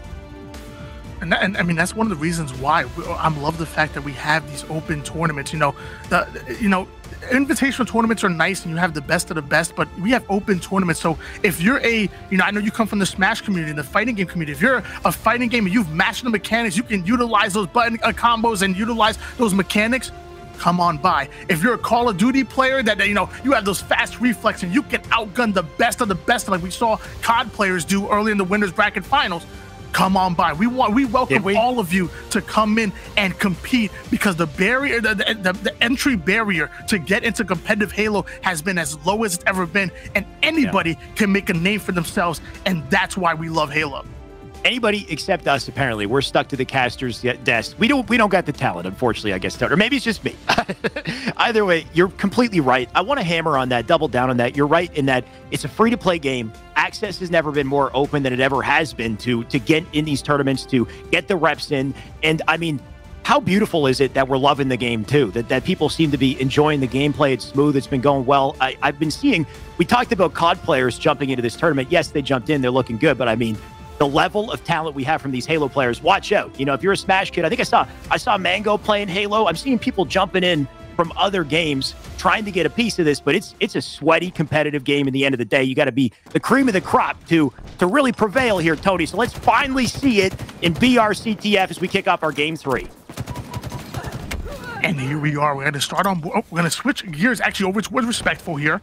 And I'm loving the fact that he has the thrust, but I want to see him play aggressive towards that overshield, which I believe just went in the hands of somebody on OEX. Luckily, he has the thrust, he has the assault rifle, ends up utilizing it to get a big kill. Respectful already starting off hot. I mean, Halo Infinite might be leveraging a lot of the, classic Halo elements of positioning and teamwork, but when you got a thrust in an AR, you just go in, Sometimes you just pull off the high movement place, and you got to love to see it. All while that happens, Chicken and try to hold on to his life, because this is a big push into red base here. Great opportunity to potentially get a pull. By getting these kills, they can force the spawns out front, force the spawns out to alley, which is an opportunity for the rest of the team to collapse and conquer. Look at, oh my God, that was close. And this is what I was worried about. I mean, Respectful was able to get a lot of resources from his base, but they got rid of the they kind of gave up that overshield, and now we're seeing OEX almost take advantage of it. Meanwhile, Kimbo actually has a mean flank over here towards Palm Trees, having a play in front of SLG. Excellent shots, but he's going to back down and play his life. It is interesting to see that despite the overwhelming advantage that the blue team had in red just a second ago, they only got the flag out to that little doorway, right, in the BR house. They couldn't get it very far, which just goes to show how difficult it is to lock down spawns multiple times. And, whoa, no way. Can you? I don't think you can reach that jump from there, can you? I'm pretty sure. It was a good attempt, though.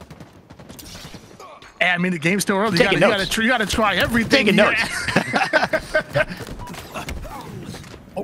Jimbo ends up going down, so let's switch gears over towards an OEX member, as Overshield should be coming up really soon. And I think it was actually Gaskin who talked about it before, where if you could plant somebody in the opposing library, opposing bar, you could really kind of assert your dominance, as the Chick is well aware of it. He tries to do the same thing, but he's going to be spotted and shot down. 2 down, go OEX. Fragger going in for a big double kill, able to take down 2 Foxy.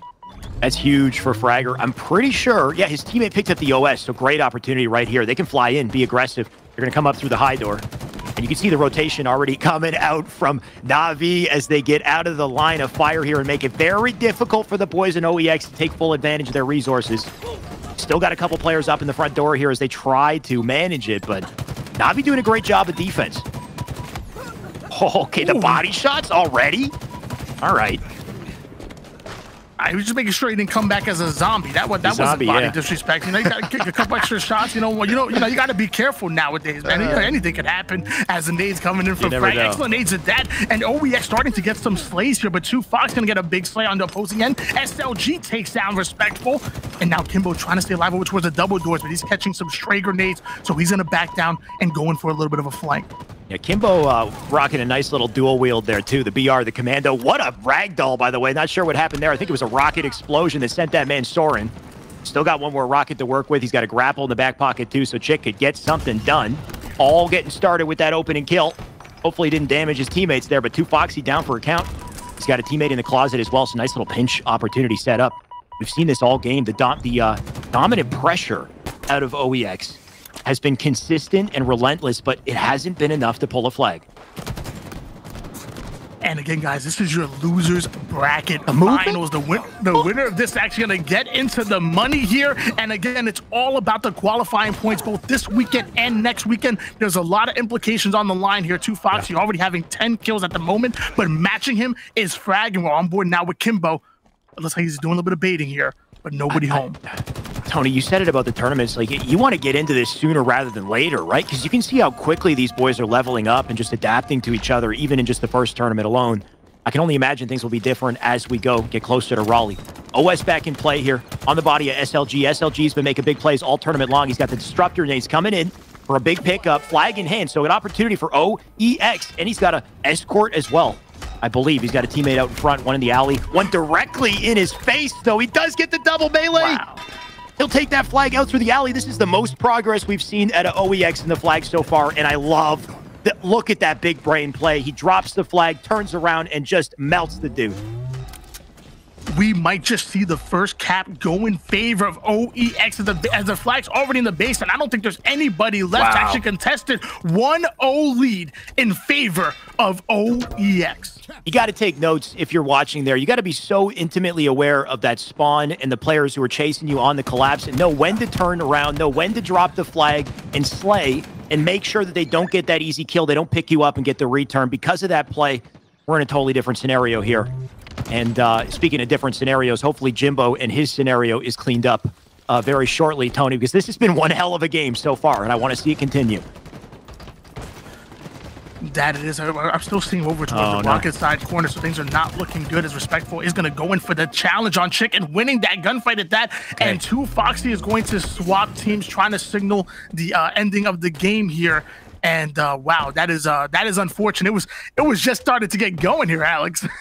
It was. I was getting excited. You can see they're still playing though. There's no remorse on the side of OEX. They're playing. They're taking the. Okay, so I'm gonna assume we're gonna get things dealt with, get to the bottom of this. But one thing is for sure, at least in my opinion, Tony, that was a well-earned first flag by the OEX team. Yeah, and obviously we saw the tail end of Jimbo having some issues right there. But I guess the question is, when exactly did those issues start? Did it start, in the beginning of that flag cap? Did it start way after it? To be honest, I'm not exactly sure. But one thing is certain. OEX were looking good. That handoff by SLG, well, first of all, before that, it was a double melee to get when that guy really surprised him over towards top bar. Then he hands off the flag so his teammates continue running while he jumps back, goes in there for the challenger of the guy trailing them. It was just so coordinated, so beautiful, and one of the things I really have enjoyed watching OEX. So much efficiency. We saw that at SLG, like you said, but just throughout the game, they spent majority of the game on their half of the map, right? I very rarely saw Jimbo and team bounce out of their base and get to the opposite side and put down any real form of pressure. So it was looking relentless throughout. And like you said, we don't know when the issues started persisting. So hopefully it wasn't something that was happening the whole game. Hopefully it didn't impact the start of the game, but we'll find out all the details. Of course, I'm going to be keeping a close ear on it. But man, I mean, what a series, what a game 3 and what we've seen so far. Any kind of standout plays that you've seen, Tony? It'd be great to see some highlights also, if possible, but any standouts that you can remember, Tony?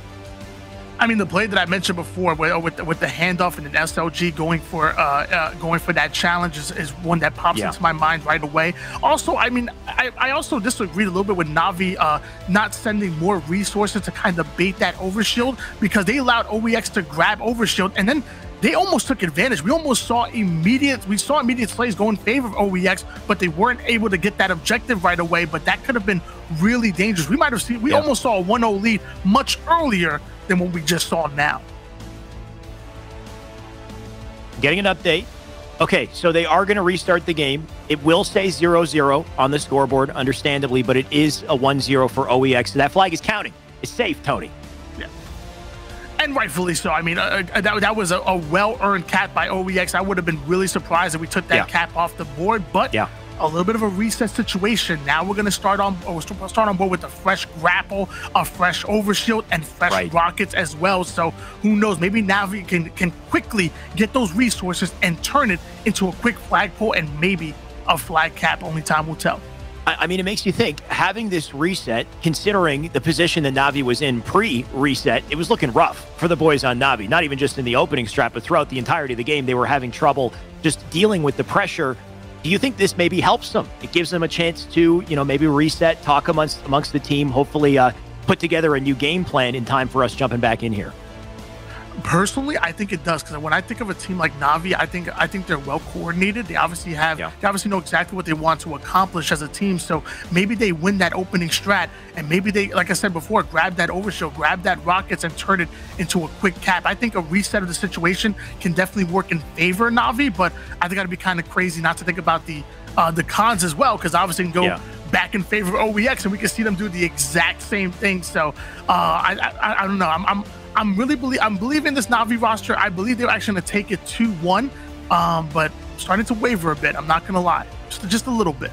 I mean, based off of what I've seen, I got to change my prediction. So you go ahead, stand strong on Na'Vi, but just based on, unless something dramatic changes when this game restarts, and maybe it will.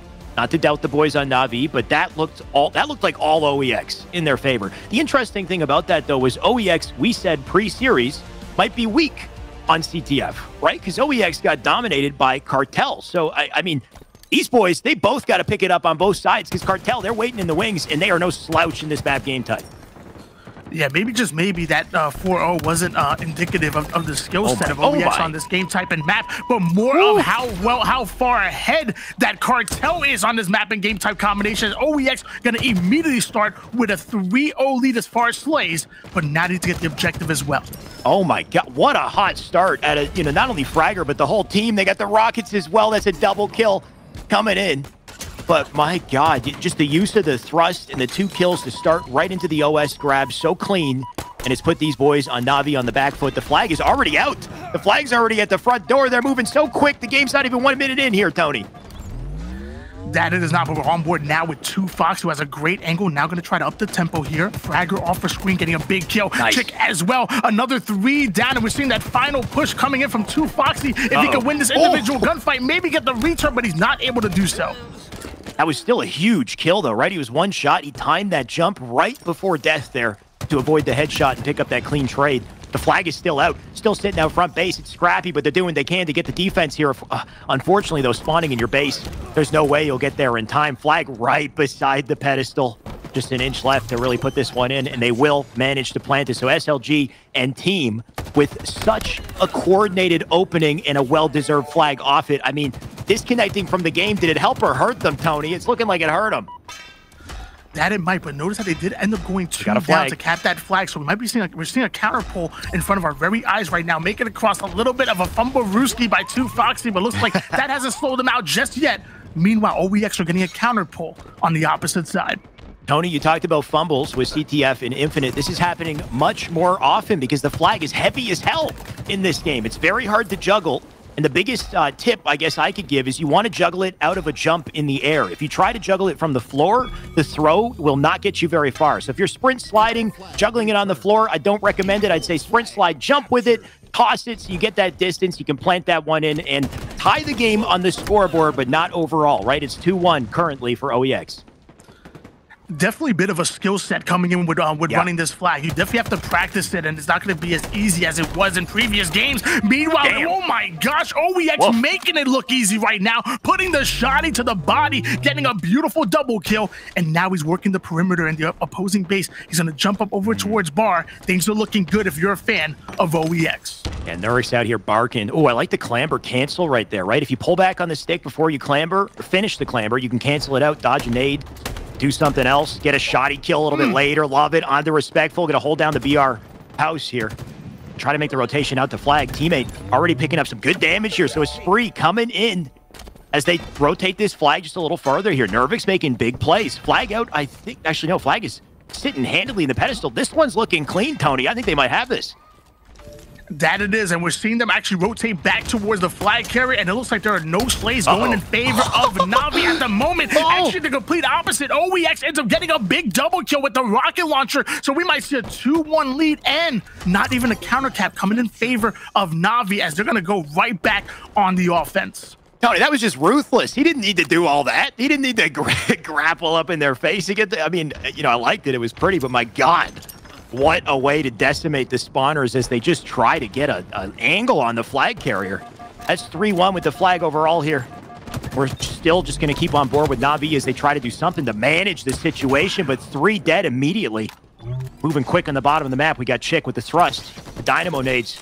Plenty of resources to work with, and an OS about to pop up out front, so he's trying to live up, but getting tagged up by Na'Vi. Na'Vi with a play for the OS. Can they do a little more off of it?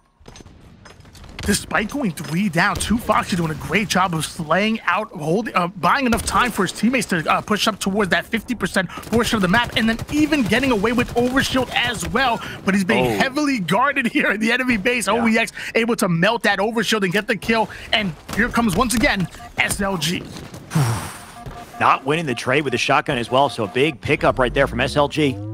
We talked about it earlier with the OS, but of course the fact that it's portable means it's less powerful than it's ever been in Halo before. It gets melted immediately. So even if you think you got that extra, you know, shield presence, if you're facing 2 players, you got to be careful. You get melted instantly, and you got to be extra careful if you got a grappler in your face. Thankfully, that's a trade.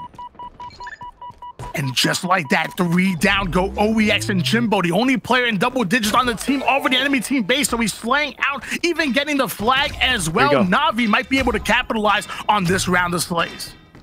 You see how the jump toss sends that flag out just a little bit further, makes it easier for him to get the juggle.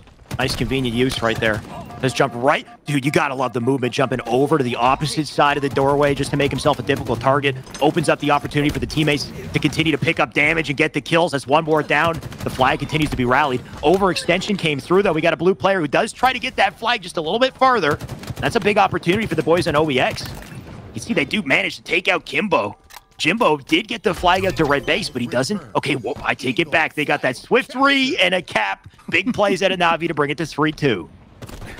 And just like that, we are tied up at 2 apiece right now with 15 seconds left in regulation. Ladies and gentlemen, we're about to go into an overtime.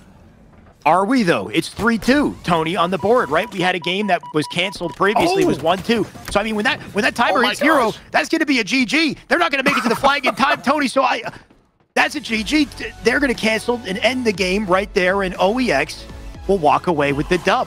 As heartbreaking and momentum shattering as a moment like that is, that's how the Halo cookie crumble for that series. Tony, I don't know what to say. Congratulations to OEX. That game was so amazing, so tantalizing. I was all in. I almost forgot that was a reset, that OEX were up 1-0 before the reset goes in. So yes, you were right. That is a 3-2 win for OEX, and they're going to be moving forward into your grand finals to go up against Cartel. Wow. What a series, Tony. I'm floored. I mean, pleasure casting it with you, by the way, my dude. It was intense the whole way through. Every single game was nail-bitingly close. We couldn't have asked for a better Slayer. Dude, Slayer on Recharge was insane. If you guys missed it, you got to go back and watch it. I would love to watch some of the highlights just to relive some of it. And let's take a look at the scoreboard as well, if we can, just for that past game, because I'm sure that was a big impact in the results of this one. But man, so we don't have the scoreboard, unfortunately. We're just going to tell you how it went down, man. We saw plays left and right at OEX, especially in that first opening game that was reset, but just to hold on to their lead, and the starting strat presence as well. Remember, the starting strat was wild out of OEX. It really was. I mean, let me tell you, OEX played phenomenal all tournament long. Not even all series long, all tournament long. It's been an absolute pleasure watching them do it. But look at these replays, double kills across the board, and it was just insane. I'm really happy for OEX. I want to see them do some big things, and now they get their rematch against Cartel in the grand finals. That jump timing, dude. I love the little micro mechanics of how players manage to turn disadvantageous situations into kills, right? Your tools are limited in Halo Infinite, unless, of course, you got a repulsor, you got a grapple, but most of the time, you got no thrust. It's just you, your strafe, your jump, your crouch, right? So in situations where you are one shot, you're at a disadvantage. If you can leverage the few resources that you have to just make that little outplay, to just throw off that opponent's aim just a little bit. Like, look at that tight strafe there at SLG. Unfortunately, not enough to stop the accuracy out of Jimbo, who was on a tear there. But it's just great to see that those little micro mechanics, they come into play in a big way, and really just goes to show it's the time to kill in Halo that allows for those types of opportunities. Not too many arena-based shooters have that kind of setup with the time to kill, with the spawn system that creates these, consistent kind of skill-based outplay opportunities. And I love to see it. I'm sure Gaskin and Jersey love to see it as well. So let's get these boys back to the broadcast and see what they thought about this series. I believe, who voted what? What did we side with? Who was Navi? Who was OEX? Okay, so it was Jersey. Yeah, I was OEX as well. Definitely went with OEX. I didn't think that. To be fair, it was always going to be a close one, wasn't it? And I think it was. The restart changed a few things, but I think you hit the nail on the head, and that Navi were on the backside of it anyway. They were struggling when that reset happened. So close, though, with the grapple at the end to try and get the touch, to try and keep that game alive, but ultimately didn't really work out. But OEX just seemed to have that little bit of extra clutch factor, don't they? The likes of SLG, some of the things he was pulling off in that game was absolutely nuts. Absolutely nuts. Sorry, Alex. There was a couple of moments in the series that were huge and telling. Recharge Slayer 36-34 in favor of OEX. It's almost the good, the bad, and the ugly. 3 of them drop bottom middle out from control. 3 of them die. Hand the initiative over to Navi, who take full control and end up on top. Then you've got over towards the flag on Bazaar. SLG, this time with the good, goes towards the flag, pulls it out, gets a kill, turns around, throws the flag to a teammate, gets another kill behind them on Jimbo to secure that flag cap down through sewers. So the first cap was the most important one of Bazaar. You talked about how it could be stalemate 0-0 for a very long time, and SLG made sure his team came out on top in that one.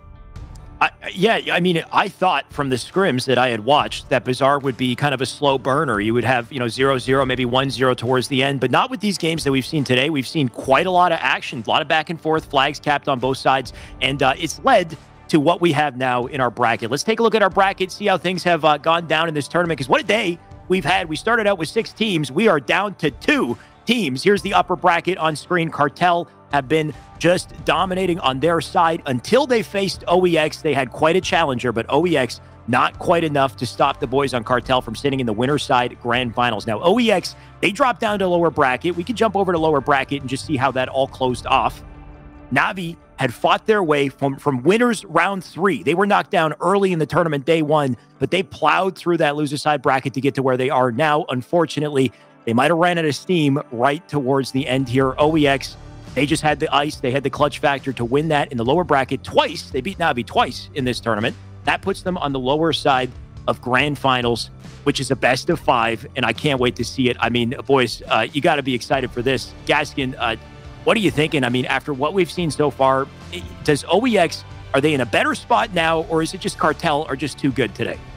Well, it seemed like they did a little bit better at Bazaar CTF, right? So maybe they've got a chance if that pops up in the grand finals. I'm delighted we're going to get a best of 5 because there are so many of these series which I was just hoping it was going to go a little bit further. I was like, oh, please let this be a best of 5.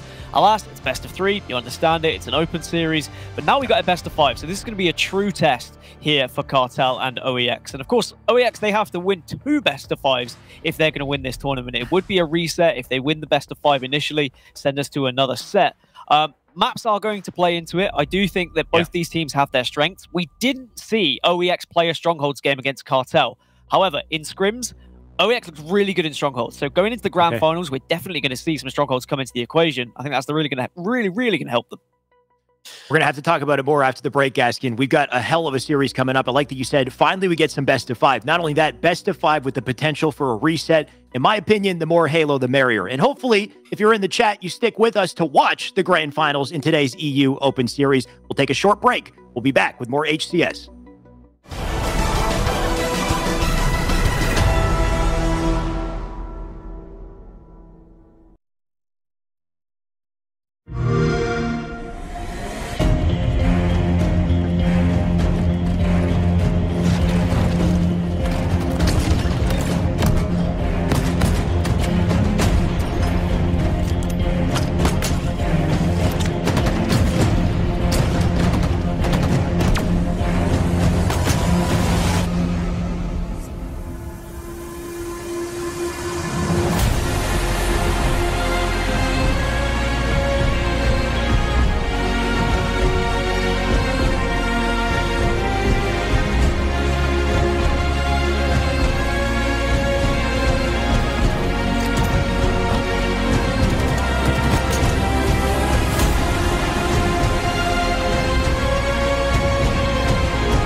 Ladies and gentlemen, welcome back for the last time to our EU HCS Open qualifier. What a day we've had. Just in case you're not aware, France has been dominating today in the EU Open qualifier. On the winner's side, in our final series, we have Cartel. On the lower side, we have OEX. And man, we got to talk about it. I'm Shyway. I'd like to welcome our casters back to the broadcast once again. We got Gaskin, we got Scherzi, and Tony joining me. Let's relive some highlights once again in this tournament, boys. We've got our grand finals coming up. That's it to close the day. What a road we've had to get here. We got some highlights on screen currently. Any standouts for you, Gaskin, as we get to the final match? I think we just had some huge matches today, and we've really had a great demonstration of where Europe Halo is currently in.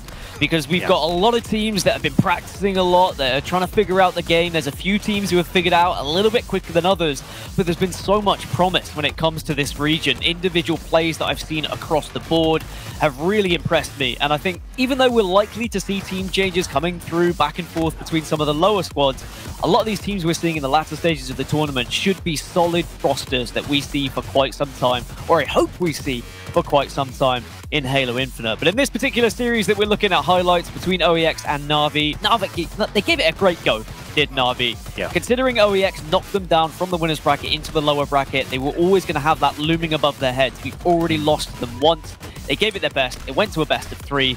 But in the end, I just think it was some of the individual ability that we see on OEX that took them over the finish line. And Na'Vi had one hell of a tournament. Like you said, rough spot for them to be in, to go up against OEX kind of twice in a row, once to knock them in the lower bracket, again to knock them out of the tournament. But it just goes to show the talent that we have here, and the fact that Na'Vi, they're a partnered team coming into our tournaments for HCS. But we've got two other dominant rosters in this tournament that are not partnered, that are setting a hell of a precedent, that are letting the world know that they deserve to be partnered. I mean, Scherzi, tell me a bit about this French Halo talent. And now that we've seen it, I'm wondering, can these boys, can they hang in the NA too? Yeah, I think definitely you'd have to say they can. I think for the likes of Cartel, they've been dominating all throughout Europe. Even they played in some of those esports arena tournaments as well, playing in the fours. And on NA host, it has to be said, they were taking down some of the top American players as well. So you've got to think, you've got to fancy when they get themselves onto land, they can give a good account of themselves. And perhaps they could be the flagship team going forward. But on the other side of things, I think Na'Vi being one of the partner teams, I think they'll look at this with level heads and think we've got a lot of work to do. The game's only just come out. There's going to be a lot of grinding to do. And like I said, Jim only got off a plane on Thursday from America to fly back when we found out the game was released early. So I think a lot of work to do for them. They'll go to the drawing boards. They'll make no rash decisions, and they'll look at this pretty objectively and say, listen, we'll go again. It's a good point. Week one, everything's in flux. People are scrambling to play the game. For a lot of us, it was a surprise. Like you said, with Jimbo, I think he was hanging out with the girlfriend, different part of the world, had to fly home immediately. So things like that, your life all of a sudden completely changes up, and you might not be ready for, what just hit us all of a sudden. It's exciting times, but you got to start grinding. You got to start leveling up and, catching up with the competition. Of course, like we had said previously, the top 6 teams do get to make it over to Raleigh out of the 3 qualifiers. So you don't necessarily have to be first place. Of course, that's the objective coming in. But if you can land in the top 6, you get your room and board paid for, you get flown out, you get to be a big part of that Raleigh tournament. Tony, I know you got to be excited coming into Raleigh with that land. Just tell me a bit about that and just what's coming up. I mean, yeah, Raleigh's going to be absolutely insane. We are going to see the best of the best, and HS has made sure of that because, like you said, the top 6 teams with the most points are going to be funded to come over to NA and play at Raleigh. So I believe Scherzi mentioned it before. We've never had that kind of infrastructure where, like, hey, look, if you could prove that you're the best in your region, hey, we're gonna fly you out to this land. You're gonna compete against the best of the best and show us how good EU really is. Show us how good Latin America really is. Even ANZ as well. We're gonna have. It's almost gonna feel like a little mini worlds every single event. Yeah, so great to see these players have a shot. But of course, that shot all starts with today. All starts with the grand finals and finding out who is the best today, who's been grinding, who deserves that W. Of course, we've got Cartel, winner side. We've got OEX on the loser side. Let's take a look at that series layout and start making predictions because these boys are almost ready to go. We are just about ready to jump into our Grand Final Series. Best of 5. Nice to see 5 maps on screen. We got a long one ahead of us. CTF Aquarius to start, Slayer on Bazaar, Oddball Recharge, and if we get there, we got Strongholds on Streets and Slayer on Live Fire. CTF Aquarius. I'm a big Aquarius fan. I haven't seen any CTF on this map just yet. Shurzy, coming into this one, what are you thinking based off of what you see here? Well, from what I've seen of Cartel versus OEX in scrims, they've played each other a couple of times on Aquarius. Both times gone towards Cartel, particularly the most recent one being 5-1 in their favor. So that can be quite telling. And on Bazaar Slayer, they've had a couple of games as well. So 50-41 for Cartel, 50-49 for Cartel. So again, the first 2 maps not looking good if you're an OEX fan. Oddball Recharge could throw a spanner into the works. We don't know what way that could shake out. But the first 2, definitely they've lost some. So OEX have some work to do. Yeah, so OEX, not only do they have to come back and reset the bracket, they got to level up from their scrims performance and do it with the pressure on the line. Can't be easy to do. Gaskin, does that, give you any hope for these boys up against Cartel in the final series? I think my worry looking at that is the fact they don't play Strongholds into Game 4. Shurzy's mentioned it, I've mentioned it a few times. Strongholds is their kind of strongest game type. That's when they're at their best. If they're not getting there till Game 4, they could already be 3-0 down and the Grand Finals is already lost. But if they do get there, that could be a huge momentum swing to potentially tie up a series or maybe even win the series, depending on how the series is looking. And then go into that last Slayer, which is a live fire, is another Slayer that they have lost to Cartel in scrims. So it's going to be a difficult one, but you know what we've always said, like scrims, that's practice. But when it comes to actual game day, it's about who's on fire.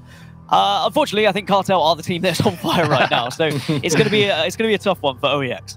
Yeah, things are different with pressure on the line, but once again, the team that has showcased that they can win time and time again so far is Cartel. So understandably, Gaskin, I'm going to say Cartel is prediction for you. Yeah, I think I'm going to go with Cartel, and I think they'll get it done in this first best of 5. I don't think we'll be going to a reset, but I'd love to go to a reset. I'm going to agree with you. Quick, just fire around. Tony, what are you thinking? Prediction. I have a legend tattoo on my lower back. I'm going to go Cartel 3-2. Okay, Cartel 3-2. Okay, close series. Shurzy? I think this time Cartel will probably have a little bit too much considering the form they're in, and OEX just looked a little bit off the pace against them. So although they're only separated by a couple of seconds, I think Cartel take the win here. All 4 of us are locked in for Cartel against OEX. Pressure is on for OEX. I'd love to see him step up to the plate. But it's time to jump into the series. So Gaskin, Shurzy, take it away. It's going to be a fun one. Can't wait to get right into it, Dan. It's Grand Finals time. We've seen them play before. It's time for revenge now. Of course, we spoke about how SLG, former member of Cartel, he was replaced eventually. He now has a chance to have a crack at them at the Grand Finals. Listen, if he wins here, it doesn't matter about the game earlier in the tournament. It doesn't matter about the series before. It's what matters now. And if he does it here, a double bracket reset, get himself fit and firing, get the team going, we can see an upset. This has a little bit of everything, doesn't it? We've got Grand Finals, the first Halo Infinite Grand Finals here in Europe. We've got 2 French rosters, one featuring Snipedrone, who is the honorary British member of that team, which we do not forget. And we've also got seeding points on the line. We've got prize money on the line. We've got rivalries. We've got revenge stories. We've got a team that's already beaten one of the other teams in the winners bracket. Everything you could ever want is here in our first ever Grand Finals for Europe in Halo Infinite. And what a way to kick it off with 2 of our favorite game type. It's Aquarius CTF here, Shurzy. I'm ready to jump straight into it. Of course, Camouflage will be spawning top middle. We've got those thruster packs that can change the outcome of any fight if used correctly, spawning in the front courtyard. We're already up. We're underway. We're getting cooking, and they're going straight for that Camouflage. It's Grand Final time, baby. Everyone get the tweets out. Let people know that Europe is here because we've got the best on display, and I'm sure that they're going to put on a show for us right here, right now. Now, when these 2 did scrim against each other, it was a very dominant performance by Cartel on this game type. They won 5-1. Shurzy mentioned it earlier, and already we're seeing them go to work here. They are slaying out right now. SLG and co starting to scramble. Flag already out on the move, made its way over towards bottom grass area as well, over towards that plant side, and they're not messing around our Cartel. Flag almost all the way home. That's going to be 1-0 barring a miracle. A miracle is what you need. You can shoot from across the base. It's something we do see in Aquarius, but OEX aren't even alive to shoot across base. Off the spawn, they try and overextend. They do get a couple of kills. They are going to force Cartel ever so slightly off of control here. And actually, Euryx is going to be pulling a flag. But look at the position. We see Snipedrone in. He jumps down, and he can just destroy his prey. Jumps down and does just that. Destroys the prey. Evaporates any chance they have of that flag cap getting put in. Snipe Drone position, top middle. Like I said, he likes to sit there, just beam down, put down damage, some serious numbers. The man doesn't miss, and look, there's another kill in the bank from him as well as he takes down Yurix. Chick finally puts an end to his life, sending him to the respawn screen, but they have got the flag on the move again. They're scrambling. Yeah, managing to get the flag, and I think it's all 4 down for Cartel. So great decision making by OEX not to overextend for the flag when it was kind of in no man's land. They slayed out, they got the kills, and then they jumped down and pushed, managed to get the touch, and it is a comfortable cap in the end. So quite a quick fire start here to Aquarius, all tied up 1-1.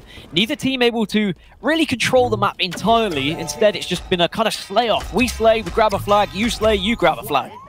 Yeah, it's very much been tit for tat at the moment. Now we're seeing it just like that. Both flags out and on the move. They're trading bases, it would seem. And you had to say the criticisms coming from that first flag cap of Snipe Drone. Should he have just dropped down and tried to get the reset? Of course, if you have your hindsight glasses on, it's easy to say that. Maybe he just wanted to put the numbers down. But shots going down. Chick comes out on top this time around. And 2 members up a piece. Legend and Shady up against Stark and Yurix. What can he do? What can Fragger do to make sure his team don't concede another cap here? Camouflage, though, massively ends up in Shady's chest. What can he do with it?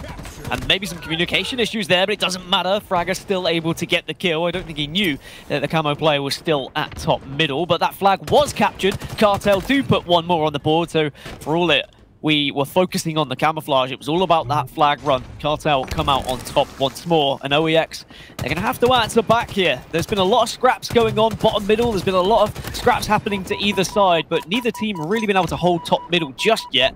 But Legend at the moment, at least he's got behind enemy lines, but for how long? If Cartel were to lose this grand finals, and indeed the next best of 5 to go on with it, it will be the first tournament they have lost in over 2 years, such as their dominance being on this continent. And OEX are going to give it a damn good try. But 2-1 down at the moment on flag. Aquarius, what can SLG do? Not a lot when Snipe Drone puts that pre-nade down, anticipating that slide into the base, puts you into the dirt, and he has your flag on the move. And for all of you that you could say Snipe Drone's kind of a stat player, he's been the one getting in. He's been pulling those flags. He's been getting them on the move.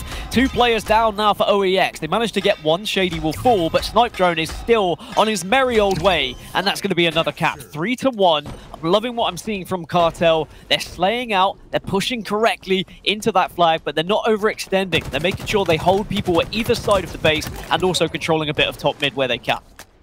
We talked about miscommunication. We spoke about how Snipe Drone doesn't speak French. Does like anything get lost in translation? Well, I'll tell you something now. It's not being shown on our screens. 14 kills and only 4 deaths. Snipe Drone is having a series. Yeah, Snipe Drone is popping off right now. Another camouflage goes into the hand of Shady. Just trying to dipsy doodle his way around, like Strongside used to say back in the day. And he doesn't unfortunately come away with a kill. He does get spotted out. So a flag can be run here. All 4 up for OEX, but Cartel down to just 2. And this is where you really need your players to step up. When you're in like a 2 versus 4, you got to hit your shots or you have to stay alive. You can't give away any easy deaths. That's a couple of camouflages we've already seen, not been able to utilize to the best of anybody's ability, really, both in the hands of Cartel. This flag is going to make it all the way back, though, and it should get punched in to bring us back within 1 flag cap. 3-2, there it is. This game is tit for tat, back and forth, as we're seeing them trying to mount another attack now through the Yurix. Yurix just laying down some shots here. After capturing that flag, he wasn't actually caught out when he was on the other side of the base. So he's just trying to gain some information for his team, allow them to push up, allow them to regain some control. And I think OEX will be happy with how this one has gone. Even though they're still 3-2 down, they're within a shot of this game. It's not a blowout. It's not the bizarre CTF we saw in the previous series between these two, where it was just a complete one-sided affair. This very much is going to go down to the wire. It's been so fast-paced, barely enough time to catch your breath. Legend takes down Chick inside enemy base, behind enemy lines as well. Nope, matter of fact, he's just playing defense. Don't mind me, I've gone a little bit cross-eyed in my old age, but now we're seeing the rest of the team position top middle. Snipe Drone in that position, likes to be around top middle, but Chick make sure to put him down before he can start getting himself ahead of steam.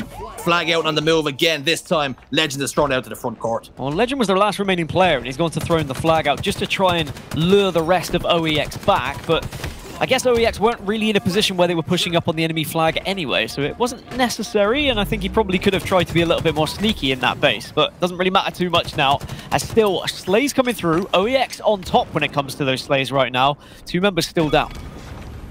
Flag still out as well, trying to return it now, our Cartel, and they have successfully sent that flag all the way home. Don't have to worry about it getting relayed any longer. 4 members up to OEX's 3. Make that 2 as SLG finally comes back up, but they're going to have to wait. They're losing members the worst possible time. Nurex in this 1v1. That is huge win for him. He's going to lose his life, but to make sure he cuts their numbers down just a little bit might make it easier to stop this flag. There was 4 down temporarily, but Chick has spawned in a position where he can contest this flag and make it a difficult flag run. He's stalled successfully, so now the rest of the team can all jump through and try and get a re here. But with an assist there, the re's not going to happen just yet, but look at them all diving in on it. If there's a touch, this could be so detrimental to OEX, but it looks like they may have done enough for now. Yes, they have. They get the re. They got the return, but at what cost it would seem, as they were putting every single man on that flag return, it seemed, and forfeiting any sort of map control over to Cartel. And if you do that, they will punish you. And we're seeing now Heatwave in the hand of the boys. And you see Stark, Fragger, making sure you can put that down, switching into the horizontal, doing as much damage as he possibly can, making sure he doesn't miss those shots, but is nuked in the end and loses his life. I was going to say, we haven't seen much of the Heatwave in this game. It doesn't seem like either team has been able to prioritize it. Thrust is going to be there available for them if they really want, but it's just going to be an easy re at this point, as Snipedrone and Legend, the last 2 up. And for OEX and Cartel, I think at this point, you've got to look at this game and assess it. You've got 4 minutes left. That's loads of time. It's got very scrappy. Neither team has really tried to slow it down. It's just been, let's just slay and see if we can pull a flag. Take a breather, push together, get some top mid control, outslay your opponents, and then start to bring that flag. Yeah, I think this is definitely where you need to screw your head on and say, listen, if you're OEX, you're still in the game, you're only down by 1 after that fast start. We're seeing camouflage again. This time, Nurex, OEX have gotten their hands on the camouflage, but what can he do with a Snipedrone in his favorite position? Sitting top middle, gets back whack, doesn't see the camo player.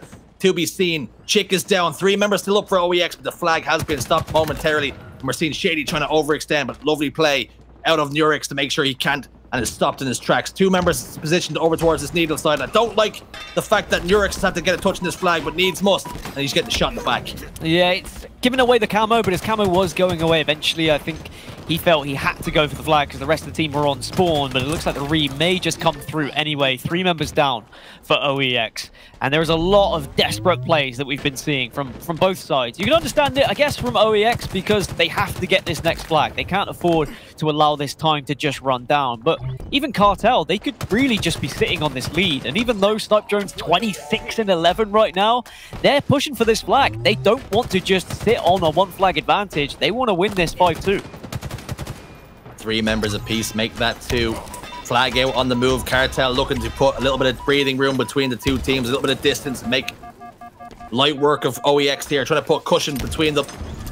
Flag has been stopped in this track, in this closet area, in the engine. Snipedrone gets the kill onto Nurex, who's desperately trying to stop him. Snipedrone's played his life perfectly here. And he has got Fragger to contend with as well, but somehow, some way, Fragger sent that flag home. Yeah, Snipedrone just not able to keep that flag alive, but he's not allowing many people to live. 28 kills and 11. If you questioned whether Snipedrone was going to work on this team, well, if you let Snipedrone do Snipedrone things and the rest of the team just mold around him, it just seems to work. He is a very special talent, and it gets me very excited to see what the possibilities are for this Cartel squad. But for now, Nurex, he's deciding he's going to pull this flag, and at a good time. 3 or 4 members down of Cartel. This could be a cap if they play this right.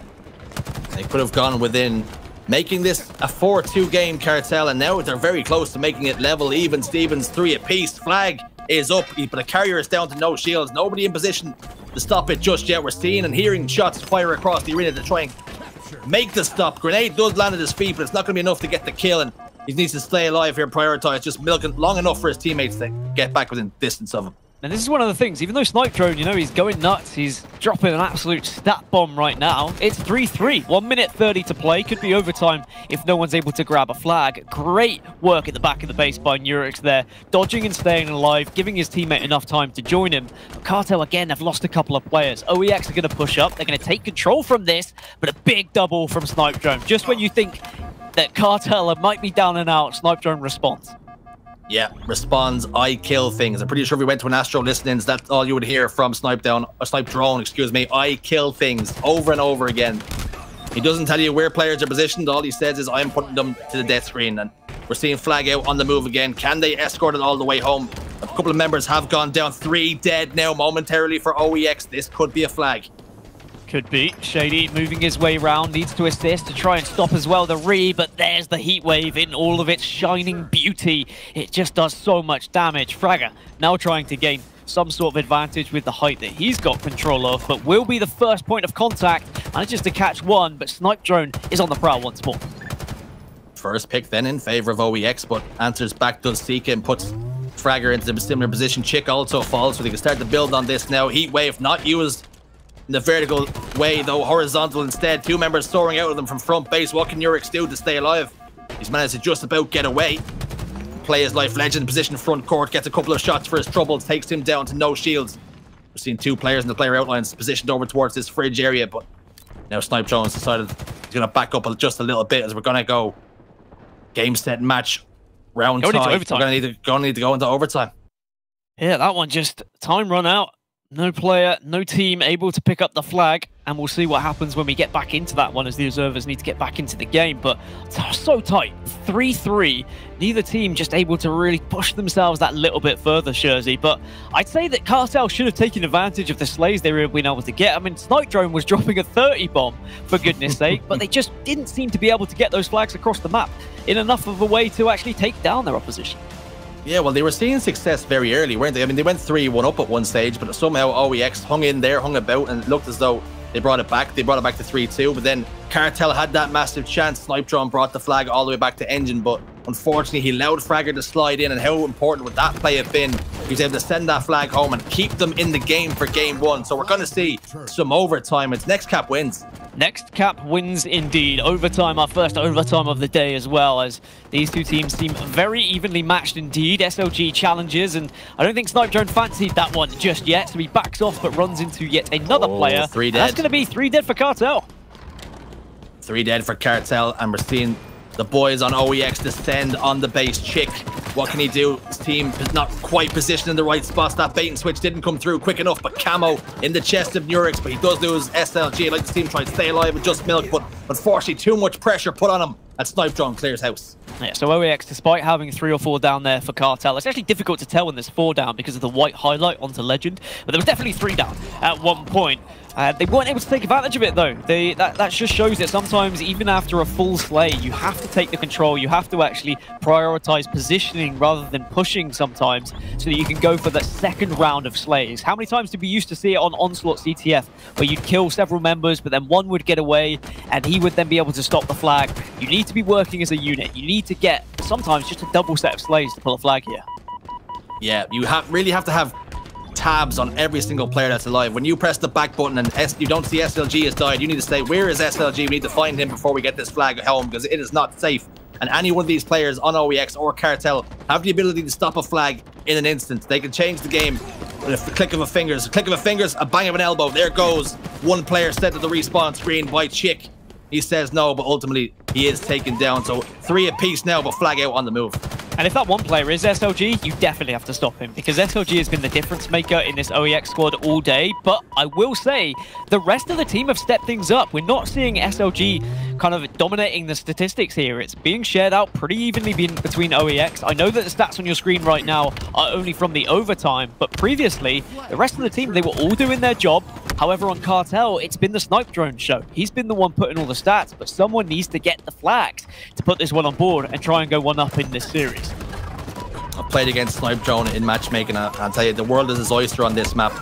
He's an absolute force to be reckoned with, and you can see that in the stats as 3 members do go down here for OEX. Fragger, the last man alive, and all hopes rest on him whether he can keep this alive, but unfortunately 3 members of Cartel already positioned there, 1 on the base. This is going to be very difficult for him to stop.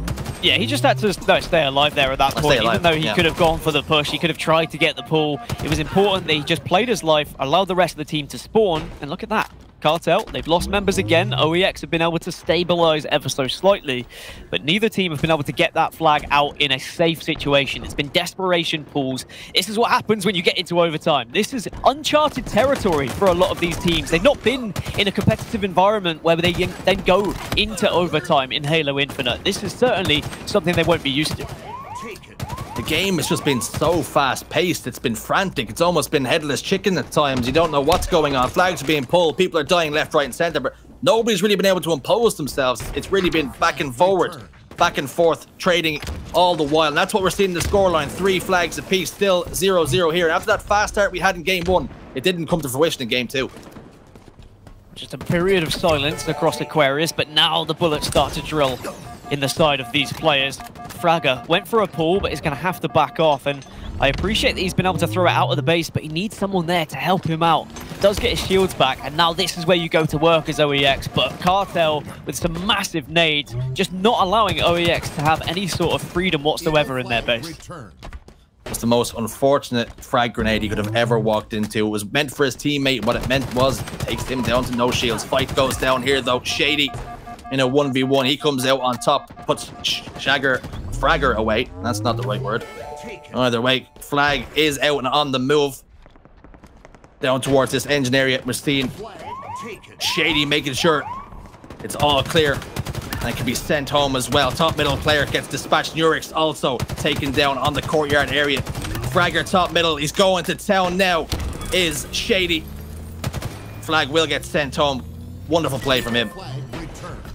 And it looks like that's going to be a tie. It's not going to be any victory in overtime here just yet. So I presume we start yet another overtime at this point. But that was just... It was chaotic, I think would be the easiest way to put that game. There was a very little amount of structure going into the last 5 minutes of that overtime. And you can understand why. A, new game. B, you start to panic when it's overtime. C, it's grand finals. So things aren't going to be up all there. No one's been able to screw their head on just yet. We need both of these teams to calm down ever so slightly, recognize the situation they're in, recognize the players that they are, and then they might be able to find some more structure and get some better flag balls on the go. Yeah, we've seen both of them looking very good in patches. Snipedrone, we spoke about how good of a game he was having, but in that reset, SLG wasn't quite on form, and you spoke about it a little bit as well, so perhaps he needs to grow into this game and be the difference maker for his team. Yeah, I think that SLG, even though he hasn't been the standout player, it goes two ways. It's the rest of the team are stepping up, they're matching his level, but he also hasn't been able to have maybe the free run of the mill, probably because of Snipedrone, because Snipedrone has been his arch enemy on the other side of the map, freely running around the map and dominating everything in his sightlines. He has been playing like a robot. I know you've made a few jokes already on this broadcast about Snipedrone plugging himself in and he sees things in zeros and ones, but if you watch his gameplay, he did look like a robot because he was making very few mistakes. There was a couple of times there maybe, you know, he could have been able to touch a flag when he decided to stay alive, but he was the one running the flag. That's what surprised me. The man's dropping 30 kills and he's still doing the objective. He's like the matchmaking teammate that everyone desires. Yeah, I think it's fair to say when you're putting down 30 bomb, I think you hand the initiative and the responsibility of running that flag over to somebody else. You say, lads, listen, I press the back button, I'm on 30 kills. Somebody run this flag, I'm killing everything that moves. I think if you are in a position where your teammate who's 30 kills plus and he's running the flag, a question has to be asked by someone in the team. A, should he be running the flag? Probably not. B, why aren't I, the teammate who's not getting those kills, running the flag instead? But it was mainly because Snipedrone with those kills was able to get into those advantageous positions. He was the one who was always like, well, I'm in their base now. Why don't I just run it? And the rest of the team were picking up kills every time he got a run. But I think that Cartel went from dominating at the start of the game, getting a couple of flags, to then slowing down because OEX realized the routes that Snipedrone was starting to take with those flags. And they always had that one member that just ran in, cut things off, and didn't allow for there to be any sort of flag capture. But still no victor between these two teams. The fact that this tide went out is crazy because Aquarius CTF, how many times have you seen it, you know, end up like 2-1, 3-2, sometimes just 1-0. But the fact we haven't found a victor yet is not something I'm used to seeing. Even my matchmaking games, even in overtime, usually there's one team who goes out on top. And it's a good point you mentioned about OEX. When they went 3-1 down, they recognized, okay, Snipedrone's the one doing the damage, and we know exactly where these flags are being ran. And they've adapted and pivoted right on the move. They've evolved and put a player over there. They've tried and shifted over and cancelled that out. So it's great heads-up play from them, recognizing where their weakness is and almost changing it on the fly. So just to keep everyone up to speed as to what's happening after an overtime, the game basically starts again, but it's essentially golden goal if you know your football. If you don't know your football, if you're from America, first flag wins. Easy as that. We'll start it. It's going to have the full timer, but it will be whoever puts that first flag in. So once we get that one ready, we'll jump right back into it. But maybe we need another 12 minutes. Maybe we need another 24 minutes. Maybe we'll be here all night, Jersey, because we couldn't separate them in the first one, but I'm sure someone will be able to clutch up and get a flag in here. Yeah, and with the way Snipe Drone is playing, maybe he'd be the one to lead the lads in favor of their team. I think OEX, they have a bit of work to do. They did look a bit sluggish at the start of the first game, and perhaps if they have a better start this time, they could be the one to push on and win. Yeah, I think if you are looking at what happened at the start of the last game and how quick Cartel were to be out of the blocks, they got that flag very quickly, they got the first set of slays. OEX need to counter that and be equally as fast, and they need to make sure their nade placement is good to stop any sort of easy camo pickup. They also need to focus who was pushing on that right-hand side, the kind of more open side, depending on which way you were looking at it. But it does seem like teams are going for the open and closed callouts because one side is a little bit more open than the other. Some people might calling it needles and plants, but this grand final's already kicked off with some explosive gameplay, hectic gameplay, chaotic at times. Lack of structure also has to be said in this first game, and I don't think that's going to change when we go into a sudden death tie, basically, because now we're going to see both of these teams get very nervous as they know just losing one cap will have them 1-0 down in this series. And is that something that we can talk about? You know, we watched them in scrims before, 4-1, 5-1. There was Cartel were always dominant, but now we're looking at them playing in grand finals. Everybody's watching now. Are they crumbling under the pressure a little bit? Is that unfair to say? I don't know if it's necessarily the pressure, but more so OEX learning and adjusting to how Cartel approach this game. And it is just about slowing down Snipe Drone, whether it be slowing his kills down or just slowing the flag down that's in his hands. But here we are, we're back in the game. It is going to be a reset, as it were, 12 minutes on the clock, but it's first to one. That's the important thing to remember here. Golden cap is right, and 3 members up for OEX and only 2 on the side of Cartel. So they start to collapse on this base now, put Cartel into a little bit of an emotional mangle. Snipe Drone again doing what Snipe Drone does, kills somebody, clears base, flag out in the move, but they have to get through him first. And is he going to be like Gandalf and say, "You shall not pass"? Yes, he is. Flag will stay exactly where it is. Full beard and everything from Snipe Drone there, not allowing the players to get out of the base whatsoever, but the rest of the squad are trying to push up after he was that distraction technique. But it seems like Cartel on a little bit of a spawn cycle right now. 2 players up, 2 players down, then 2 players up, then 2 players down. And that's not going to change with Legend and Seeker also getting wiped out. What do you do to change this? How do you adjust it? Do you wait for your teammates to be fully up and almost encourage them not to take fights until we're at a full complement of players? Cartel, though, they are at just that 4 members now, and they can do it in reverse. They are putting pressure on the enemy base. As we see OEX trying to drop back and just stay alive. SLG is going to be the first one to lose his life, though, but Chick answers back on the Legend. We're going to see Camouflage another 25 seconds or so, and we're seeing Snipe Drone just play a little bit slower up top middle, and he spots out Nurex, puts a couple of shots into him to make him weak, and he won't be trying to fight him just yet, and that might make Camo a little bit easier to grab, but Snipe Drone's just slipped off the ledge. This is one of the beauties of the static spawns of the power-ups, is that we know every single 2 minutes we're going to have teams fighting for the camouflage, and you're going to probably need a camouflage to try and give you the edge to capture a flag here in a sudden death format in this replay. So that's why we're seeing the teams try and focus it. That's why Snipe Drone was so keen to get that advantage in top middle, but still, no one has been able to pick it up yet. It's very much a scrap. A couple of players down for Cartel. Maybe this camo could go into the hands of OEX. Couple of members down, but perhaps OEX don't even need it if they can just push this down. There it is. Camouflage is in the chest of Chickens, excuse me, and he gets that kill. That first pick will go in favor of OEX, and they can play this a little bit slower. Snipe Drone exposes himself front base. They have that information. Unfortunately, Camo does fall. 2 members down for OEX. Looks as though Cartel will survive. And you might be watching this and you're thinking, well, why aren't they running the flag a more safe route? Why aren't they going towards needles? Why aren't they going down towards the plant side? Well, bottom middle just seems to be the fastest route to run that flag. It also gives you the most coverage and visibility to help your teammates when you're running it that way as well. But if you can't get it past that kind of halfway point out of their courtyard, it's very difficult. And that's why we're seeing teams just kind of throw it out, try and slay. If they get those kills, then they dive on the flag. But neither team has been able to get those kind of 3 or 4 kills that they need to get the flag moving. Yeah, I feel like in the first 5 minutes of game 1, we've seen 5 flag caps, and ever since then, it's been a standstill, a stalemate, both teams cancelling one another out. When it looks as though one has an advantage over the other, it's very quickly equalized and cancelled. But there we see 2 members, make that 3 members of OEX going down, with Nurex finding his way and finding his feet back into the fight now. A couple of nades take Fragger down to no shields. He is ultimately taken down as well, but it's so evenly matched right now. It's showing in the scores. Well, Snipe Drone does have a little bit of a way and a route towards this flag. Does have support as well. They're going to try and slay as they move, and maybe this could be the flag run they need. But with Legend there as well, this could be it. And we spoke about Snipe Drone. He said, right, I've had enough of waiting for you guys to run the flag. I'm going to do it myself. He's almost like Thanos. Fine, I'll do it myself. Flag out on the move. He should get it home. He's got some people in the windows. It's not going to matter. Flag is secured.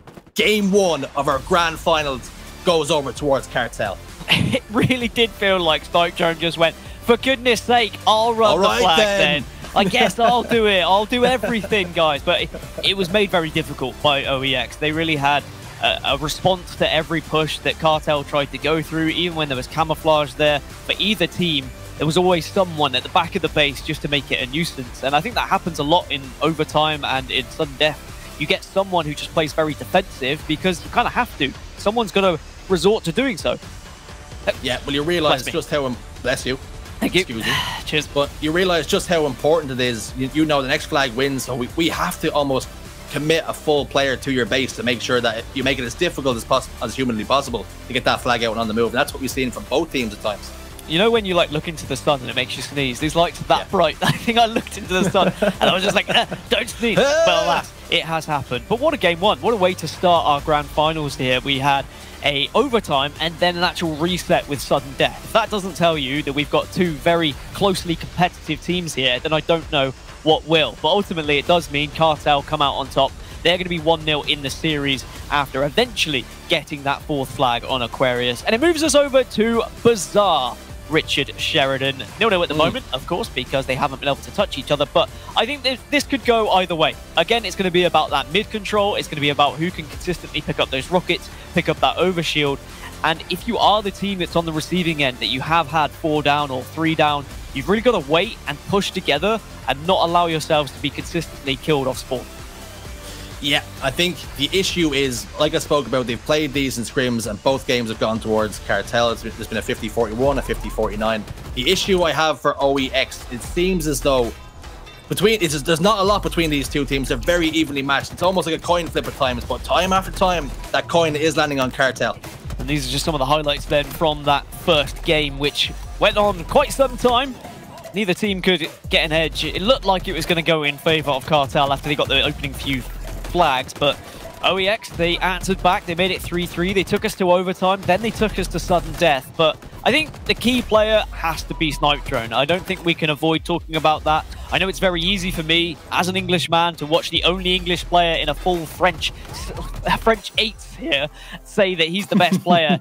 He was the best player in that game. I think that is said without a doubt there. The ability for him to maneuver his way around the map, pick up kills, and still do the objective was a beauty to watch indeed. Yeah, I'm just getting word as well. Snipe Drone has actually sorted out his French papers. He is now going to be a French national as well. Nope, so it's going to be a full French roster. Not allowed. Not allowed. He is the only British player that we can hope for in this grand final. Not that I'm biased, by the way. I would never be biased towards any of the players.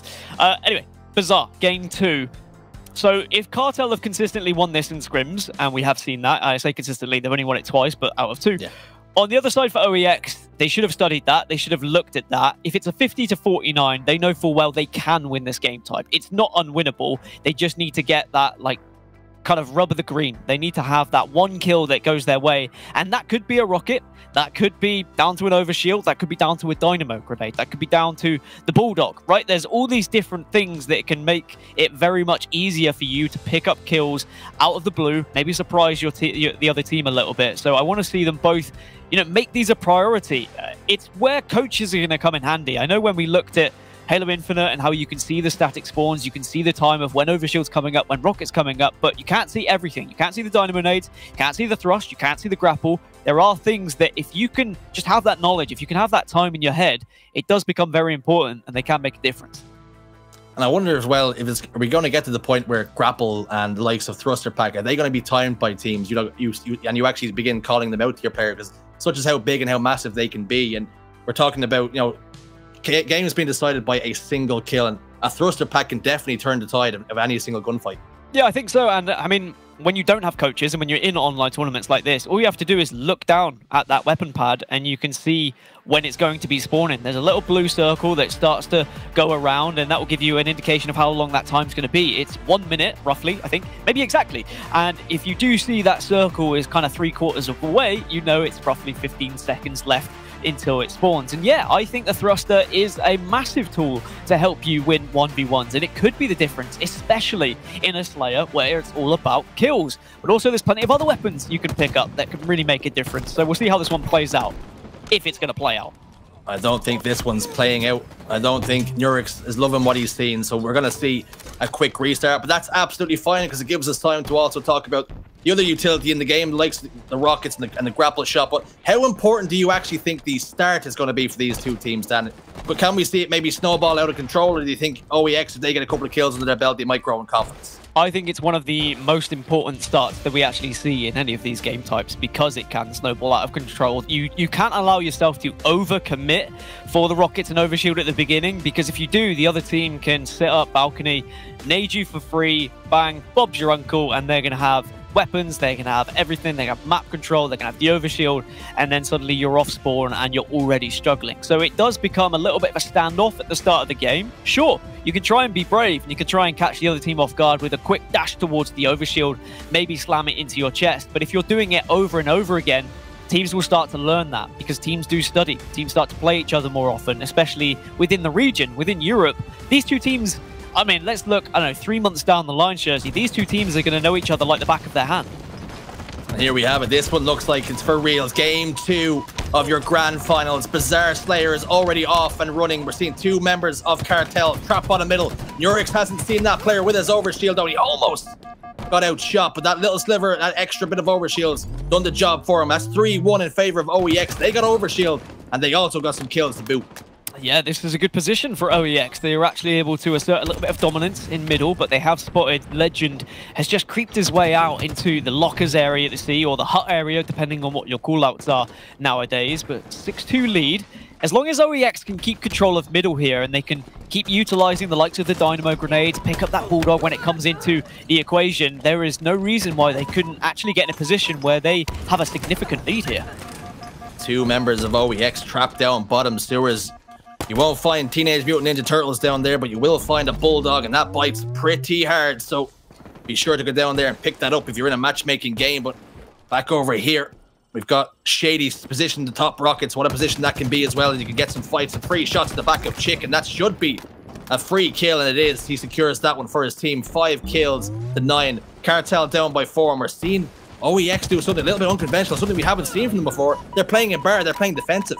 Yeah, sometimes you do just have to back out into bar, though, because you can retreat, you can hide away from nades unless you've got someone with God nades on the other side, and then you re-engage. But it's about where you re-engage from. If you're re-engaging from this bar window, you do leave yourself a little bit vulnerable, so you have to time it correctly. But it looks like they've managed to get a few kills here. They're 13-6 up, and they're pushing in to try and secure another one, but Shady gets a very important kill onto Nurix, but at least SLG's there to clean things up with the Bulldog. Nurix stepped into that room, seen the player in front of him, almost contemplated, backed out, and then the inner Frenchman came out and said, I'm challenging this, and ultimately he did die and pay the price. But 4 members still up for Cartel, and 2 members go down for OEX, and we're seeing now Snipe Drone position down this bottom sewers, and in this trench area as he tries to position himself over towards this rockets. We haven't seen them being utilized just yet, not to any real effect anyway. And we're seeing Snipe Drone back down, play his life, and just try and take the fight down here bottom sewer. 1v1 against Fragger, and Snipe Drone hasn't been missing, and Fragger realizes that. We're going to see a bait and switch as this other player drops down. They know exactly where he is and where he's positioned. Some nades being sent over, but Snipe Drone has still managed to get the kill onto Nurix. Well, how the tides can turn. Snipe Drone goes from dropping a 30 bomb to only having 2 kills so far. OEX have managed to contain him. They've got a straight jacket around him, and they don't want to let him loose. They need to keep this mid control. If at one point OEX go all 4 down and Cartel regain control of mid, this can very easily just flip and turn into Cartel's favor, because they'll have all those goodies. Rocket's just about to spawn, so we need to keep an eye on them. Who's going to go for them? Are we going to see Legend just watch from afar, try and give his teammates the information here? Positionally, it looks as though Cartel have the best chance of getting these rockets as Fragger's back down to a few shots. Snipe Drone has helped secure those rockets. Just going a little bit past him as well to put some early entry damage down. Shady will come and clean it up. Unfortunately, trades that one out. That's not exactly what he would have wanted to see. SLG, last man alive, no doubt. Snipedrone will communicate that as well. And he won't belong to this world. Somehow SLG does exactly what Dipsy doodles his way and stays alive, evades the attentions for a moment, and somehow plays his life. Miracle work from him. He did the Dipsy doodle. We got him. You always used to make fun of me for saying Dipsy doodle, and now we've made it part of your vocabulary. You are welcome. Look at this game. It's starting to even out, isn't it? 26-21. Overshield spawning in a second as well here. So even though there was a lot of early control for OEX, Cartel, just with a snap of the fingers, they've got back into this one, and they've got the next Overshield. This game is far from over. Yeah, there's going to be some twists in the tail here for sure, as we're seeing Shady push into Baron. Urix caught, not for the first time, unawares of where he was positioned. 3 shots there. This should be a second kill as well, and that's 2 kills on the board, chalked up, and another one falls onto his lap. Killing spree as well. SLG sent to the death screen. Snipedrone putting some pressure on Urix as well in the tree. Gets that kill as well. They're starting to grow in confidence now with Cartel. They're cooking. Snipedrone starting to break out of that straitjacket now, and if he is released, this is going to be terrifying for OEX. Hiding away, does get the beat down, but Fragger at least is able to finish that kill off to ensure that Snipedrone doesn't begin his rampage just yet. 29-28, and this one has suddenly become an absolute nail-biter between the two teams. A little bit of structure from both sides. They're reluctant to push out and give away too many kills right now. This one is definitely going to slow down if it stays this close. Game 2, though. I feel it's more important for OEX to get this win than it is for Cartel, just in terms of confidence and getting some rhythm and some momentum on your side. Stark, Fragger gets that kill. Legend goes down. There's players positioned over towards the treehouse. Isn't aware of Sika on truck with a bulldog as well. Sitting in the back of that truck, gun out the window, fires a couple of shots, puts him down. I see him playing bottom middle sneaky as well. On that jump up, he's going to start to get himself involved in some action and throw some headbutts. Nice kills. 35-33. Again, it's hard to separate these two teams, but Cartel just have the edge at the moment. These next 20 seconds are going to be very important because both the Rockets and the Overshield are coming up, as you can see on your screen. So it's about which you prioritize here. Do you prioritize the Overshield and then look towards the Rockets? Do you try and split yourself for both? I personally would like to get the Overshield, look towards Rockets, because the Rockets, even though they're strong, there's only 2 Rockets in it. It's not like the olden days of Halo. You don't have to worry about them too much, but the OS, it's very important. OS, and it's going to be burned. He didn't manage to pop it into his chest, and Chick has turned the tide on that. Uno reversal card played by Chick, and immediately Legend recognizes he's in big trouble, trying to back down to safety, but runs straight into another Frenchman in Urix. And they just wasn't able to pop it, was he? So it wasn't quite burned, and Chick was like, thank you very much, I'll take that every day of the week. And now OEX pushing in. The Bulldog in the back pocket is doing everything for Chick. At least we've seen 1 kill from Legend to try and bring this one back, but it's a 4-kill gap. And if OEX can carry on just trading 1 for 1, they can tie up this series, but you know, everything can turn. If they wait, if they try and be patient here, Cartel, wait for another Overshield, slow this game down, you can find your way back into the game. Do Cartel do just that and slow it down? It's not really ever been in their nature, but now maybe now is the time. Double doors though, shots go down. As you've seen that member of OEX trying to get away, but there's those dynamo nades being used, tethering to that player, taking him down to no shields, and an easy cleanup kill for SLG, as well as him and OEX starting to just sing from the same hymn sheet, it would seem. SLG playing his life perfectly here and keeping Legend so frustrated. He has his teammate on hand as well to get that kill onto Legend. But a reload animation comes through, and how important could that be? Not so. 49-44, Cartel are almost out of this game. Yeah, you've really got to be careful if you're Cartel here. Have to play perfect Halo, can't push in. But Shady goes bottom middle. What are you doing, no. Shady? Why are you just pushing out like that? Oh, that was a mistake. I've got to say, you've got to play slower. But they just give that one freely away. Maybe they just thought it was over. But we're all tied up 1-1 here in the grand final. What a response that was. It was such a difficult game to try and see what was going to happen back and forth. But it was all about those overshields, about that mid control. And in the end, we just saw, you know, some clutch moments break it out. And what's important now is OEX are on the board. Let's take a look at the stats. They're talking about clutch moments. Who was the man of the hour? Legend got 16 kills, but it wasn't enough to claw his team to victory. SLG and the boys, 15 kills and only 8 deaths as well. A KDA of 10.3. He's had a game to remember, not for the first time. Yeah, I think what impressed me was the fact that the likes of SLG were prioritizing dynamo grenades. They were prioritizing the Bulldog, and even though Yes, the BR is powerful. You've got to make sure you pick up those weapons because they can surprise your opponent. If you get shot in the back by a Bulldog from a close distance, there is very little chance you're going to turn around and be able to react and get a kill. If you get shot in the back by a BR, you have a small chance, but still a chance of actually turning around and managing to secure a kill and get that reversal. But a big play was when the overshield came up. Yes. They tried to put it into their chest. They didn't even burn it. Chick was able to actually grab hold of it, take it himself, and that was maybe just that final swing that went in favor of OEX. Yeah, that has to be the turning point of the whole game. It was so close. Both teams were set up for that overshield, and maybe we'll get a look at it here. As it was ever so close to popping into a cartel member's chest, but Chick said no. He got the kill, and he popped it into his, and that led to 3-4 kills in their favor, and what a swing it was. Yeah, it was a massive swing. It was just, if you consider, though, that OEX were up by about 10 plus kills at one point, it was a great effort from Cartel to try and get themselves back into the game. But the final kill was a strange one for me. I mean, I was just about to, like, kind of slow it down and say, right, okay, now Cartel, they're going to play this one really slowly. They're going to try and make sure they survive. They're going to watch all the angles. And then Shady just comes out of nowhere and decides, you know, Leroy! And yeah, it just didn't really work out too well for him. But it does mean we tie up the series 1-1. So I guess thank you for that one as we move over to Oddball Recharge here.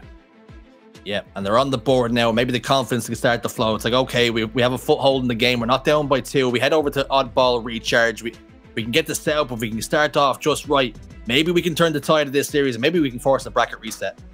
Yeah, I think a bracket reset is what all the people would want. I think that's what the first European Halo Infinite event would love to see, a bracket reset. But we won't get too ahead of ourselves. When you look at the game types, it does heavily suggest that this is going to be a cartel series, but it does mean we're definitely going to get a strongholds at one point, Richie. We've already seen in scrims what we can see from OEX. They are a team who are very good at strongholds, so they'll be happy. At least they can guarantee they get to that game 4. But first, they have to focus here on Oddball Recharge. And we've seen it a couple of times already today. You've asked me about kind of priority positions and where to hold the ball.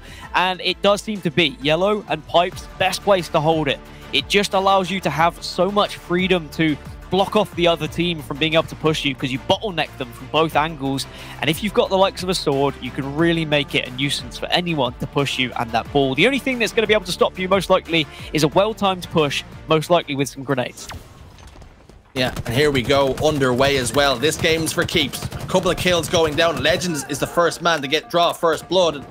Shady also gets a kill as well. That's going to be 3 dead for OEX, and that is not the kind of start you want to be having with Chick position bottom middle. Camouflage also going in control of Cartel, and they're starting this game. They mean business. Yeah, they mean business indeed. Maybe this is going to light the fire under their belly, and they're not going to allow OEX to gain any confidence from this whatsoever. They've brought that ball straight to Yellow and Pipes that we were talking about, so they've already got the ideal setup area, but as they've had one player off spawn consistently, they've not really been able to get into the place to properly set up. But it looks like now, with time actually going in their favor, now they've got that setup secure. But you've got to win this 1v1. Actually, neither player dies. Somehow they stay alive.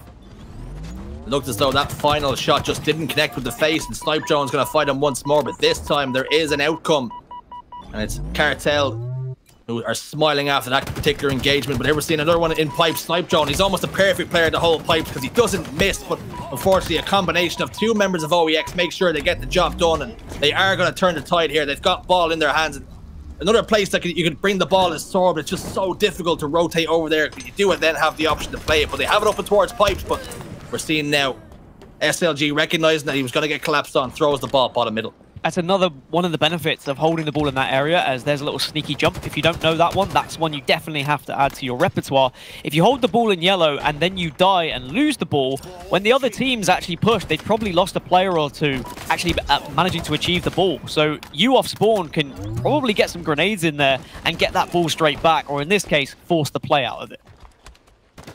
Forced to play indeed. We're seeing Legend though trying to force a few plays of his own. He goes down though, loses that out on Catwalk 2. C2 no good for him. That position will not be a position of power, but we're seeing Snipe Jones and Co positioned over towards this Pipes area. All they need now is the ball, but unfortunately it's positioned over towards Sword, and they're being pegged back just a little bit over towards this turbine area. They are going to start to rotate now, but there is that ball. being played, recognizing he's in danger, gets the kill on the Shady as well. That's going to do his team the world of good. That looked familiar. Shady jumping out, having no clue where he was. Cartel have got to keep a leash on that boy. Don't allow him to just jump out mindlessly. He needs a little bit of strategy there. He was desperately looking for that ball, but the ball was played. 37-27. Camo in the hands now of SLG. And if SLG can go to work, he is one of the best players in Europe. I will say it time and time again. He's fantastic to watch, and I love it when we're on his POV. Tried to do a little bit too much there. Put himself in no man's land. Does get taken down. SLG has been doing just that, going to work. He clocked in a few hours ago, and he's been putting in a monstrous, monumental shift. But is it going to be enough to drag his team over the finish line? Ball, though, in control of Cartel, but it's not going to come without a price. It looks as though we might see Shady lose his life, and he does. And that's 2 members that go down for Cartel, which can only amount to ball time for OEX. It happens so often when you're at batteries. You're just delaying the inevitable. You know that grenade's going to be sitting at your feet at any moment. And it did just that. Chick, though, with the big double taking on Shady. And it will allow just a little bit of more ball time to be guaranteed by Nurix here. OEX getting into that ideal setup spot. Cartel off spawn. They've got to find a way to break this one. Not to forget, if you're watching at home, it's your first time tuning into competitive Halo. We have made the change. It's going to be round-based for Oddball. First one to 100 will win round 1, and then we'll go again to 100. So we're almost at the halfway point for OEX. They're 7 seconds shy. They need a little bit more time. But both teams, again, proving just there's nothing in it between them. The sword was there, and it will be grabbed as well. We saw how influential the sword can be, and that's how influential it is. It's so influential, you have to throw it off the map, not to give to your opponent. So, a nice play, but it is a disappointing one for the viewers, because it means you're not going to see any sword action. Not just yet, sorry about that one. But great shots coming out across the control room here, and just forcing Legend to back up. But look at the confidence of the man! He re-challenged SLG there. Yeah, it's the French. You can't ignore the French. It's in his blood. There's nothing he can do about it. He doesn't want to challenge, but his blood actually takes over. It's almost like Venom. He has no say in the matter. Out he soars and soars to his death. Sika, an unfortunate place to land though. He soars down onto a frag grenade. That's going to be a double kill for Nurix as well. 51 seconds now. We're not seeing anybody have the ball, but they're positioned pretty well over towards Turbine. He's trying to get the spawns for his team, which he does. So both teams have really been trying to get that perfect setup. We've not really seen the scrappy game where we sometimes see the ball being held in elevator. One team will grab it, they'll kill. The other team then marches on in, wipes the team, holds the ball in elevator. They get hit by grenades. Instead, it's been both teams playing kind of pure Halo, saying, no, we need the perfect setup. There's some nice shots coming out of Snipe Drone here. He's in a bit of a sticky situation right now, though. He should be okay if his shields recharge. Shields have recharged. Why is he deciding to check bottom elevator? And he does see Chick there as well, and he has the height advantage. This should mean a kill. It does mean a kill, but the cavalry does arrive. It's going to be Nurix, and Snipe Drone almost bagged 2 for 1 there. What a performance that would have been from him, but a melee off down. It's just carnage down bottom batteries. Ball, though, in the hands of Cartel, and that's no easy feat. All thanks to Snipe Drone picking up that big double kill. Like a boxing ring down there, everyone just throwing fists or using the ball to get some melees, but it turns out that Cartel come out on top after that little boxing matchup, and they are putting scores on the board here. But this is where you've got to be careful when you're in Attic. You're so vulnerable to grenades if they're timed correctly, if they're positioned correctly. Nice little sneaky play though. This is huge. No. Lack of awareness there, huge is right, and Shady is going to get taken down as well as Nurix turns 2, but unfortunately a well-placed plasma grenade puts an end to his run. But he's done enough to break the setup, and Ball's out and being moved and rotated away. 70 seconds now to 80, just 10 between these two teams. Camouflage also in the hands again. The Chick, that's a couple of back-to-back camouflages have gone in favor of OEX, but all importantly, Cartel are the team that hold the ball. Can't allow that to happen. When you've got to set up like that, someone's got to be watching the pipes area from Turbine. He was able to freely walk up, and he was probably thinking, hey, this is great. No one's even looking at me. But 85-82, this one is very close. It's going to be play ball, as one of the teams did rotate it all the way to blue. But we reset, and we'll see who's the next to get it, as it does seem like Cartel starting to turn it on a little bit, and that's because Snipe Drone's popping off right now. You only need 5 seconds, and looks as though it's going to be here. And now round 1 goes in favor of Cartel in your game 3. Round 2, though, I've seen enough signs of life in OEX to show me that they are capable of getting the job done. But unfortunately, Cartel for OEX have been the one to go 1-0 up here, and great display out of Snipe Drone and co. I mean, I think the ball guy was caught off more off guard than I was there by the cameraman. Just suddenly, I was there. Wow. But I think they tried to play it, did OEX, and Cartel, yes. They caught it. They didn't allow them to play it. And they said, thank you very much. We'll get the last 6 seconds here. And they now go 1-0 up here in this ball game in game number 3. And already, we're seeing some time picked up from OEX. A lot of this scrappy time is very important, Jersey. You've got to have players on your team prepared to get scrappy time like this. Well, if you look at it, just a pure math side of it, 10% of the time that they need in this round has already gone to them, and they haven't had a setup. It's all been through the scrappy time. So if you can keep doing that, just amassing points, why not? Why not, indeed. But Cartel, however, they seem to be more pure with their setups. Oh, this is difficult when there's so many players looking at you. Turbine is a very difficult place to play as well. There's so many different angles you can be shot from. There's so many things you can hide behind as well. When you get into a 1v1, that 1v1 often gets elongated to the point where it becomes a 1v2 because someone usually comes and joins the action. But now they are going to rotate this ball round into yellow, and they're starting to pick up some serious time here. It's important to note as well, if Cartel are to win this round, they will be on series and match point in our grand finals.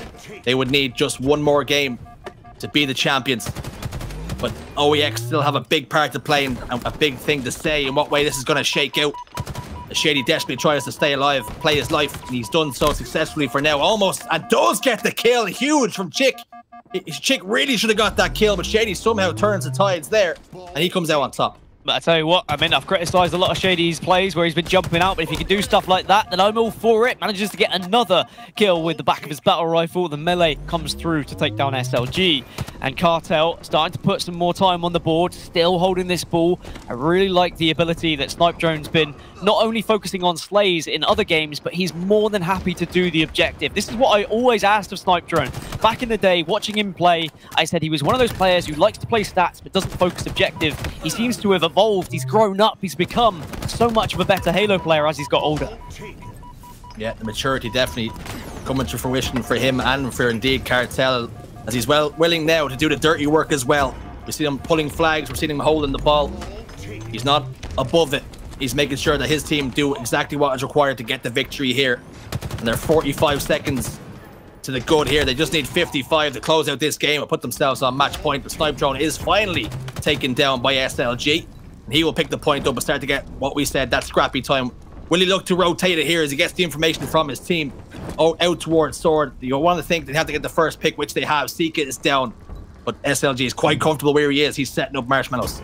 I think when you look at this Cartel roster and you look at Snipedrone and what he used to do and how he used to play so statistic-based and he was that kind of main slayer, you've got Legend, you've got Shady, you've got Seeka, you've got 3 players who can all pop off as main slayers, so Snipedrone doesn't feel the need to be that main slayer. Instead, he's happy to play any role. Of course, if he's slaying mad, he could focus that for sure, but in this current game, he's picked up plenty of ball time and it's been very important indeed, as more is being picked up here by Cartel. OEX down to just 3 members, and again, they've moved it to yellow because Snipedrone has been able to secure it here. He's positioned over towards those pipes as he gets now, trying to survey the land, trying to get as much information, downloading all the while is Shady, who's having a really good game here as well. It must be said, 8 kills in this particular round. Has dropped the ball though, slipped out of his hands. We have to maybe look at getting some gloves. But unfortunately, he's dropped that ball straight down the batteries, and that's going to be a misplay. And how important can that be? I think it's actually worked out all right because the rest of the team has gone down. Maybe it was just a preemptive drop. He saw it happening, he saw 1 kill and thought, you know what, let's just get rid of this ball and let's not worry about it. But it doesn't matter because OEX have been able to grab it and now they can set up towards yellow. Legend is in a good place to try and break this setup though over towards Attic. If he can worm his way in, which he has, he can be a real nuisance and work with the rest of the team. Yeah, Legend got himself behind enemy lines, and just like Chick did before, there was no information to say that he was there.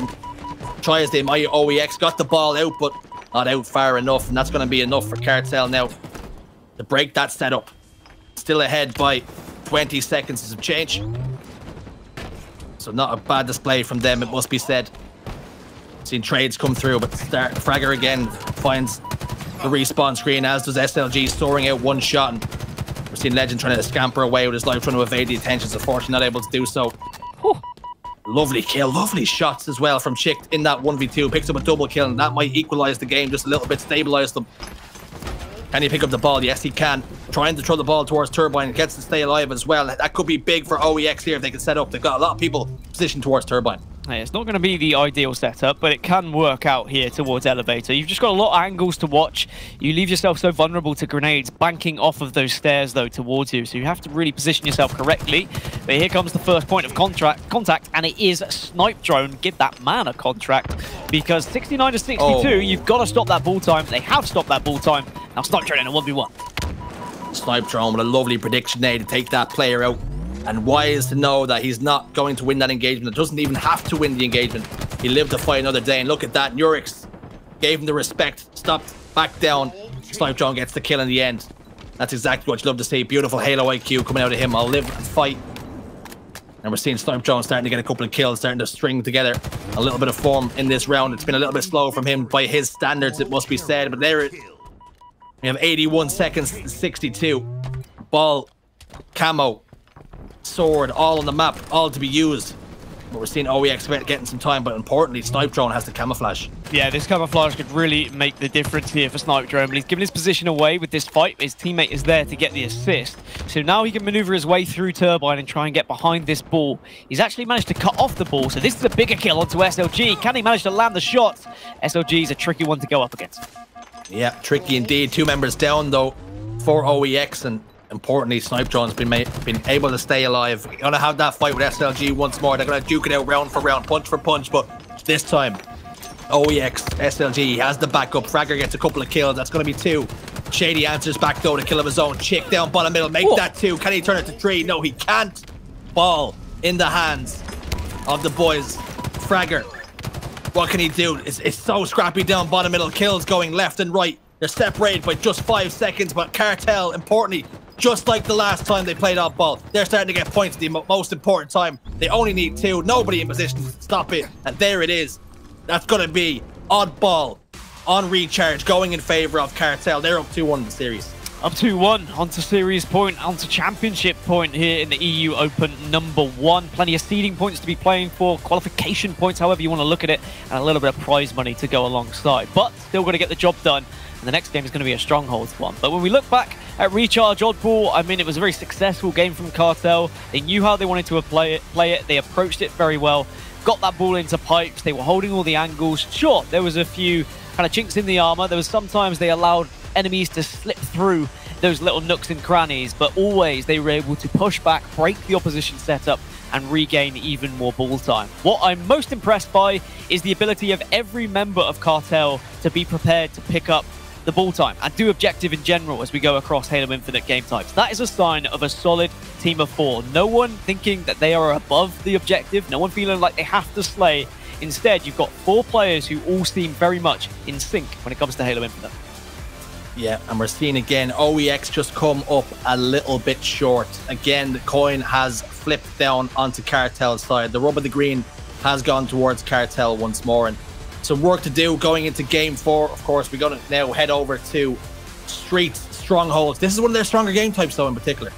Yeah, I think Strongholds is so much better for OEX. It just, the pace of it really works out for them. They can all run around as a unit, almost like a Slayer, but they just pick up the Strongholds as they go. And it's very impressive when you do watch them on Strongholds. And even though at times, when they go for that triple cap, it's not always going to work out, when it does work out, they pick up some serious time and make it very awkward for their opposition to try and get back into the game. But as we look back at the replays from this last one, this was very much a scrappy affair from the side of OEX. They were always just jumping on that ball, trying to get it wherever they could, try and pick up time here or there, but never really got that solid setup. It was always off the back of a setup from Cartel. They would have the ball in pipes, and they just weren't able to hold it there long enough. Yeah, I have to say, it's been a couple of games now that have been quite scrappy. Neither team really able to get comfortable and really plant their feet and start to dictate the play. It's been very scrappy throughout this series. Back and forth they've gone, whether it be Flag, Slayer, Oddball, and now we're heading into Stronghold. I expect to see a very similar story, but with the way it's shaken out, Dan, I mean, we're in for a good game 4. Oh, we're definitely in for a good game 4. Yeah, without a doubt. I mean, this grand final has been everything we could have asked for. When we looked at the original bracket of all these teams, we were like, I see Cartel, and I see OEX. Wait a minute, if I do my math correctly, they could match up in the winners bracket finals. They did. It was only a best of 3, so we didn't get to see necessarily everything that both of these teams had to offer. And this is the reason why, right? We've got a 2-1 scoreline here, but now we can go further and see what would have happened in a best of 5. And we're going to see whether maybe OEX can make up for the fact they lost that best of 3 earlier as we go into Stronghold Streets. Remember, OEX didn't get the chance to play Strongholds against Cartel today in that winners bracket final, but now finally we'll get to see them on Streets. Now, I love Streets Strongholds, and I know you do it as well, Jersey. We've played it a lot together. It's not the easiest game type to play, but if you can play it successfully, you can rack up some serious time. You can control, you can go for the triple cap and you can control, or you can play the higher side of the map. You can play the tower side, the PD side, and then you can also get B. And if you control those two and you force them to the station spawns, it's really difficult to push out if you're stuck in tram or station, whatever you want to call it, especially if you're caught in a cycle of spawns. You're trying to push out as a 2, as a 4. You need to make sure you're all pushing together. Yeah, there's 3 major spawn positions on Streets that you need to be aware of if you're at home or even if you're competing.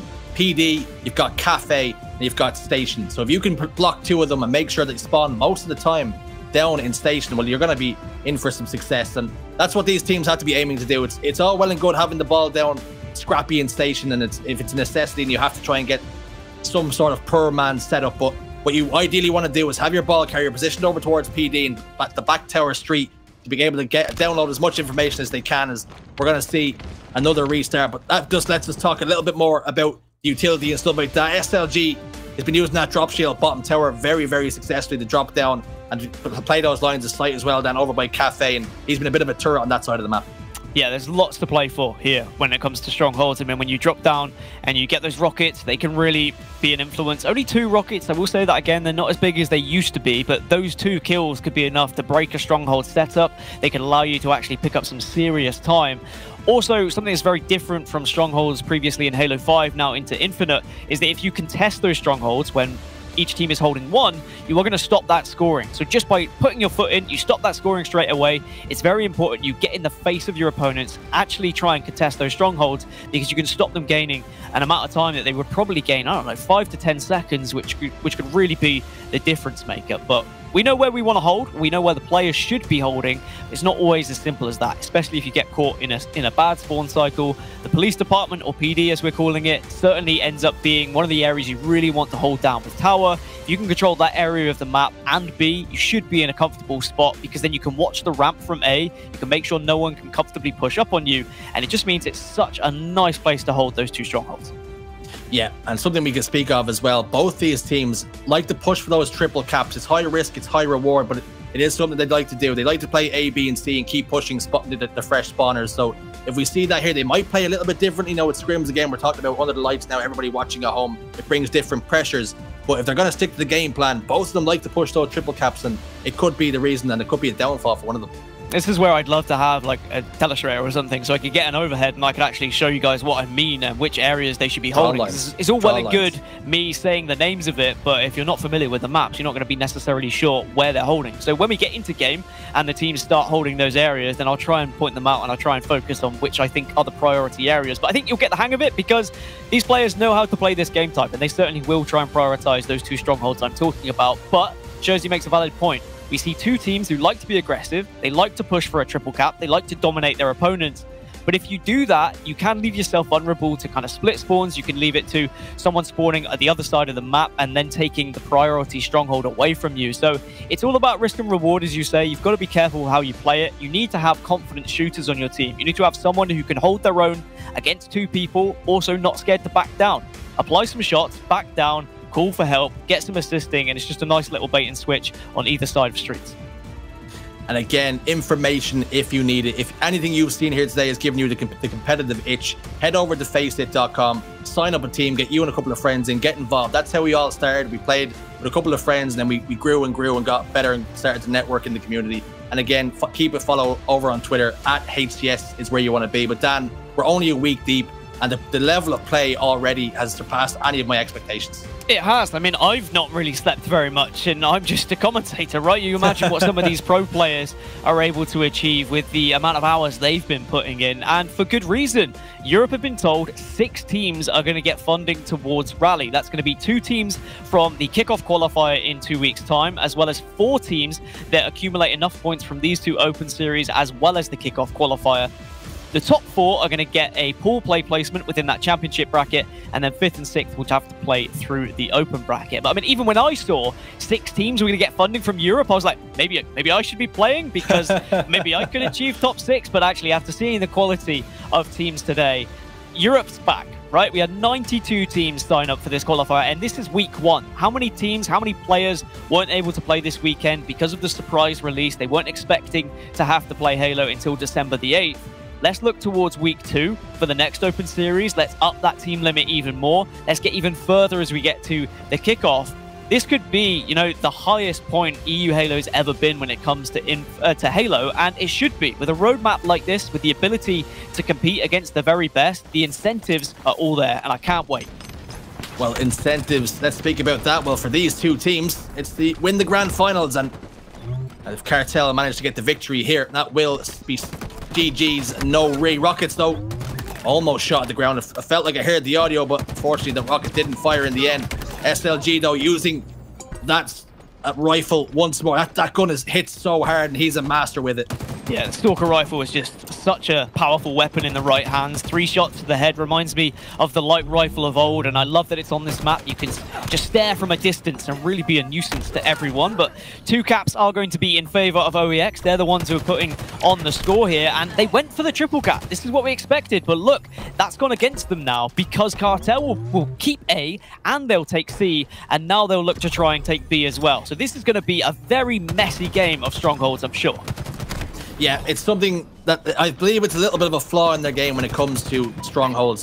They're so good when it works, but if you're a victim of timing just a little bit, you're out of sync with the rest of your teammates, it does mean you forfeit the map. They have gotten it back quite quickly, but sometimes they have to recognize when maybe the triple cap isn't quite on, hold and defend, and then maybe push for it when the timing is right. Yeah, I think the last thing you want to do is spawn your teammates down towards C, down towards Station and Tram that I was talking about. A and B are your priority positions because you get so much visuals throughout the map. You get so much coverage of the map and so many sight lines that you can work with, and you can trap your opponents in C. And if they don't push out correctly, if they don't push out the right way as a 4, you can really punish them. You can just spot off one player trying to make a play through middle or trying to make a play up ramp. But at the moment, with both teams going for triple caps, we're not really seeing any sort of structure. Instead, it's just a slay off, and that does happen sometimes in Strongholds. It was 4 dead for a moment, but somehow, some way, OEX have managed to get 2 more Strongholds under their control. Don't ask me how, don't ask me why, I just know they have got Strongholds. Rocket launcher, though, will transition, will it? No, it won't. They're going to go down again. Shots in the back will take down that player. Sika also taking down Urix in the kill feed, getting that information that the Rockets are positioned down bottom middle. He goes looking for them, hovers over a trash bag, but unfortunately, there's actually a pair of rockets sitting in that bag, so he picks them up. He's going to go to work with them straight away, gets a kill onto Fragger, but does lose his life in the meantime. That his teammates should be able to pick up that and recycle those. Bulldog in the hand of Chicken. They're making a move on B. Very back and forth at the moment. Both teams just taking B from one another, the other team then spawning and doing exactly the same. And what I love about this map design is you are so vulnerable when you are in that B stronghold. You're so vulnerable to grenades. You're likely to be taken down even if you try and step further back in the stronghold. So you really need to time that stronghold collection at the right time. Otherwise, you are going to be taken down by a few grenades or a rocket, as we've seen. But now we see Legend just holding the top of Station, trying to do what he can with a little bit of damage onto SLG. Cartel have that per man set up for the moment. C and B in their control, starting to apply some pressure though, starting to crank up the heat. Chick trying to stay alive desperately. He does manage to escape and evade with his life for now. He will be chased down though. Bottom tower. He's managed to just hide in that little cubby behind that box. He's going to catch this player unaware. Legend though, completely unaware of his position. Will he get this clean up? Unfortunately for him, he doesn't have to, but it looks as though the lobby has broken just a little bit. His teammates and teams are starting to change, so we have seen a lag out there, so we will see a stop in play and perhaps a reset there. But enough to talk about, enough to digest, Dan. Very, very close. And again, both teams push up those triple caps. And again, high risk, high reward. And it's been more risk this time. Yeah, I don't like it. I don't like the fact that they're both pushing for triple caps, but I can understand why. When you look at Cartel and you look at the games that they have lost to OEX throughout scrims, it's been these Strongholds games, and they've not really found the right rhythm. So they're trying to match the same style and pace that OEX is offering, and that's fast-paced, push for triple caps, slay as you go, and move as a unit. But I think if actually Cartel looked at it and said, maybe if we focused on our own game, if we focused on a little bit more structure here by holding 2 strongholds and locking them into C, not allowing them out, we might find more success because we're going to be able to get more time in a bigger chunk by just keeping them on that spawn trap for a longer period. So I don't like the way they're playing it, but I can understand why. And I think that the metas are going to shift and develop as people learn to play it. But for now, one player did crash, unfortunately, so we'll see what happens there, where we restart, whether we come back to the same time, whether we start all over. We'll wait for the admins to make a ruling. But for now, I mean, I'm very impressed with both teams, how quickly they react to how the other one is playing. Because even though it's not a structured game, you've got to always be on your toes. You've always got to match your opponent. Yeah, they're all. It's really interesting how they're adjusting tactics on the fly almost, and something that we're seeing is rocket launcher down bottom middle, a really hard weapon to get your hands on. But if you do, it does pack a heavy punch. But what we're seeing more often than not, we're seeing rockets being picked up, and either the player with the rockets dies, or when they eventually get to use them, they trade their life anyway, such as the way they've been used so far. So particularly in that game, we didn't see rockets being used to really control any one point one way or another. No, and I think when there's only a couple of rockets there, and as you say, you're so vulnerable to go for those rockets, you get hit by the grenades by the most part. So you can maybe fire one. If you do the quick YY trick, you manage to put that gun away and take it back out. It fires a little bit faster than it would if you picked it up normally. But I think this is a chance for both teams now with this reset to take a look at what was just happening in that game and say, do we want to play the game in that way? It's hard to assess a game when you're actually within it, but when you get a chance to pause, breathe, think about it, the IGL can say, well, actually, you know, we were probably not doing this correctly. Maybe we should play with a little bit more structure. Maybe we shouldn't be matching the pace. And even though resets are frustrating, and of course they do happen, especially at the beginning of a game, it will just add that extra dynamic to this one because both of the teams now are going to get a chance to reassess things.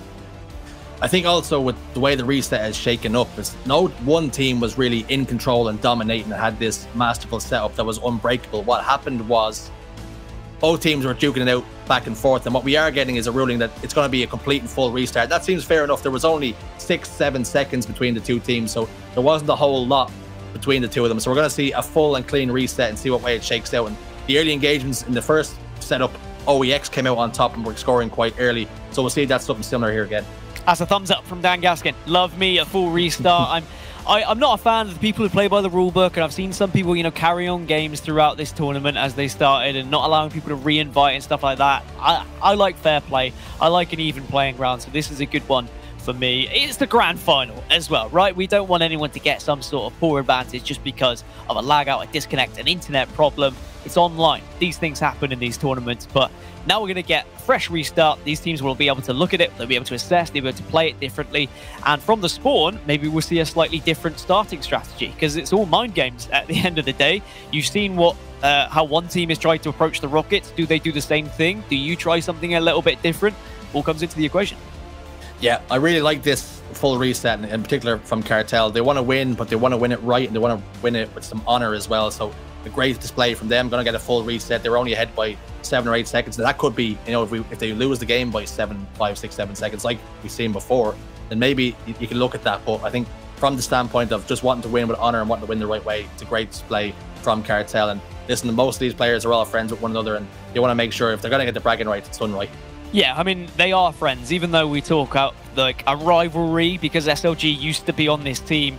They have made up, you know, they're all from the French community, apart from Snipedrone, who's from England, but he's the honorary French member. Maybe he's going to apply for French citizenship. Maybe we're going to see him move over there one day. Maybe he'll learn French. But I have a feeling that Snipedrone's not the type to learn French off the whim. But if he stays with his team, because Richie, when we look at these two lineups, right, and we think about 6 teams getting funding, European Halo, and how we push on, we want to see teams stay together. I want to see teams stay together. I hate roster changes, even though as a player myself back in the day, I used to love a roster change. But I don't want to see it now because I know how much it hurts a team. So Snipedrone, looking at this, potentially winning the first tournament for the Open Series, he'll want to stay on this roster for as long as possible. As long as there's not any, you know, any problems at home between these 4 players, as long as there's not any arguments, I would like to think we can see this roster stay on for the entirety of the first year of Halo Infinite throughout the entire roadmap and see what they can achieve as one of the best teams in Europe right now.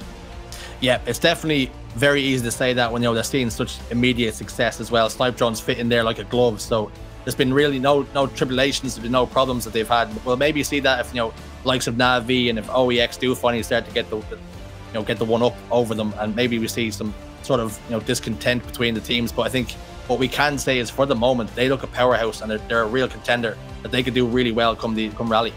Yeah, I mean, I'd be expecting to see both these teams at Rally. The fact that, it's a cumulative points across the 3 qualifiers, as well as the team that wins the kickoff qualifier, you'd imagine these 2 teams are going to be there or thereabouts in all 3 of these tournaments anyway. So if they don't get the top 2 placement when it comes to that kickoff qualifier, probably from the points they're able to achieve here, we're going to see them in Rally, and we're probably going to see them in pool play, championship play, which is exciting. I cannot wait to see the best teams go up against each other. Of course, we've got North America after this broadcast. We're going to see the North American Open Series come to that climax as well. But for now, we need to finish this grand final, ladies and gents. We're back underway here in Game 4. If Cartel win this one, they will win the entire thing. Once more into the fray we go. Bulldog in the hand of Snipe Drone. He takes down SLG. He's going to make sure he can convert this C stronghold into his team's favor. And we're seeing OEX. They have B, but we're going to have to try and give it up here as the pressure starting to surmount on them. Looks as though he's not going to be aware Snipe Drone's behind them. Here is Sika with that Bulldog in his hand, and Snipe Drone's playing it very quiet as well. 2 strongholds though still in their favor. B starting to get changed over now for the moment. We will maybe see Cartel scoring, but looks as though a player has stepped out of that. It's been reset as well. So great play. Not a Snipe Drone, but unfortunately the scoring still in favor of OEX. They've started brightly. How many people would actually think to shoot the Bulldog from that distance and it's still connected? It still hit pretty hard. Credit to Snipe Drone for actually having the kind of balls to do it. But here we go. We move on and we still see B in favor of OEX. They've got A as well. Cartel not able to stop that, but it looks like Cartel, great listening from Legend to ensure he gets the finish, and now he'll look to take B. You've just got to be aware of grenades that could come hurtling towards you here. Here comes the triple cap as well very quickly. Looks as though A is starting to transition though, and already OEX starting to collapse on them spawns. Again, you try to go for that triple cap, and what you've seen is you end up giving up control. 2 members down though, 3 members down for OEX. That push is going to be stopped, and maybe they can start to put the pressure on A now and let them spawn down in C. Yeah, I think the trouble is that Cartel just keep getting B and C, so they're having to push from a low to high, and always OEX from A can easily get to E from PD, to A from PD, excuse me. They can throw grenades in, and then they can push on those grenades. They really want to get A and B here. You've got to stop focusing on C so much. You want to put the other team, force them to spawn in C, and it will just make your life so much easier. A and B though in control of Cartel, but again starting to change over this big fight down. But it's going to be Legend who wins the day here, but unfortunately taken down. It's trades left, right, and center again. Nobody really able to dictate the pace of the game. It's so frantic, it's so hectic. It's carnage. These rockets could be a huge difference from Nurex. He's been able to achieve grabbing from bottom middle, gets the double kill, and will secure the capture. So now we see B and C still in favor of OEX, but they really want A here. They have to push up on PD, which is what they're doing right now. Yeah, going for A now, but that's exactly where Cartel are spawning. They're going to have to slay and pray and move together as a unit. They have cleared out that for a moment. We're going to see Shady spawning down at C, and he's going to have to take control of that to make sure they don't lose too many points. They now finally have A and B. C will be lost, but now they can begin to defend. And watch, just all you need now is information. Are they going A or are they going B? And then you pivot and adapt accordingly. But again, we're seeing SLG down at bottom C. Yeah, that was interesting from SLG. Maybe just getting a little bit overzealous. Didn't need to push in. Could have just stayed on the stairs and watched Cartel push out. You take control. You give that information to your team. Instead, it allowed Cartel to actually push out and now take C and B. So Cartel suddenly scoring here. So OEX just not able to get that structure. Always looking for the triple cap. And, you know, it's worked out for them in scrims, so I can't be too against it. But I do feel like they could have got a little bit more time there. I know what actually happened. I know, I've figured it out. I've cracked the code. Go on. French people's control pads are actually broken and have to move forward at all times. I think that's the only explanation for what we're seeing. Definitely something that could be a factor in this one, but there's the A, the C, and the B, and it's going to be a triple cap for Cartel. So for OEX, for them pushing for that triple cap, for trying to go for that ultimate play, they've actually given away control of the map to Cartel, who have now really punished them, and that time is really starting to tick up here. Yeah, it's really starting to hurt, and the problem is Cartel know exactly where you're going to spawn it every single time. It's that predictable now. They've managed to get themselves into a groove. A has finally been captured, and if you're going to capture one, that's probably the best one to get. But Nurex, last man alive, it's not going to be long for this world either, as he tries to rotate over towards B. They have that information, and no doubt A should start ticking over in their favor eventually as well. Fragger, Chicken, SLG, alive now, spawning up over towards A, over towards Cafe. But Cartel is still scoring all the while. Yeah, Cartel are still scoring, but it seems like Cartel are happy with B and C, and I have to disagree. I think A and B is just far better, but they're making it work. They're still making it awkward for OEX to push out, but this is what can happen. Legend is able to get behind, he's able to stop it, or he should be able to stop it, but there is B now secured. So A and B in favor of OEX, but at least Cartel are making this scrappy here in B. Yeah, that's exactly what it is. It's almost like a Royal Rumble. Slap taste out of people's mouths, people getting thrown over the top rope. B is going to transition over again. Neither one of them really able to make it at home. They're getting evicted every single time they try and move in, but A will go over towards Cartel. B and C, the map has been completely flipped. It's in control of OEX now. Yeah, there's just such a lack of control for either team. I mean, the most structure we've seen has been from Cartel holding B and C, but now this should be a chance for OEX on A and B to keep Cartel in C. If you're SLG, you don't want to go hurtling towards them here. You want to watch this ramp. You also want to watch the entrance to the station and watch the other side, but it looks like Legend was able to escape, and he's able to get a double with the Killjoy, making it a triple. Legend starting to turn things up for Cartel. Legend coming up big when he needs to most. Don't forget, folks, they're on match point. They win here, they win grand finals. They will take maximum seeding points and maximum cash monies in their pockets as well. A little bit of cheddar to spread around the place. Legend gets another kill on the SLG. They need to shut him down because he gets up ahead of steam and it might already be too late. Looks like Cartel are looking to be relentless here as well. They're pushing in. They're pushing for the trip cap. They had A and B. They could have allowed OEX to spawn C, but now instead they're going to take the trip cap. They want to do the damage here and now. They want to put the points on the board. But look, B's being taken. The priority position, you've got to stop that quickly before it's taken, but they're not able to do so. B is secured by OEX, so they can at least limit the damage here, and they can stop the bleeding. Yeah, they've set up B to try and push out of. They have two options whether they go C or A here, but they push towards A. They are pushing towards that Rockets, and Sika says, thank you very much. I'll take that free kill, and he does just that. B, though, again, it's been the point of contention all game long. It's been changed hands again. They're just passing over pink slips left, right, and center. We're seeing Cartel take control once more and just starting to amass more points as well. 167 and slowly ticking towards that end game. Right, Cartel, you've got A and B. They're spawning C. You have vision of every way they're going to be pushing, and you're gaining time here. Just slay. You don't need to push into C. You don't need to even give OEX the chance to spawn out of this. You've got a double kill, but Snipe Drone ignores everything I say, and he says, you know what? I want to go in. I want to get the triple kill, and he'll do just that. It looks like Cartel are out for blood. They want to finish this game. They don't care about structure. They just want carnage.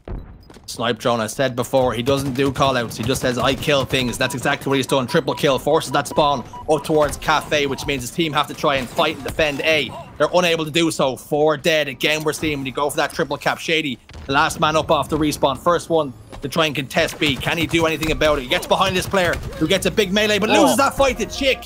And all intents and purposes, that should have been Shady's kill. But that is a massive kill for Chick. That is a chance for OEX to get back into this game. They do have A and B, or they did have A and B. And now we're going to see Snipe Drone over towards C, just to ensure that that one's not taken away. But for OEX, they need to transition from B over to A, grab that tower, and also hold B at the same time. But it looks like it's going to be too awkward for them to do so. Cartel just have too much presence throughout this map. They're going for another triple cap, and we're starting to potentially look at our champions here.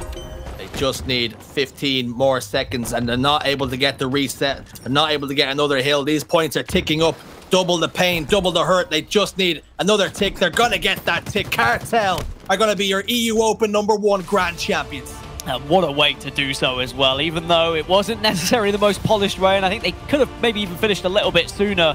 What do I know, eh? They won 250 it doesn't matter how much it was, because the way they did it was just outslaying their opponents. We saw triple kills, we saw double kills, we saw all of the killing sprees come out from the entire Cartel squad, and they have looked fantastic today. I'm delighted because as a European Halo fan, as someone who always asks the question, where do EU line up to North America? Will we get a squad that can, you know, go over and really challenge the best of the best? I think we're looking at a team that can really make a statement in North America. I'm not going to get ahead of myself. I'm not going to say they're going to go over and win tournaments, but they can certainly get to the latter stages of tournaments. I think these are a squad that North Americans, you need to look out for. Yeah, definitely has to be some respect on the European region as a whole. And even for OEX, they were able to hang in a couple of games as well, and will be very close to closing that gap on Cartel very quickly, you would feel, with the way the game shifts and evolves. And of course, we've also got Navi then, 3 very strong teams that we can send over towards Rally if they do, and they should do, qualify at that. But we're having a look at the stats. We're seeing Snipe Drone had a very good game. Accuracy, 65.99%. Like we said, he doesn't really miss.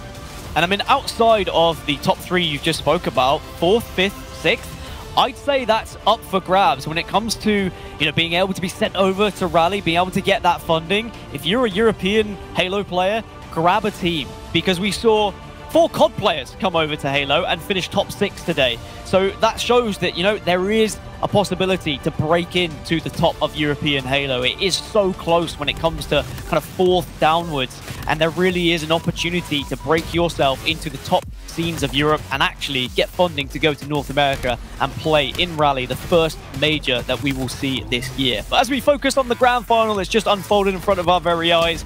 I mean, it was a wonderful one. I know I was being a little bit miserable at times, saying, oh, why are they pushing here? Why are they doing this? But come on, it doesn't matter when they're able to get the triple kills that they were. They were able to just push in, be relentless with their trip caps. And when Cartel lost the strongholds twice in their scrims against this team, you can understand why. They just wanted to finish this game as quick as possible. They didn't want to allow OEX to get any sort of structure whatsoever, maybe just fearing that they'd be able to come back and take the game away from them. And this is going to be yet another tournament in which Cartel have won. In the last 2 years, they've won every single Halo tournament, and they're starting off in the exact same place again. They win once more. It's another Cartel Cup to add to their collection. Shy Away, talk to me, man. I'm still taking it all in, okay? What a damn tournament. What a series. Big ups to Cartel for a well-deserved victory. I think it all really showed in that last game, that Strongholds game. You could see the difference in the gameplay styles, and this is something I'll mention now. I'm sure we'll see more of it later on in NA in future tournaments, but as much as Infinite does play like the classic games and teamwork and positioning is vital, absolutely, I find that the best players in the game are the ones who also take advantage of the cracked out movement, because that's what we're seeing out of Shady, out of Legend. They're hitting all the slides. I've been waiting all tournament to see somebody using all the mechanics, but Shady, Legend, they're using it, and they're using it properly too. They're using it to be aggressive, to stay ahead of spawns, to stay ahead of engagements, and pick up double, triple kills and more. I think the best players in this game are the players that can leverage the movement aspect of Halo 5 and then the teamwork and positioning aspect of classic Halo, and put those together to dominate. That's the beauty of Halo Infinite, is it's got a little bit of both sides. Tony, what are you thinking coming off of this one? I mean, I'm thinking exactly when I went into this tournament. Cartel are a dominant roster and a force to be reckoned with. I can't believe how aggressive they were, round in and round out, and it just seems like Legend and Shady just are, in my opinion, on another level. And even Snipe Drone as well. I mean, there was one game, I think it was game 1, that we saw going back earlier in the tournament, where Snipe Drone dropped with like 40 kills. It was literally ridiculous. Right. If this roster doesn't get picked up by a big org, I don't know who deserves it. Dude, that's a great point. Is it a coincidence that 2 members of that roster are rocking the Fnatic like jersey? They got the Fnatic armor and the Fnatic. Trying to make a statement. I don't know who Fnatic is picking up. Fnatic has not announced their roster, but personally, if you're watching Fnatic, if I'm you, I'm looking at these boys. I'm looking at Cartel. Hey, Kojo, come here. I know that you make decisions for Fnatic. There you go. You've just seen what's just happened in front of you. Look at what you're seeing. Yeah, there's a clear. I'm happy to announce with absolutely no controller power whatsoever that Fnatic now have taken over Cartel. That's right. If I'm Fnatic, I'm looking at it. You got a European-based org, and you got what looks like the best players in Europe, and have been for a while now. They've been dominating, and they're continuing to do it in Infinite, and it's only just the beginning, baby. So I can't wait to see what else we got coming up. Apparently, we might even get a little interview with these boys as well in just a second. Before we do that, let's take a look at the bracket. Let's reminisce a little bit at what we experienced today. Of course, we had 6 teams that we witnessed in the tournament today. And very quickly, that turned down to just 2 in our grand finals. But here's the winners side of the bracket. Cartel have just been, walking through the competition. I know they obviously didn't lose a series, but I'd be surprised if they lost more than 3 games in that whole tournament. I'd have to go back and see it, but Cartel, I'm seeing 3 losses, I guess, just off of this one here, but I wonder if they just 2-0'd clean throughout. Of course, we saw great plays out of OEX as well. They'll take second place. We also saw plenty of Na'Vi. Na'Vi lost earlier on in the tournament, so if we drop down to the lower bracket, we'll get to see Na'Vi.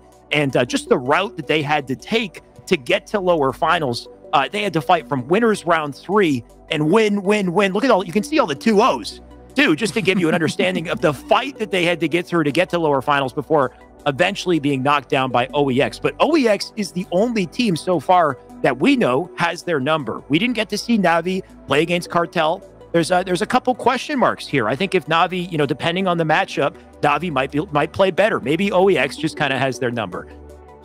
Yeah, it definitely seems that, at least for the time being, OEX, there's some sort of kryptonite for Team Na'Vi. But I think our attentions definitely have to be, the spotlight has to be on Cartel and the achievement that they've managed to do today. Unbelievable performance from them. And there was question marks. Everybody called them, they're just going to be Halo 5 kids, they're online kids. But listen, they've come into the new game and they've learned quicker than anybody else. And that's a testament to them and their dedication. I can't wait to see where they go, right? I think the sky's the limit. I think for once, the EU community has a shot at greatness here. Just looking at the gameplay of those boys on Cartel, I see a ton of potential. And just off of this one tournament, Gaskin, if you can just remind us, what are these players gaining? They get a little bit of the prize money. They get some points as well towards the qualifiers coming up, correct? Yes, they get seeding points, not only for obviously seeding them for that kickoff qualifier, but also those points accumulate. And the top 2 players from the kickoff qualifier, they will qualify for Rally. They will get a place in the pool play. They will get funding. They will get flights, hotel, travel, all the good stuff. The next 2 teams with the most points from these 3 tournaments will then get a spot in those pool play positions as well as funding. And then 5th and 6th will just get the funding. They'll have to play through open bracket, but plenty to play for European Halo. And that's what I think has got everyone buzzing in this community. Yeah. I think that's why we're seeing so many teams sign up, because this is the most support we've seen for European Halo in quite some time.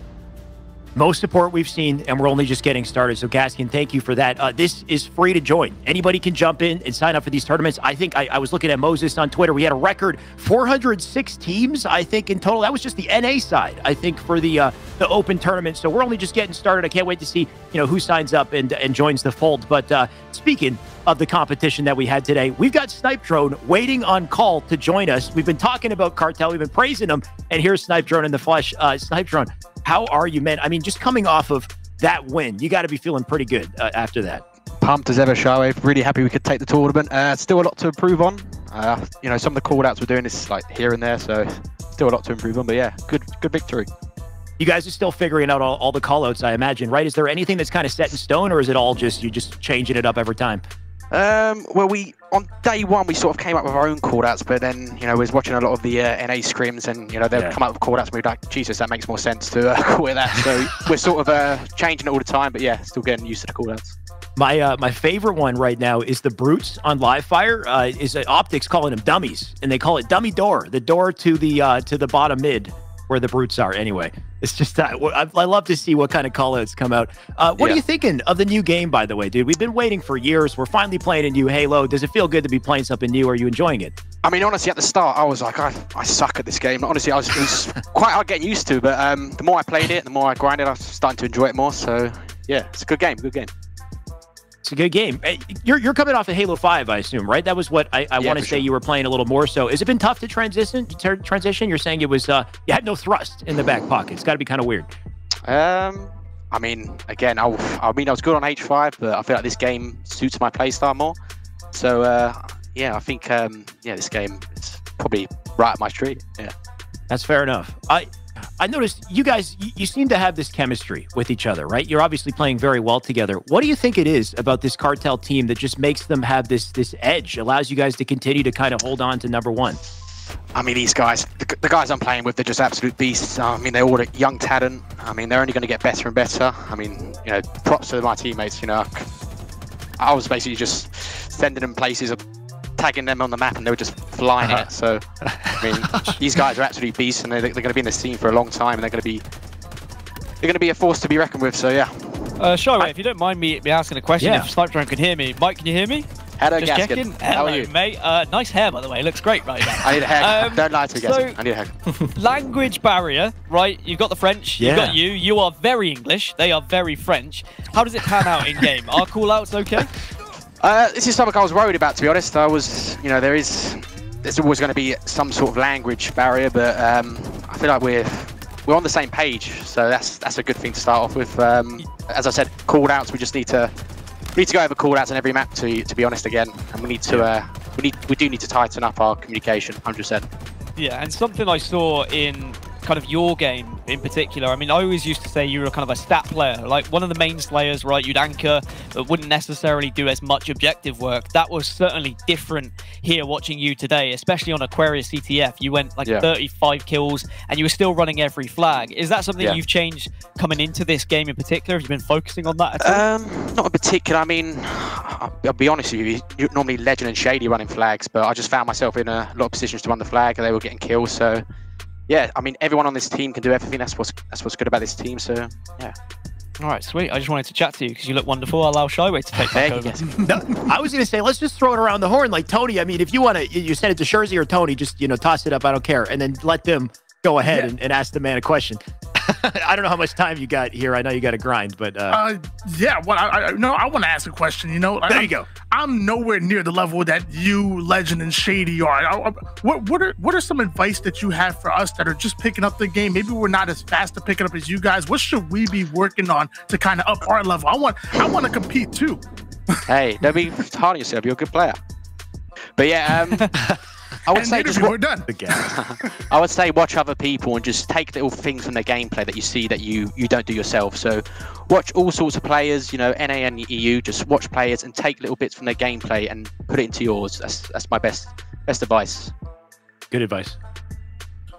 I'll send it to Shurzy. Yeah, and I guess Snipedrone, first off, congratulations, a massive performance out of you and the team as a whole. You were slaying out of your mind, dropping serious numbers, but looking at it, you know, didn't drop many maps. There wasn't many flaws in the game, but if you look back at it now, is there anything that you think that your team need to work on outside of, you know, in particular call-outs, but is there any game types that you're quite rough at? Well, I'd probably say the Slayers. We weren't doing too well on the Slayers. So we're definitely going to watch that back, see what's going on there. I think I need to step up on the Slayers, to be honest, personally. But yeah, probably the Slayers. Slayers definitely need to tighten up there. I feel like with Slayer, you know, it's a point for every death, every time you die. So it's a bit different than OBJ. I think we just need to tighten up on Slayers. It's an interesting point as well, because most of the point and the reason that you could be struggling on Slayer is because the call-outs that you have aren't exactly, you know, in sync. So you're calling out things, those one shots are getting away. So that could be something that you guys look at. And I'm looking forward to seeing you guys next week. You're playing like monsters. Appreciate it.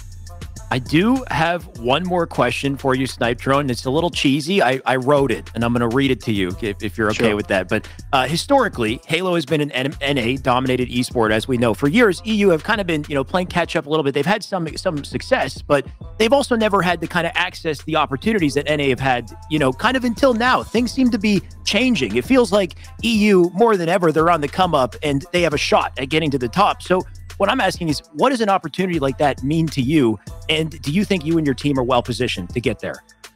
For sure. I mean, I think these guys are yet to, Legends are yet to attend a bench. I mean, Shady and T could be playing for a while. I think once Legend gets into his groove on land, as I said, this team's going to do damage in the NA. It's going to do damage. So yeah, we just got to take the EU scene, which we've done tonight, and just carry on improving. And yeah, take it to the Americans. I mean, hell yeah, dude. I don't doubt it just based off of what I've seen. I'm kind of curious. You guys, you must be playing. Are you sleeping much? Or you got like a schedule set for this? No, not really. We haven't been scrimming much, to be honest. So we need to start scrimming more. We need to start scrimming. We've had like some of these game types. I was like, we've not even played this game type as a team. And I was like, didn't even know what we wanted to do. We're sort of just running and gunning. But wow. I mean, the game types we won, we played a lot. So we just need to start scrimming more, start going over call-outs. And yeah, we're only going to get better. Okay, sounds like you guys know what you want to do. So congratulations, dude. You honestly earned it today. You guys are looking incredible, and it's only just begun. So I can't wait to see what else you put together. And I know you got some more grinded to do. So good luck out there, man. Thanks for having me. Appreciate it. No problem. Well, I guess that does it, boys. We had a successful, the first ever Halo Infinite Open qualifier. We did EU. Of course, we've had Australia. We've had Mexico. We got NA coming up next. So if you guys are watching this, you're enjoying this, I mean, stay tuned. The show's continuing. We got plenty more content coming up today and onward in the future, in the following weeks. But just to wrap things up today, I think we had a pretty damn good tournament today. Gaskin, I'll start with you. Any final thoughts on our show and the tournament? I just want to shout out Why Not and Jersey. I think they've had a great show. I know that they're probably a little bit nervous from these two because this is a pretty big tournament for them to be covering, but I thought they did a great job, and it's a pleasure to have them alongside us here. I think that Europe is here to stay, and I think, you know, we are going to show up this year. This season, you're going to see a lot more European teams naturally because of the funding, but you're going to see more well-practiced European teams because that desire, that passion is definitely there for these guys, and I'm really excited to see how it plays out. I couldn't agree more, Gaskin. Any final words? Jersey, we'll go to you. Yeah, I'd like to echo Dan's sentiments and the level of the play that we've seen from the Europeans, and I'm really looking forward to seeing how those COD players adapt as well. There's going to be more, no doubt, will transition. We're seeing all the time. They're tweeting out, they're looking to get involved. It's going to be so good. The more the merrier that start to compete in this game. I'm also just a little bit irritated by what Snipedrone said. He said that we haven't even played most of the maps. Why do people get to be so gifted? Why are they so talented? That's not fair. That's not fair. They're Nerf still Cartel. feeling it out, dude. Nerf them right off. Nerf them. We got to nerf something. They're playing too well already, but what that basically tells us is they're going to keep playing better. So that's exciting, at least from my perspective. Tony, any final thoughts? Great to have you, brother. Yeah, it's pretty crazy to think about that Cartel isn't even in their final form. After they start scrimming, after they get on the same page, they're going to be even better. I'm literally scared of what the final form of Cartel is going to look like. But yeah, like Dan said, this is the first time I've done anything of this magnitude. So this was absolutely insane, and it truly was an honor to be here. Thank obviously you guys for being terrific hosts. Thank everybody in the background for doing their thing, because obviously without the production team, we couldn't do any of this. And thank you guys in the chat for joining us and just being the best chat possible. Thank you guys. Appreciate it. Well said, Tony. Completely agree. Big ups to Esports Engine. Big ups to DreamHack for helping to put this together. But what a show. And only just the beginning. Of course, this is our first EU Open qualifier. We got a second one coming up. We got more tournaments coming up. We got NA coming up in a couple hours. So if you're enjoying this, you better stick around. There's plenty more Halo action. As far as EU, we'll see you again next week, Sunday at 4:45 CST. So don't go anywhere. For me, it's 10:45 a.m. Eastern if you're on my time. But we'll see you there. Only just the beginning. Have a good night.